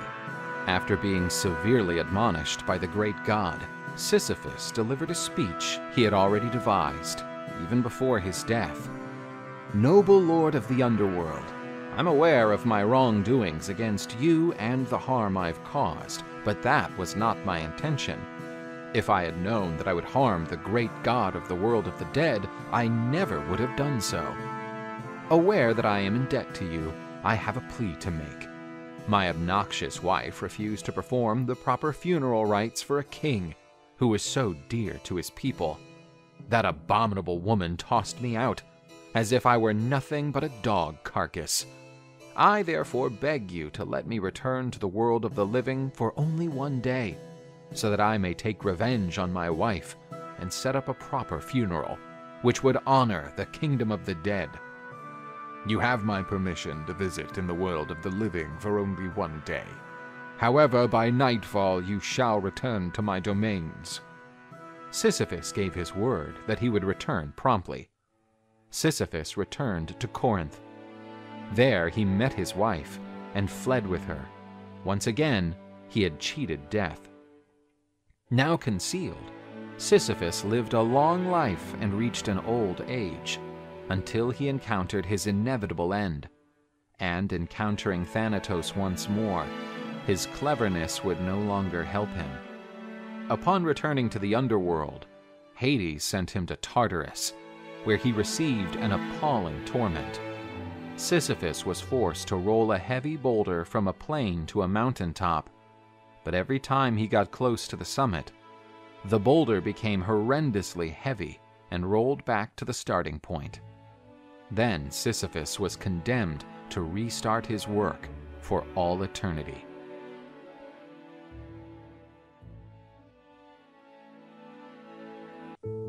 In the distant kingdom of Phrygia reigned Tantalus, son of Zeus, with Princess Pluto. Due to his noble lineage, he had privileges at Olympus, sharing the table with the gods at the banquets. In his privileged position, he could hear the conversations and plots of the gods. Although he was entitled to all the hospitality of the gods when visiting Olympus, he did not respect his hosts. After leaving Olympus, Tantalus spread the secrets of the gods, which he listened to during the banquets. In another episode, he stole some nectar and ambrosia from the gods' table, food that conferred immortality and therefore was restricted to the gods. Due to their omniscience, the gods knew what Tantalus was doing. However, because they enjoyed his company, they ignored his actions and did not punish him. Tantalus wanted to repay the hospitality of the gods with a banquet in his palace. Zeus, Hermes, and Demeter accepted the invitation. The king accompanied the preparations for the banquet. He wanted the event to be perfect so that the gods would give him even more blessings. He called his son Pelops and said, "My son, today you will have the honor to share the table with the gods of Olympus." "Thank you, my dear father. Finally, I will have, like you, the privilege of being at the table in the presence of my glorious grandfather." The young Pelops walked radiantly towards his room to prepare himself for the banquet. Tantalus called the cook and said, "Today you shall prepare the most splendrous meal." The king whispered something in the cook's ear, who could not hide his concern. The gods arrived at the palace, where they were received with all reverence. The banquet started to be served, and the guests talked about the most diverse subjects. Then, Zeus posed the question, "Where is my grandson? You said he would be among us."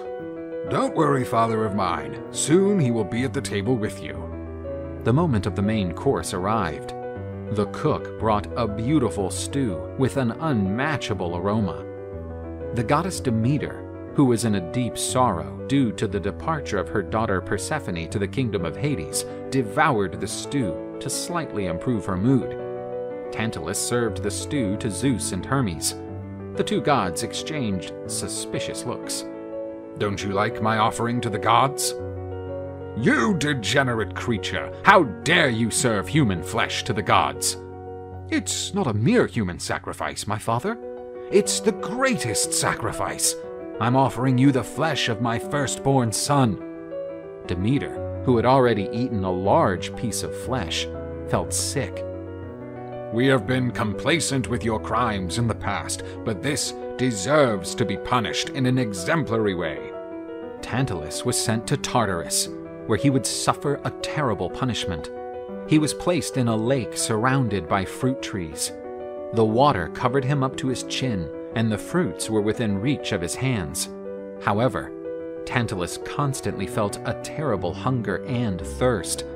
When he drew down to drink water, the lake level also dropped, preventing him from quenching his thirst. When the hunger appeared, he tried to reach the fruits over his head, but the wind pushed the branches and the fruit away. The gods decided to resurrect the innocent Pelops. They made him even more beautiful than before. However, one of his shoulders was missing, the one devoured by the goddess Demeter. Zeus asked Hephaestus to create an ivory shoulder for his grandson. Back to life, Pelops became king of the Peloponnese. Meanwhile, his father suffered eternal punishment in Tartarus, with the objects of his desire so close and at the same time so far away.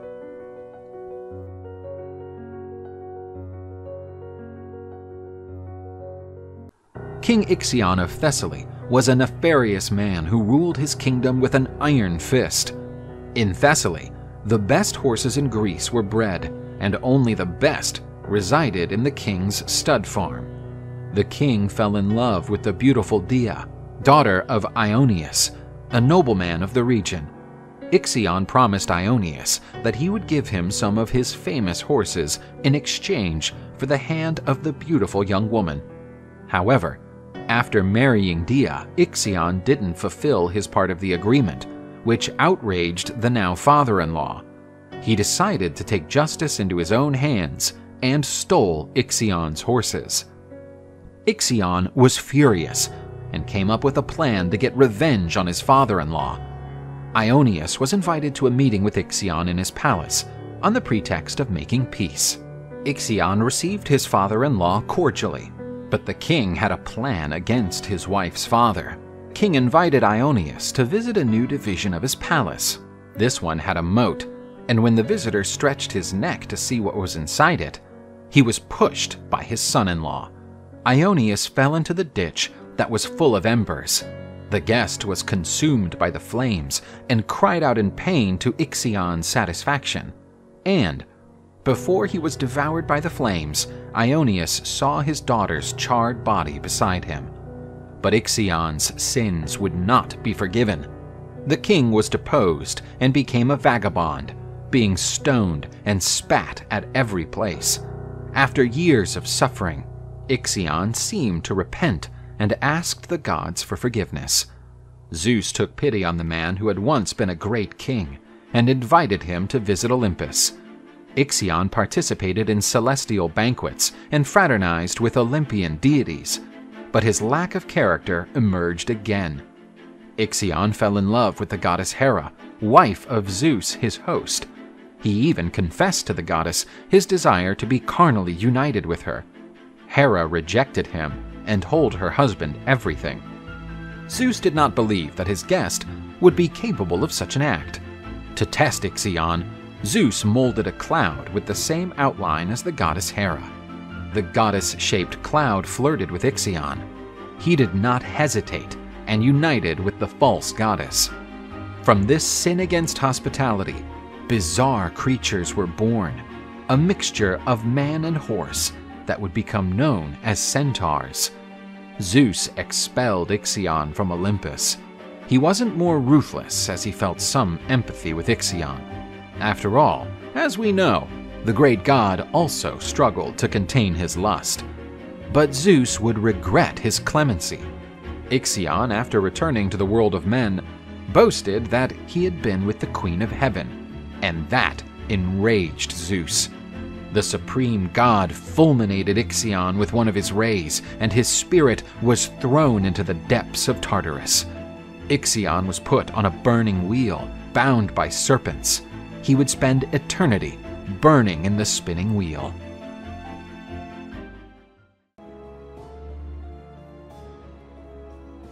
Somewhere in Greece, a cursed creature remained hidden. Among all the monsters who inhabited the nightmares of the Hellenic, this was surely one of the most feared. Many brave heroes dared to hunt this creature, but none ever returned. They said that this being was so hideous that no one could face it. Her name was Medusa. But Medusa was not always like that. She once had been one of the most beautiful women ever to walk the earth. She was born of the union of two primordial sea deities, Phorcys and Ceto, and she came into the world as a normal child. Medusa had two sisters, Stheno and Uriel. They were Gorgons, creatures that combined women and serpent traits. Since childhood, Medusa was devoted to the goddess Athena, and when playing with her sisters, she always pretended to be the goddess Athena, while her sisters loved to be the villains. Together with the girls, she also played with a boy called Iphicles, who was Medusa's best friend. The two were inseparable.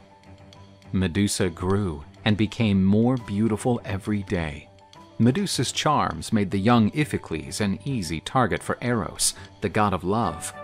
In love, Iphicles declared his affection for Medusa. The young lady deeply loved the boy, but she had the dream of becoming a priestess of Athena and could not cave into the temptation of love. When she reached the appropriate age, the young woman started her preparation to become an Athena priestess. The temple's apprentices needed to have pristine conduct and discipline.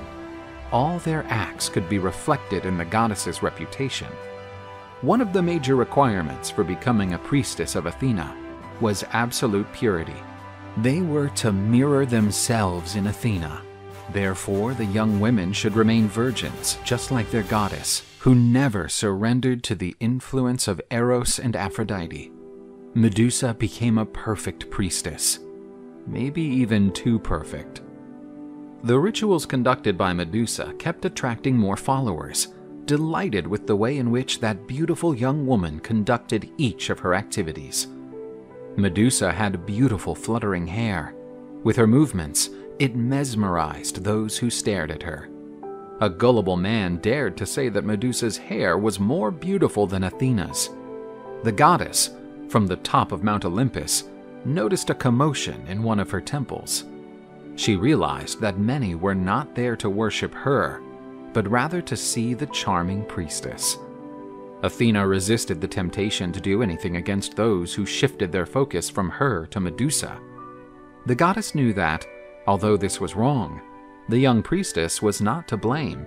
After all, she was only doing her work in the best way she could. Meanwhile, at Mount Olympus, Poseidon noticed the goddess's restlessness. The sea god and Athena had a major rivalry.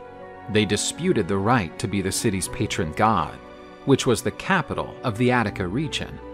The goddess was the winner of this dispute, and in honor of her new protective goddess, the city changed its name to Athens. Poseidon did not accept defeat well, so he was waiting for the right moment to take revenge on the goddess. The god noticed that Athena was focused on her most beautiful and gracious priestess. He decided that this beautiful young woman could be an instrument of his revenge. Poseidon plotted to tarnish Athena's reputation, striking her most unblemished follower. In the meantime, Medusa kept carrying her normal life, unaware that she was being watched by the Olympic gods. Medusa walked by the sea, and lurking, concealed among the waves, the god of the seas followed her. She heard someone say her name. The call came from the ocean. Poseidon emerged from the sea in all his paramount glory. The god used his charm to seduce Athena's priestess. But Medusa, albeit stunned by all his splendor, did not forget her vows and rejected Poseidon's advance. He did not accept the rejection and grabbed Medusa's arm. She reacted unexpectedly and, violently hitting him in the face, managed to get rid of the god. Medusa ran to Athena's temple, the only place where she felt safe. But Poseidon, consumed by lust, went after the young woman. Poseidon was almost reaching her when the brave Iphicles stood between the god and Medusa. Despite his bravery, Iphicles represented no obstacle to the god who, with one blow, threw the young man away. Medusa stepped inside the temple of her goddess and knelt before her statue. She asked for protection when she heard the god of the sea's heavy footsteps approaching. The god approached the encircled young woman, who cried out for help. Poseidon possessed her on the goddess altar by force. The god happily left the temple. His revenge had gone better than planned. Besides having corrupted the best priestess of Athena, he also degraded her beloved temple, which the goddess deeply treasured for its purity. Medusa felt ashamed and filthy when the goddess Athena took the form of her statue and furiously blamed the priestess. Athena said that if it had not been for her flamboyant presence, which diverted men from the path of virtue and purity, and for her vanity, which made her irresistible, none of that would have happened. Her temple would have remained immaculate, and her honor as a goddess would not have been diminished. Athena decided to punish the priestess, who was now impure and guilty, for the dishonoring of the temple she was to care for. The night arrived, and Iphicles regained consciousness after the strong blow he suffered. He then began to search for Medusa. He heard her cry in the temple of Athena. Arriving there, he encountered Medusa sitting on the ground, crying in pitch-black darkness. She asked him not to come near, because she did not want to be seen like that. Concerned, her friend nevertheless approached, offering words of comfort. But when he touched the young woman's shoulder, a serpent bit his hand. Medusa frighteningly turned, and the two youngsters looked at each other. The young Iphicles became a stone-made statue. In despair, Medusa wept, embracing the statue of her best friend. Not to hurt anyone else, she ran away. But during her escape, she was sighted by some residents of the city. Those who looked into her eyes became petrified. People told each other about that horrible snake-haired creature. A group was assembled to hunt the creature. These men were found days later, completely petrified and with terrified semblances. Medusa had no intention of hurting anyone. She simply wanted to defend herself from unfair aggression. She decided to hide in a region that had been abandoned by its inhabitants for centuries. There, she found an ancient temple in ruins, which she turned into her hiding spot. Many warriors attempted to capture the Gorgon for glory, but none ever returned. Isolated, Medusa kept losing her remaining humanity. Her reputation as a terrible monster became legendary. Medusa survived by hunting small animals and rodents. One of her prey led to an unexpected reunion. Medusa encountered an ancient bust, which represented the goddess Athena. She realized that those ruins had once been one of the first temples to give shelter to the goddess. This discovery revived her ancient habits. Medusa started to care for the temple and to exalt the glory of the goddess, the dilettante daughter of Zeus, the supreme god of Olympus. Albeit living a miserable existence, the young woman still showed her nobility. In her heavenly residence, the goddess did not fail to notice the honorable acts of her former priestess. She realized that her actions could not be justified by vanity, since no one could witness those acts. And she felt sorry for having enforced such a cruel and irreversible punishment on the girl. While conducting one of her many rituals, Medusa heard the steps of another invader. Medusa's bestiality re-emerged, and she prepared to face another opponent. The daring warrior walked cautiously in the creature's abode, while she prepared the ambush. Sneaking close to the warrior, she was stunned when noticing that he was carrying Athena's shield, the sacred aegis that had once belonged to Zeus. Athena's shield was so polished that it reflected like a mirror, and using the reflection, the warrior realized that the monster was behind him. With a sharp blow, the young warrior severed Medusa's head from her body. Medusa was dead, and her blood kept dripping to the ground. The warrior, anonymous until that point, would go down in history under the name of Perseus. After completing his labors, Perseus returned to Athena her aegis and also gave her Medusa's head. What few knew was that Medusa carried Poseidon's divine seed, and from her blood, Chrysaor was born, the warrior of the golden sword.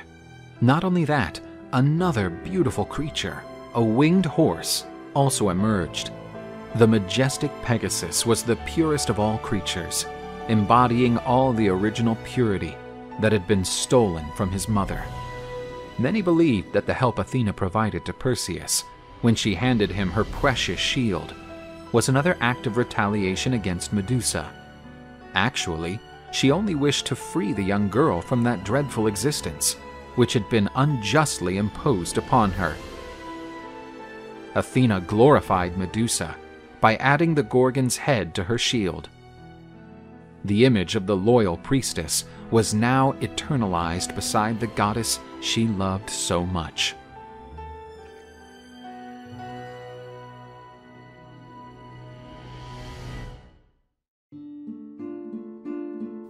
On Mount Olympus, a young deity paraded herself.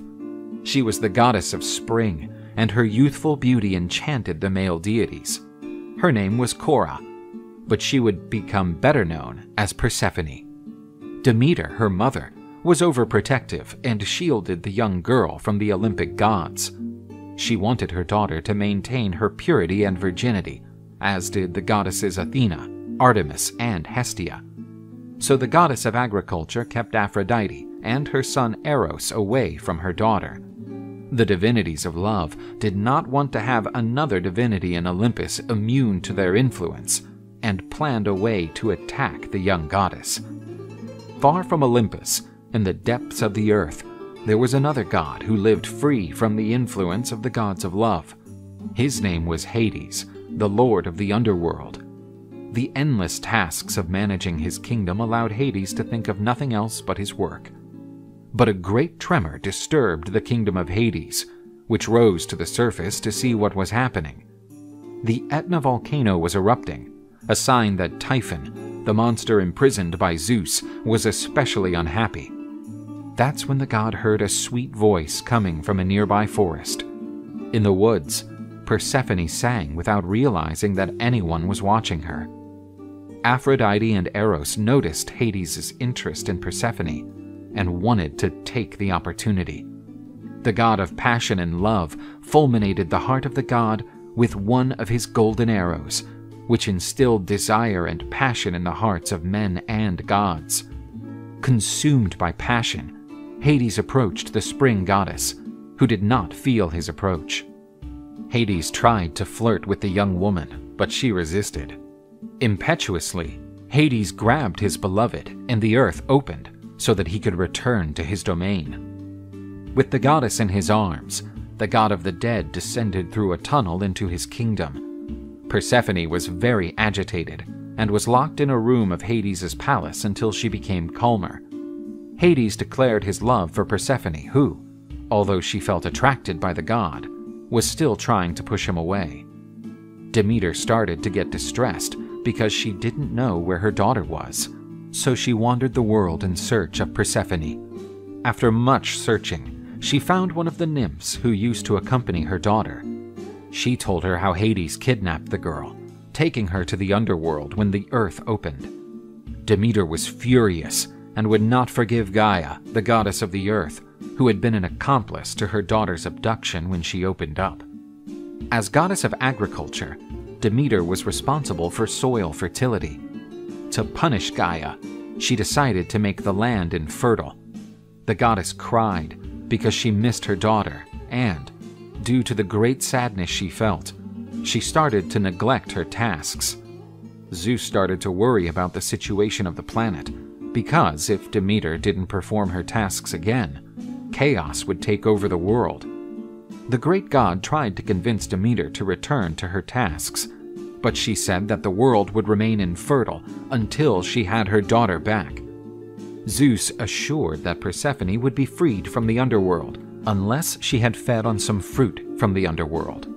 At Zeus's request, Hermes guided Demeter to the underworld. After all, he was the conductor of souls, knowing the intricate ways that lead to the kingdom of Hades.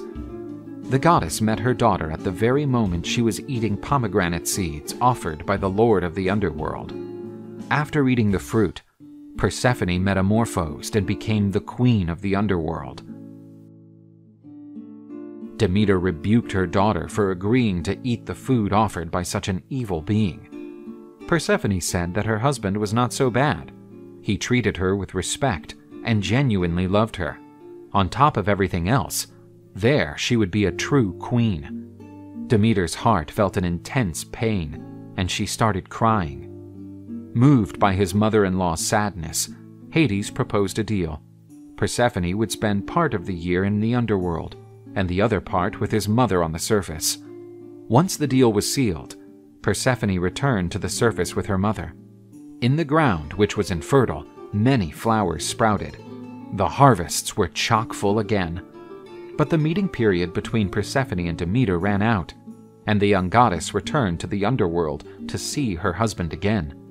Demeter was desolate to see her daughter leave, and, depressed, she neglected her tasks again.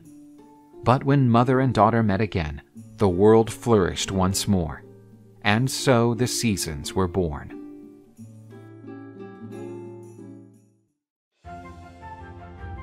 Adonis was a beautiful young hunter. While wandering the woods in search of his prey, the young man was worshipped by the flower nymphs. His beauty was so striking that he looked like a god. One day, Adonis's beauty even drew Aphrodite's attention. The goddess of beauty and love, who was playing in the forest with her son Eros, sharpening his arrows. The goddess was delighted with the young man and began to praise him to her son. Eros grew angry due to jealousy and turned his back on his mother while continuing to sharpen his golden arrows. Aphrodite said that Eros should not be jealous as to her. He would always be the most beautiful. She hugged him to comfort him, but accidentally ended up injuring herself on the arrow that Eros was holding. And so Aphrodite fell in love with Adonis.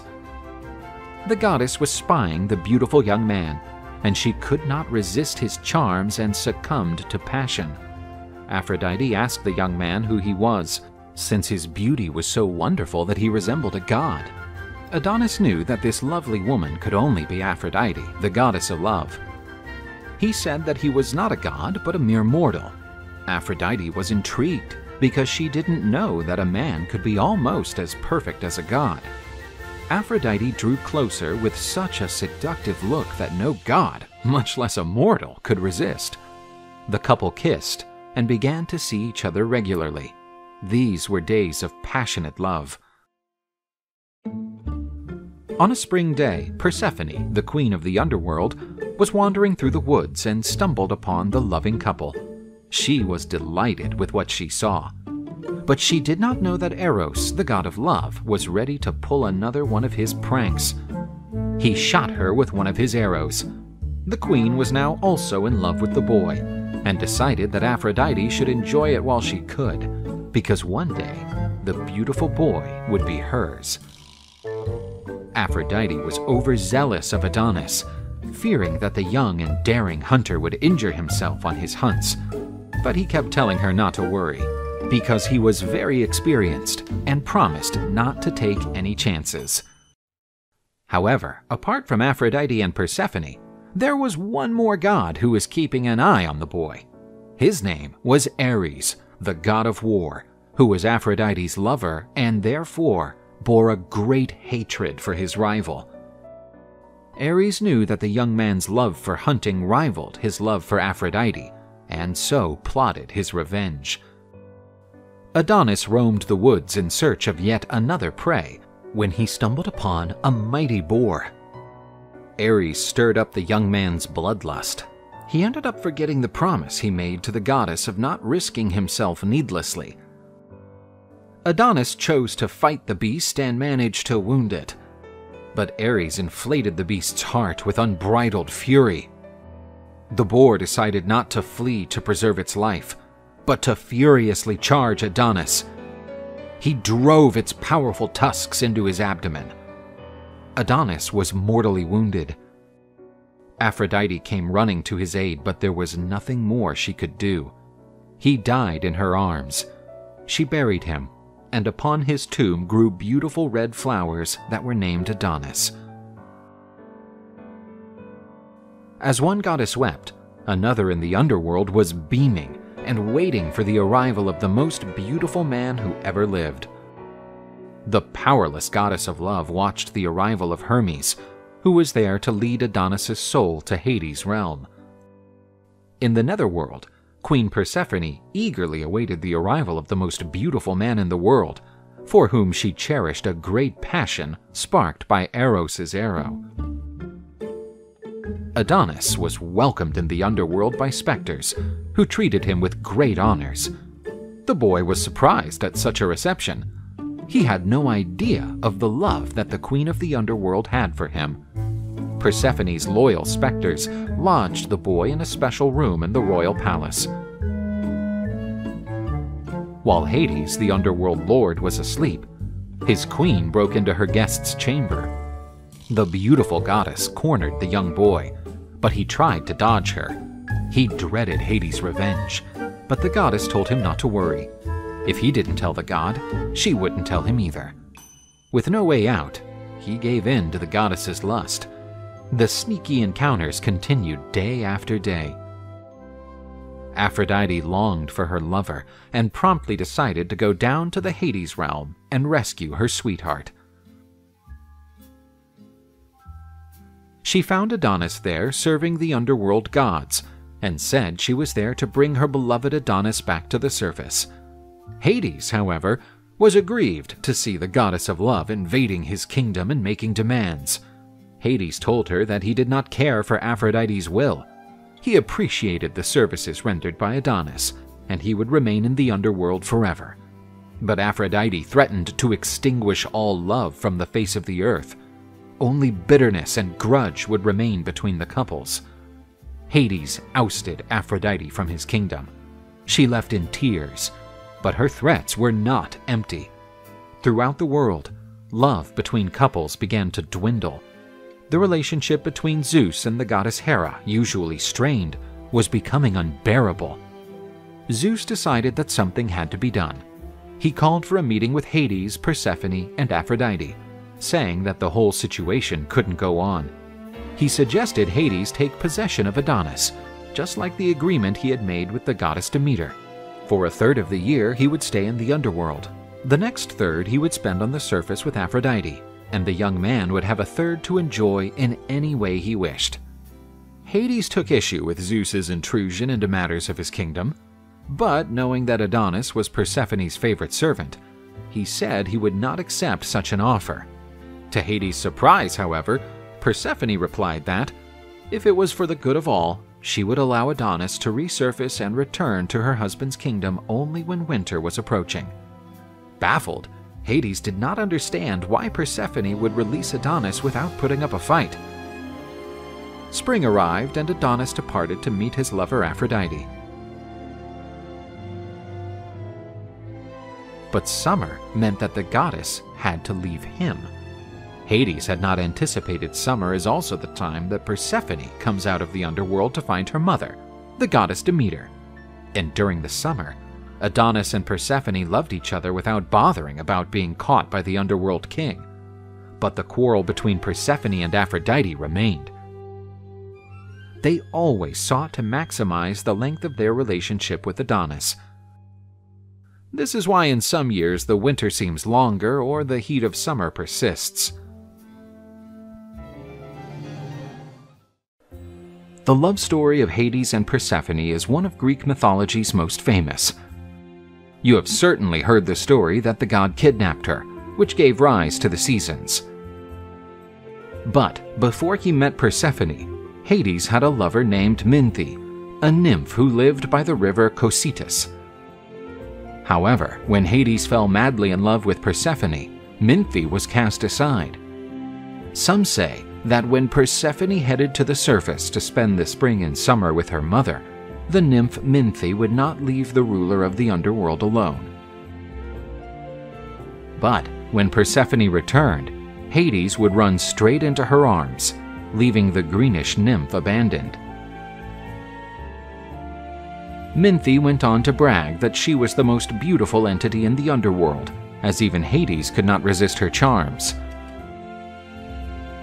These claims made Persephone furious. The queen of the underworld would not let such an insult to her honor go unpunished. Persephone turned the nymph into a plant known as mint. Mint was a plant used in funerals in ancient Greece. One of the reasons was that the aroma masked the odor of the deceased. Therefore, the plant personified by the nymph Minthe became forever bound to her lover's domains.